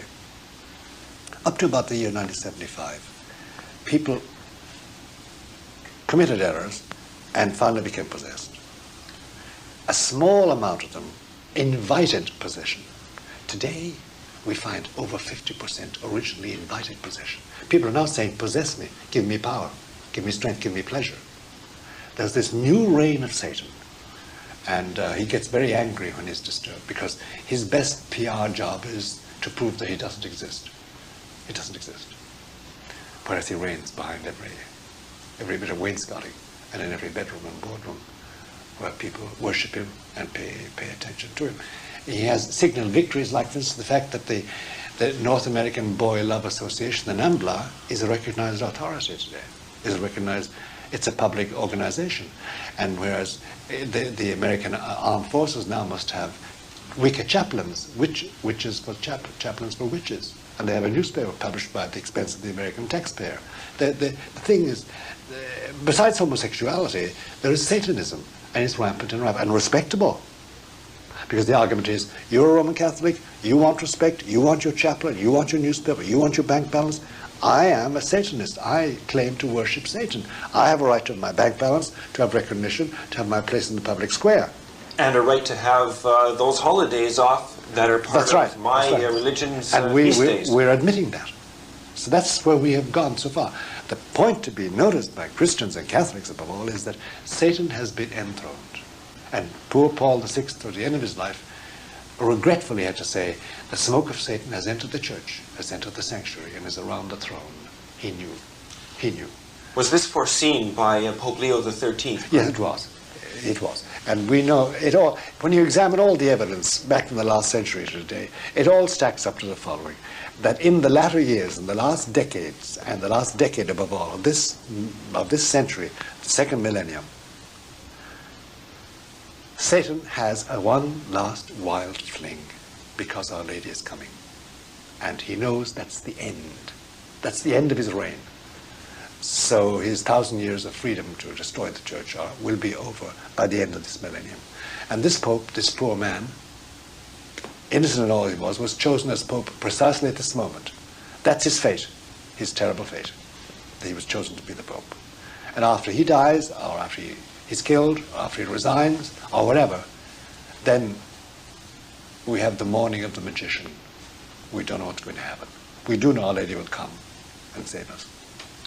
Now let's take a look at something else that's happening that's probably related both to our discussion of the papacy and the dark night that's falling. It seems like old guards of any shape and stripe seem to be crumbling. People will pick up the newspaper and read, for example, that the monarchy in England is in serious difficulty, that institutions which dominated America's business scene like IBM are crumbling. Why do you think it is that all these age-old institutions are falling? Because the civilization which gave rise to them, by the way, the Roman Catholic Church created that civilization, is at an end. It's the evening of the civilization. All the reasons for the existence of a monarchy with some decorum and some leadership power, some leadership role, they're gone. They no longer believe. They don't live Christian lives. They're no longer Christian in their behavior. They may have been baptized. They may not have. But the civilization as a whole, in its academia, in its public life, in its politics, in its war, in its peace, in its economy, is totally paganized. The civilization has ceased to be Christian.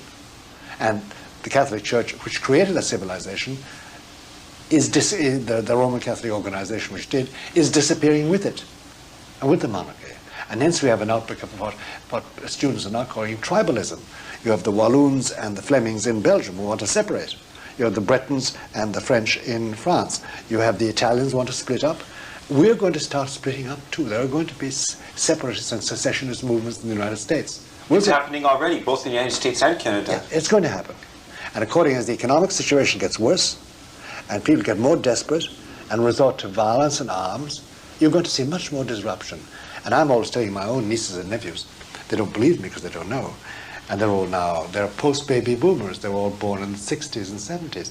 I always say to them, you don't know it, kids, but you have already lived the best years of your American lives. And you can say the same to people in Canada. You've already lived the best years of your Canadian life. You may not have liked it, but compared to what's coming, it was a paradise. But everything is breaking up.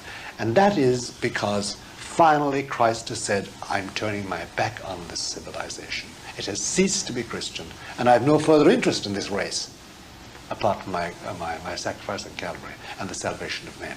And he's letting it break up. And you see, God has such power. Look, I can drink, I can eat, I can marry. But supposing I drink to excess, he doesn't send an angel to say, Malachi, stop that. No. He will allow me to corrupt my entire life and kill my body and go to hell for drunkenness. I can get married. I can also lecher. I can seduce and commit adultery and fornication. I can become a homosexual and get AIDS. I can kill myself. I can destroy my wife and children. In other words, Christ, if you misuse your powers, the natural powers given you, lets the misuse destroy you. He doesn't need to act. There's an inbuilt sanction, a sanction built into the world. You violate it, it destroys you.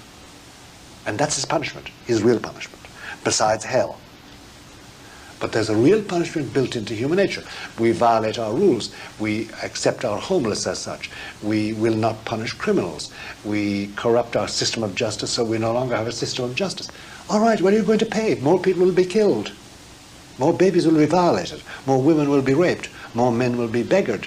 More people will die in misery and malnutrition. More people will hate each other. There'll be more violence.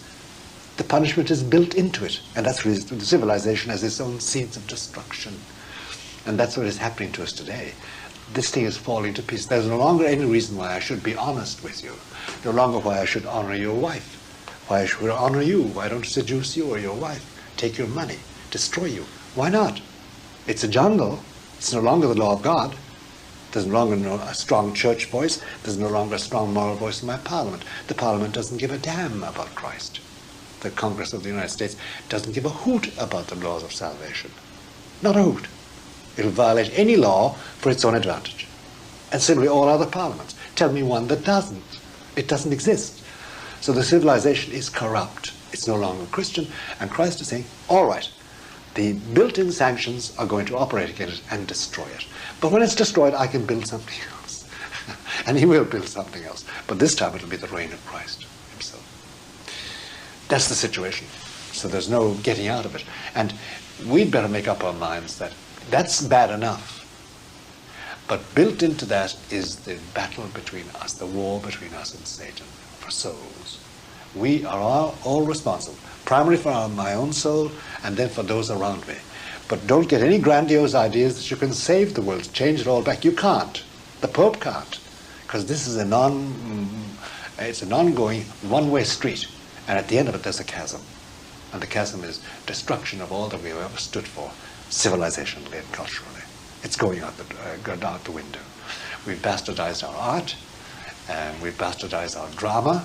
There is no new, vivid literature growing up. There are no great poets, great dramatists, great writers, great philosophers. It's a desert at the present moment. People often speak about the change from communism in Eastern Europe. People forget that for 75 years, and for the best part of 45 years, most of those millions were bastardized intellectually by the great lie of the communist utopia. They were mongrelized morally by no law except the law of force. They were corrupt socially.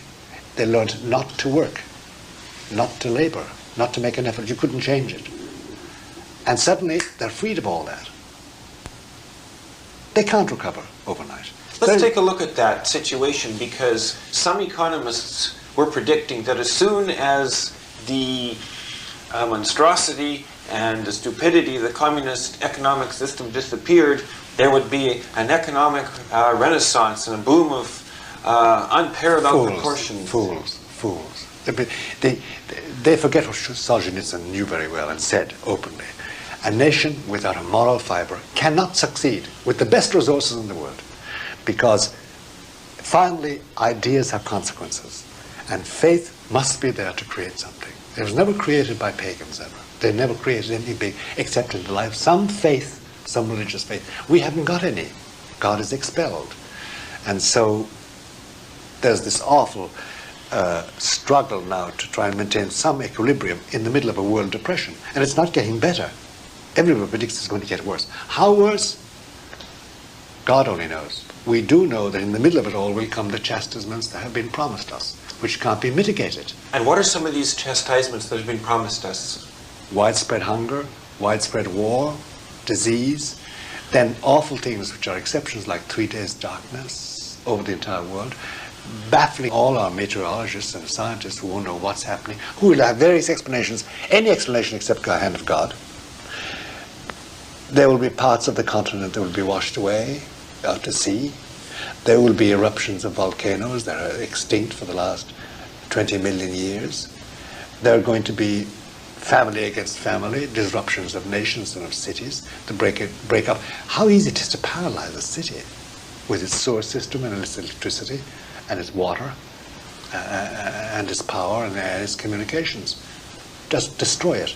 And we already had a foretaste in the World Trade Center here, where they're going to blow it up. Well, certainly any large city is a sitting duck now for any terrorist who wants to plant a bomb in some skyscraper. You know, I have a nightmare sometimes. I wrote about it in one book of mine, that people are sitting at their TVs looking at St. Peter's, and that dome is imploded with a bomb and collapses. I have a nightmare that's going to happen, and we'll see it on TV. It will be destroyed. And that would be symbolic of the collapse of Western civilization as That's we right. would know it. And of the organization, the Roman Catholic organization. And when you look at it coldly and objectively, it doesn't matter two hoots, finally. God can manage all that. But that does mean that we're sitting on the brink of a coming catastrophe we can't change, we can survive, and it can be mitigated by prayer and patience and holiness. But we can't avoid it any longer. What can a family do to protect itself? Because I know people that, let's say, figure that some type of socialistic government is going to take over. We're going to be in a worldwide depression, and they're making all kinds of preparations that say they're trying to store some guns in their basement. They are investing in financial instruments to make sure that they'll have enough when they retire. Is that going to save them? No, it won't save them. It may help some of them survive physically, but morally about their children. What's going to happen to their children in schools where they're taught pagan doctrine, where their outcome-based education makes them little robots because they're affective. The affective side of their character is under control. They've been taught to say yes and no according to the will of the state. And that's what's happening. Well, it's even getting to a situation where it takes a heroic family just to hold itself together. It does, and it's going to be heroic, and it'll be more than heroic later, short time later. It may mean martyrdom. It may mean they will get rid of you by various means. You can get rid of people by evicting them, making it possible for them to earn bread, catching them on violations of rules made about their children's schooling, about finance, about their business. There will be martyrs. They finally will be martyrs. And anybody who wants to rear their children today must homeschool them to some degree. There's no good school any longer. Not really satisfactory. You've got to homeschool them, and besides letting them go into these institutions. Are Christians perhaps entering once again into a situation which they first faced during the first 3 centuries? Yeah. We are expelled. And today, in any normal dinner table in Manhattan or in Los Angeles or Atlanta or Chicago or Paris or London, if you dared say anything against homosexuality, if you dared say anything about abortion or fetal research, against these things, of critiquing them, you won't be invited back. It's bad form. If somebody says, well, he's going to see his mistress, you're supposed to take that as marvelous. Or somebody says that, well, he's come out of the closet and he's a homosexual and he does this, that, that. You're supposed to accept that as saying that, well, he's changed his club. He has, joined a new organization. Today, and if we protest, if we say, no, I'm a Christian, I can't have anything to do with that, you're avoided. You're ostracized. You're regarded as funny, as a fanatic, as politically incorrect and socially unacceptable. Is there perhaps a new form of totalitarianism, not in the sense that Hitler or Stalin were, but it's kind of a silent, psychological totalitarianism? Oh, yes, and we'll finally eliminate you, marginalize you. And Paul VI, to give him his due, did say that probably, not in his lifetime, but probably, Catholics would become a minority on the fringe of civilization, marginalized. And we're already marginalized, by the way. In the city of New York, for instance, there's one Catholic voice speaking in municipal councils. Not one. Everything is decided on the principle of the big dollar or the big pleasure. And those who fool themselves, like the present authorities of the church, if they're friendly with and nice with these people, they'll get what they want. Are finding out rapidly they get nothing. They're bastardized further and further and further and humiliated and eliminated finally. They have no power. So yes, it's heroic. It may lead to martyrdom. It may lead to martyrdom. Just to be Christian, just to be Catholic, just to rear your children. And there are laws now in the making where make it practically impossible for you to homeschool. And we know that the wife of the President of the United States, Hillary Rodham Clinton, has said she's going to wipe out all homeschooling. Did she say that? Yeah. Homeschooling, because it's interfering with outcome-based education. It's interfering with the control of the young people. And they intend to make these people serve their purposes of socialization and paganization. So they have kind of an agenda of social engineering. No doubt about it. That will totally replace the natural order of society. No doubt in the wide world about that. No doubt in the wide world about it. Now, at the same time, Bernard, at least in principle, it's quite clear what a Christian and a Catholic must do. It's very difficult to do it because we have so many contradictory voices. We do more damage to each other as Catholics than we do to the outside world. We attack each other. Traditionalists fight against progressives. People who follow Father Feeney are attacked by the Pius X people. The Pius X people are attacked by the Pius V people and by other traditionalists. And there are snipers and marksmen all around just taking free shots at everybody. And then there's a whole slew of so-called heretical bishops who are ordaining their own flock. It's an extraordinary fact that we are trying to shoot each other completely, kill each other off, instead of uniting as one solid bunch saying, no, we're all Catholics, this is what we hold, let's band together. It's impossible to get them together. And on top of all that, then we have so many voices.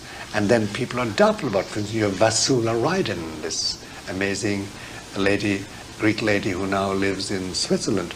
And she has her writings. They're loved by some and condemned by others. She's derided by many people and adored by many other people as a true voice of God. There's Mother Teresa. But then how do you understand Mother Teresa? Mother Teresa's sisters, they're taking care of a Hindu who's dying. They say Hindu prayers with him. Hey, wait a moment. What's that mean? There are a few apostles that are clear, and they're Catholic and Christian, like Fahrenfried von Straten, the Bacon priest. There's no doubt where he stands. Paul Marx, there's no doubt where he stands. The present Pope, there's no doubt where he stands. But there are very few apostles you can say, that is truly Catholic and Christian. There are very few of them. It's a mixed bag. You take the Knights of Malta, take the Knights of Columbus. They have members who are Masons. They have members who are active homosexuals. What is this? What is this? Are the Catholics? The Catholics, yes, but the corruption of the entire organization is confusing to people. And then you have so many seers, or videntes as they call it in Spanish, so many people having visions and publishing them, with so many priests supporting them and so many priests against them, and you have traveling salesmen who have weeping statues and bleeding statues, that finally, and then the derision poured on all that by non-Catholics and the hate. And then on top of all that, you have the corruption of the clergy, the pedophilia that goes on. There's just another priest now caught, a Monsignore caught in New York Archdiocese. So there's it's decadence, it's shambles. It's a common thread to all these groups within the church. Every religious order is that it's faced with a breakdown of unity. I don't think there's a single religious order that hasn't been divided. Not one. Jesuits, Dominicans, Carmelites, Franciscans, and they're all in revolt against each other, and then they've also have opposition to the Holy Father. There's no unity any longer. There's no unity any longer. But humanly speaking, could there be one person that would come and restore it? I don't think it's possible. No, it must be Our Lady. It must be a supernatural thing. And she has, listen, Bernard, let's be awfully frank, even if people don't want to accept it. We know the agenda. We know the agenda very clearly. We're going to go on slipping down the slope. We're a big thing, it's a long slope. But we're very near the edge of that chasm over which we finally topple. And we're going to topple over it. And there's going to be chaos. What they call nowadays ordered chaos. Chaos under control. And there are going to be natural calamities, as well as man-made calamities, mistakes made by people. And finally, there are going to be calamities that come upon us from the hand of God. And people will say, by God, this is not caused by nature. This is something else. And at the end of all that, Our Lady will come, and there'll be a sign in the heavens, meaning she has come. And everybody will see that sign. They will know it. They will know it calls them to their conscience. It doesn't mean they're going to be converted. It means that those who are already converted will get better. It means that those who are wobbling may, if they want to, be confirmed in their faith. It means that the others who don't believe and refuse to believe will say, we can despair. There's no way out. It's simply God putting people on notice that things have changed. But is it also Christ saying, I give you one more chance? Yeah, it's God saying there's a refurbishment going to take place. I will have an apostle in charge of you now who is going to be an apostle who will have the power to change things, because he must give the power.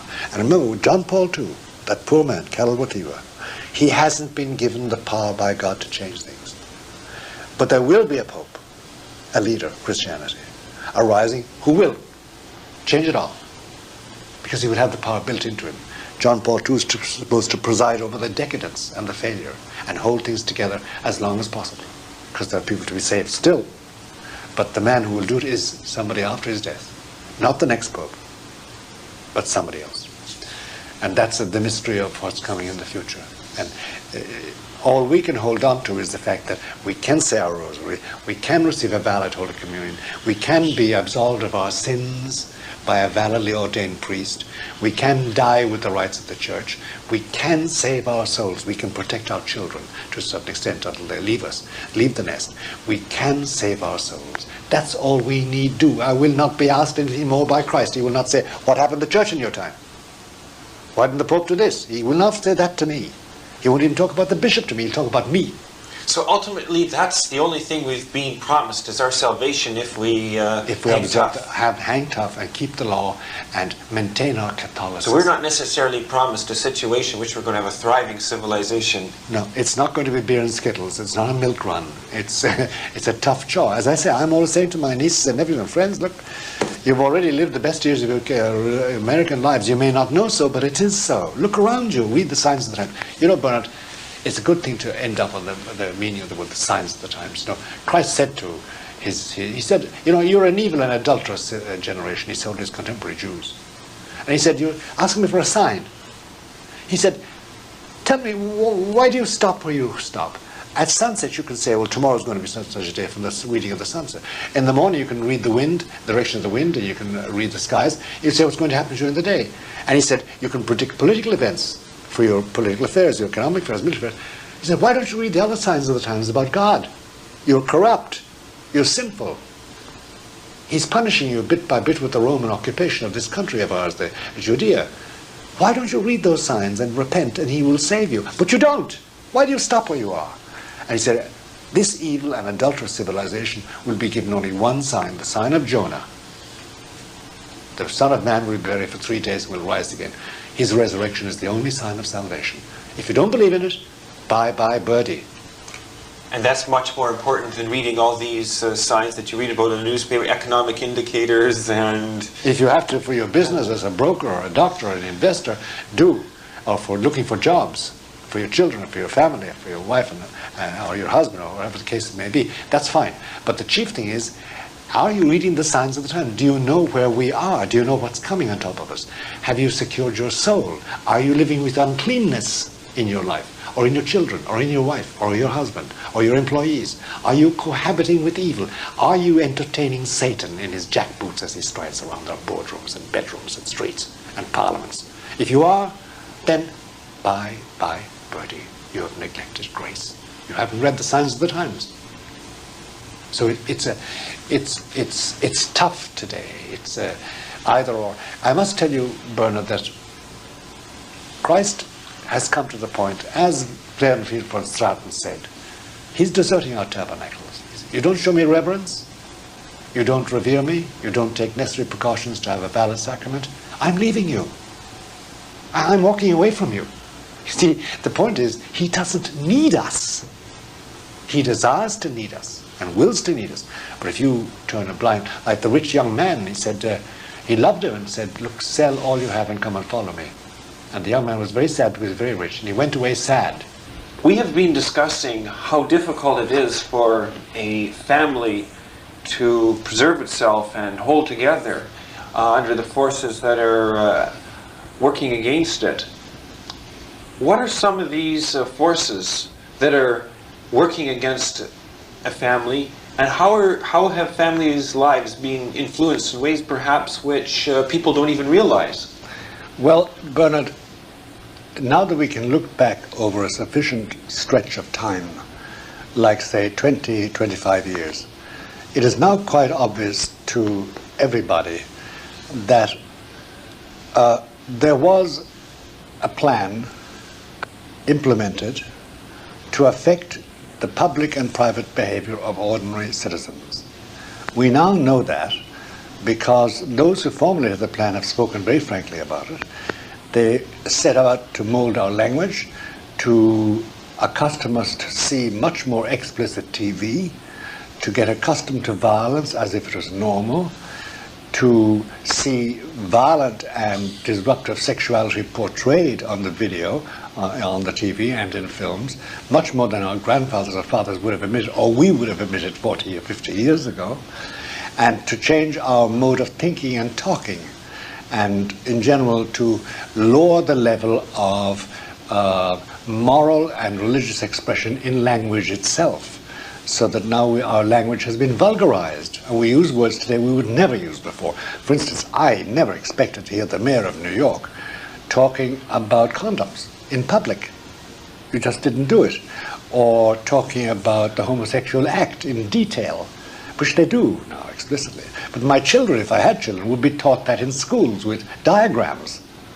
And most parents accept that. Sex ed, as they call it, is even in Catholic schools. Whereas in my day, if one of my teachers told my daddy and my mom that he was going to teach me sex ed, Daddy would have knocked him down, I think. He wouldn't have accepted it. And rightfully so. And rightfully so, because he did all the teaching about sex ed we needed with his large family of 9 children. But we have accustomed ourselves to hand that into the hands of externs, to people who have not our religion, and to be drawn up by people who live in faraway places like Albany, for New York, for instance, the state education system. So that this is the first thing we have to fight against. There has been a plan to mold people's minds along a certain way, to de-Christianize them, de-Catholicize them, to a certain extent to de-Americanize them. Because now what's in hit upon is reciprocity, cultural, multiculturalism, aid not the victim but the criminal. It's a funny turn of mind that the criminal has much more chance of pity and compassion than any victim, whether they're killed or raped or robbed or maimed or whatever it is. So there's an attempt to change our minds so that from the principles of justice and of chastity and purity and rectitude that we were reared with. That's number one. That's one difficulty we're up against. Another difficulty we're up against is this, that has now become very much it's worse than smoking in public. You shouldn't talk about religion. You can't even say, well, I'll have a silent prayer. That is offensive, apparently. For somebody to say, well, I'm going to say nothing because I want to pray silently. That's very offensive, especially in little children. That violates the separation of church and state, apparently. And similarly with things like abortion and contraception, if you condemn these things in public, where was your friends say that part of public behavior, normally people will say, well, don't be so extreme, don't be so fanatic about this. Be real. People don't share your point of view. But they can talk about their abortion and their choice of their women's choice, and my body is my own.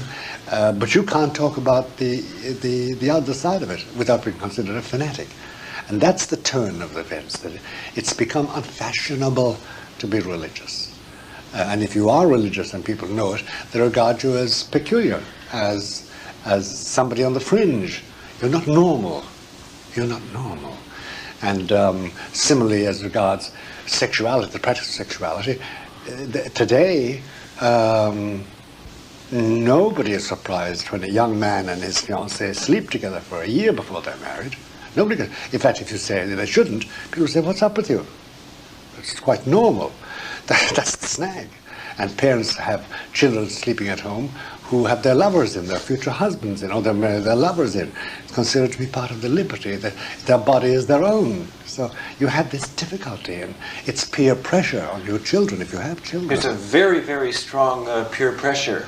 Let's say an example of it I run up against. Whenever suggest that I and my wife may want a large family, you immediately get, they look at you as if you have 2 heads. That's right. What are you thinking of? Or what I mean, they can't understand it. And then I have people, young married couples, who say, no, we want to have a good time for the first 5 or 10 years, and then we'll have children. And I've heard that many times. And then they find out after 5 or 10 years that either she can't have children, or it's very difficult, or they don't want them, because money has got tighter, and they don't see the way to paying for it. So they're always caught by their own sins, by their own errors, by their own commissions. But these are the difficulties that are facing people. Then finally, there is the fact that whatever sources of education there are, newspapers, magazines, TV, radio, they are anti-religious and they're pagan. There is no semblance of Christian doctrine implied by them in the normal film. There's no semblance of. The most you can get would be what they call American values. And even those are distorted because there's always a political slant, left or right, to it. And so today we're faced with the fact that the civilization has deteriorated into a non-Christian civilization. And you just keep religion out of it. Everything will be fine if you keep your religion out of it. Don't bring your religion into it. Be as religious as you want to in private, in the closet. But don't come out of the closet. And above all, don't expect us to accept it. And it becomes difficult to pass it on to one's children because they're exposed to in school. Television, school, blaring away at them that this kind of ideas are old-fashioned. And the behavior of their companions, too, who regard it all as fuddy-duddy, to be otherwise. And everybody's doing it, so why don't they do it? And then there's the love of toys, the love of pleasure, the love of excitement, the love of food, and to do what they want, to have their own will. And their parents must become their friends, not their parents. Cease to be parents and become their pals, which disrupts the whole idea of motherhood and fatherhood and sonhood and daughterhood. And the family itself finally perishes. So these are the difficulties they're up against. And you know, Bernard, you and I know, you can do all you can. You can get the best books, you can lecture your children, you can give them examples, but if you haven't got the grace of God with you, it won't succeed, because they must get grace. And that means they must practice their religion. They must learn their prayers. They must go to the sacraments. They must be taught. They must be corrected. You must curb their passions. You must teach them that what the others do is wrong, or not for us anyway. And that's very tough. Sure. Tough love is a very difficult love to practice as regards your children today, because they're afraid of losing their children. They want to be loved by their children. Whereas I don't think the destiny of parents is not to be loved by their children, but to be respected. Love comes later, but love is very tough love. It must be. Now, they're part of the difficulties.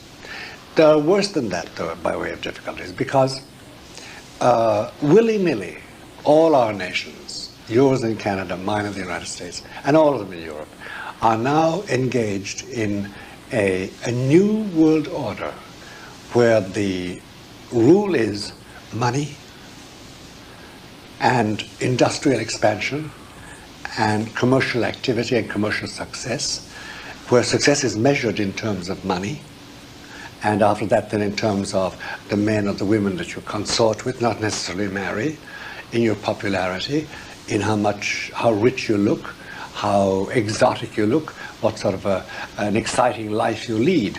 There's no cultivation of virtues in public at all any longer. Nothing is lauded along that line. They will laud somebody who's a role model in golf or in tennis, but they're not role models for eternity. There's no spiritual element present in it at all. And that's all part and parcel of this complete reordering of world affairs around to commercial and economic success. And the old values are gone. Let's take a look at this, because it seems like both in the United States and in Canada within the last year, there's been a changing of the guard.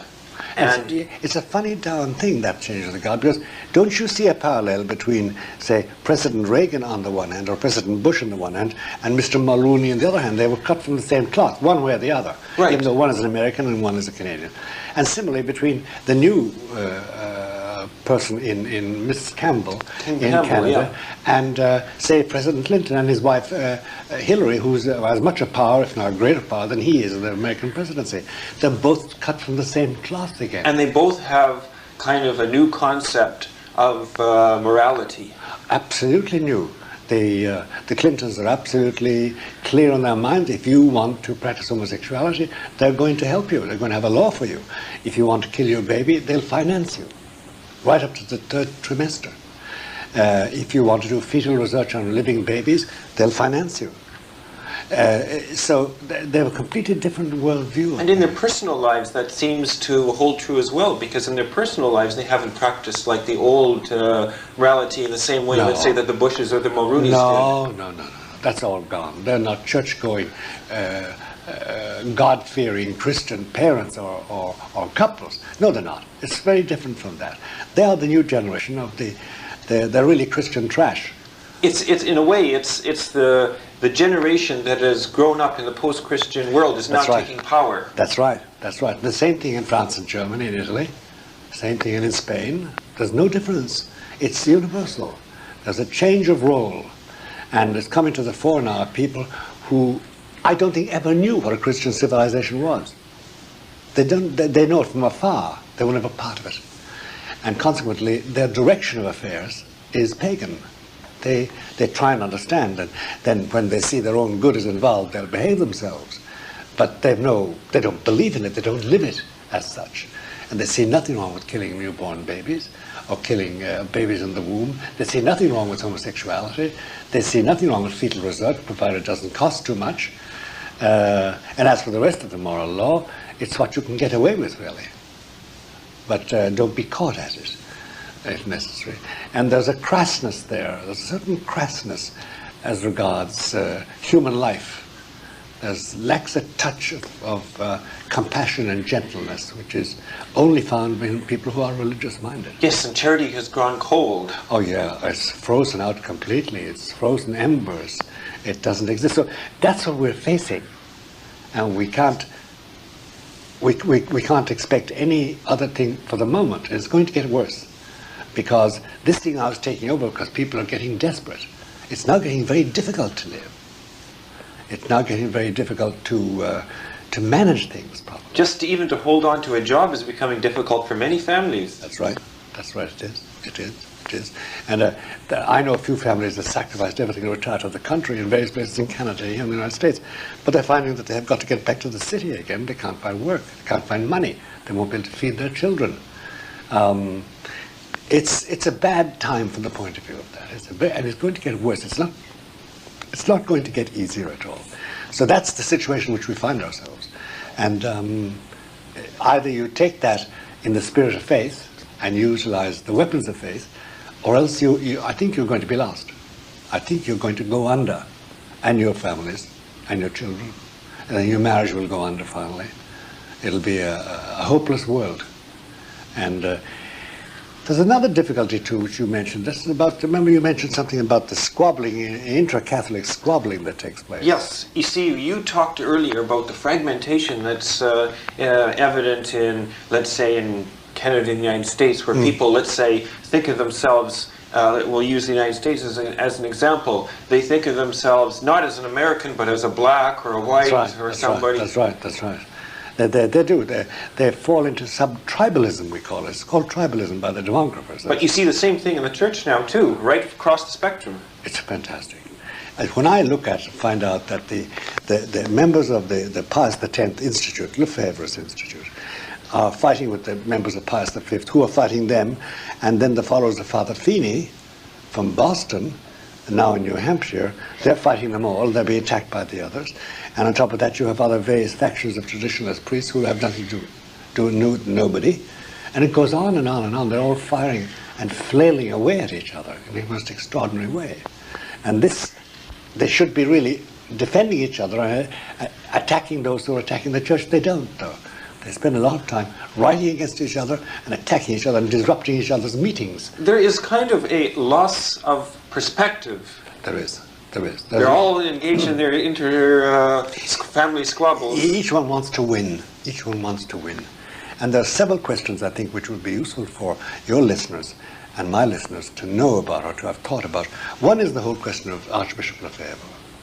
Another is the question of the Father Feeney group and what they're saying about salvation outside the church. I think we should deal with both of those because they're big questions. Because, for instance, I went out and gave a lecture to a certain organization here, a very well-known organization, about the church. And I happened to say in it that unless you're a member of the church, you won't be saved, which is normal Catholic doctrine. Oh, the priest nearly hit me. The priest and the chaplain, who was my host, and he tried to contradict me later on. And we had a huge discussion about that. So some clarity must be given to people's minds. What about a good Jew, or a good Mohammedan, or a good Methodist, or a good Mormon? Are they damned because they don't belong to the Catholic Church and have refused it, or never heard about it, or anyway never belonged? Are they damned? If we say outside the church there's no salvation, where does that leave the room for anybody to be saved except those who are baptized Catholics? Because the doctrine of the church is there may be baptism of desire, there may be baptism of blood, we don't know. We only know baptism of water. And that means that a priest or another human being stands over you, pours water, while saying, I baptize you in the name of the Father, Son, and Holy Spirit. If they don't do that, strictly speaking, dogmatically speaking, you're not saved. You can't enter heaven. You may go to some lower order of things, some limbo, but you can't enter heaven. You can't see God forever. And what about the babies that are born dead, or the stillborn babies, babies aborted? What about all the embryos, their souls, they're babies too? What about all those? Are they all condemned to the outer darkness? Is that what God's mercy and compassion is all around? So it's a wide swath. And then there are millions, literally, as Carl Sagan would say, billions and billions of beings in China and Japan and India who never get near the church, never get near Christ, never get near the Blessed Sacrament, never get near confession, baptism, never. So it's a big question and has tortured the minds of theologians since the time of Columbus, because that's the first time it hit them. There was a problem about the salvation of people who are not baptized. Now, as regards the doctrine of the church, it is a very simple doctrine, really.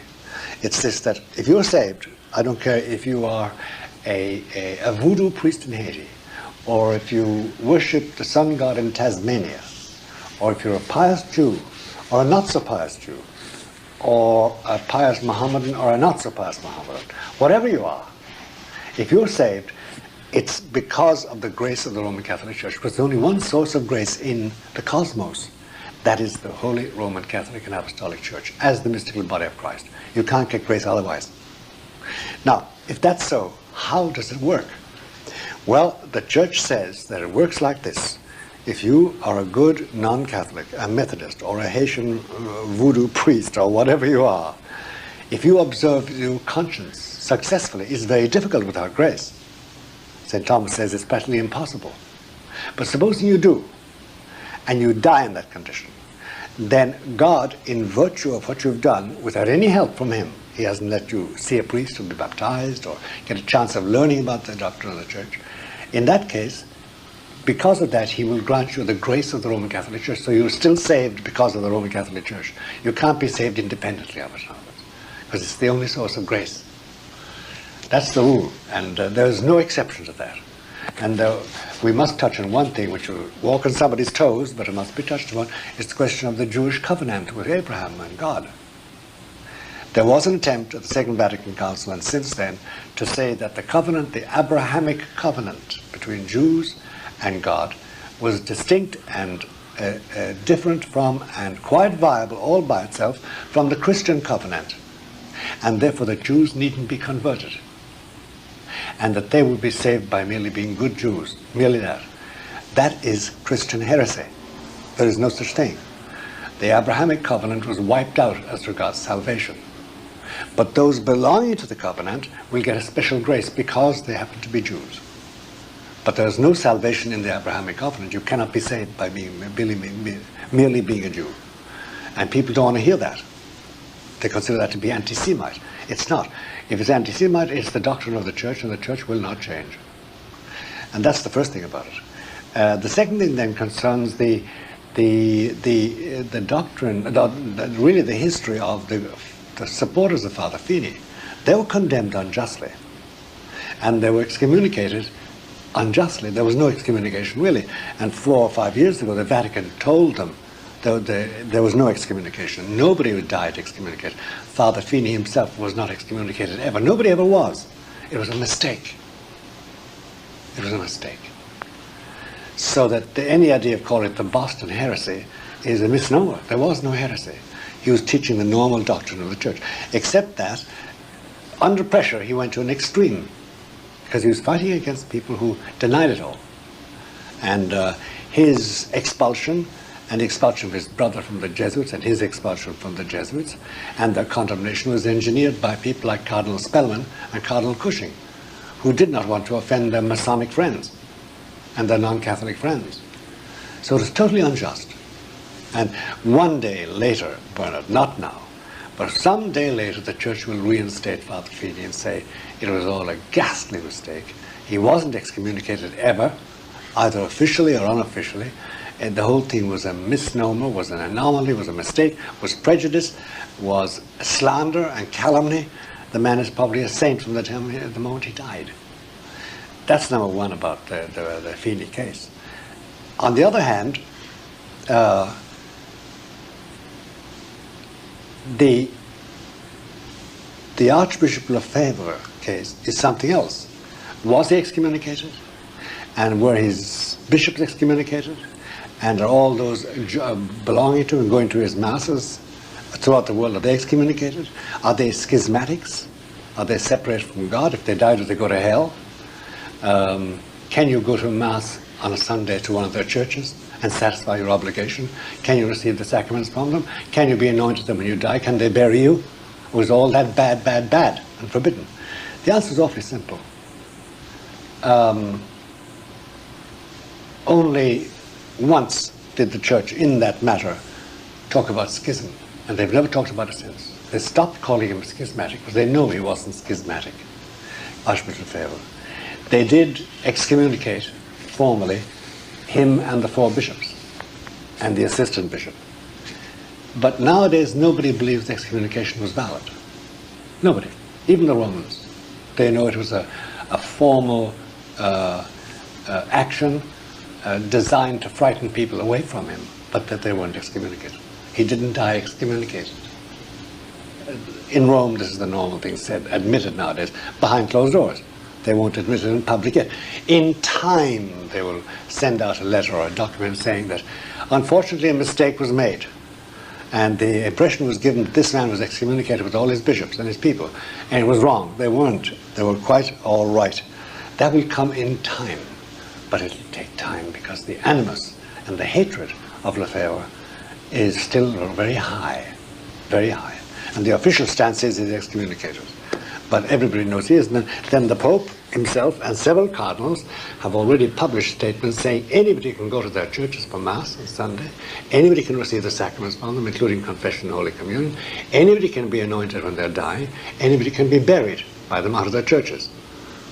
Now, they could not say that unless they were convinced there was no schism, there was no excommunication. So it's one of these Roman anomalies where the Romans made a mistake through prejudice, and where innocent people have been lampooned. But it's left a scar on the past the 10th Institute. Now what's interesting is that the controversy of outside the church there's no salvation, and the Lefebvre controversy are 2 controversies that refuse to die. That's right.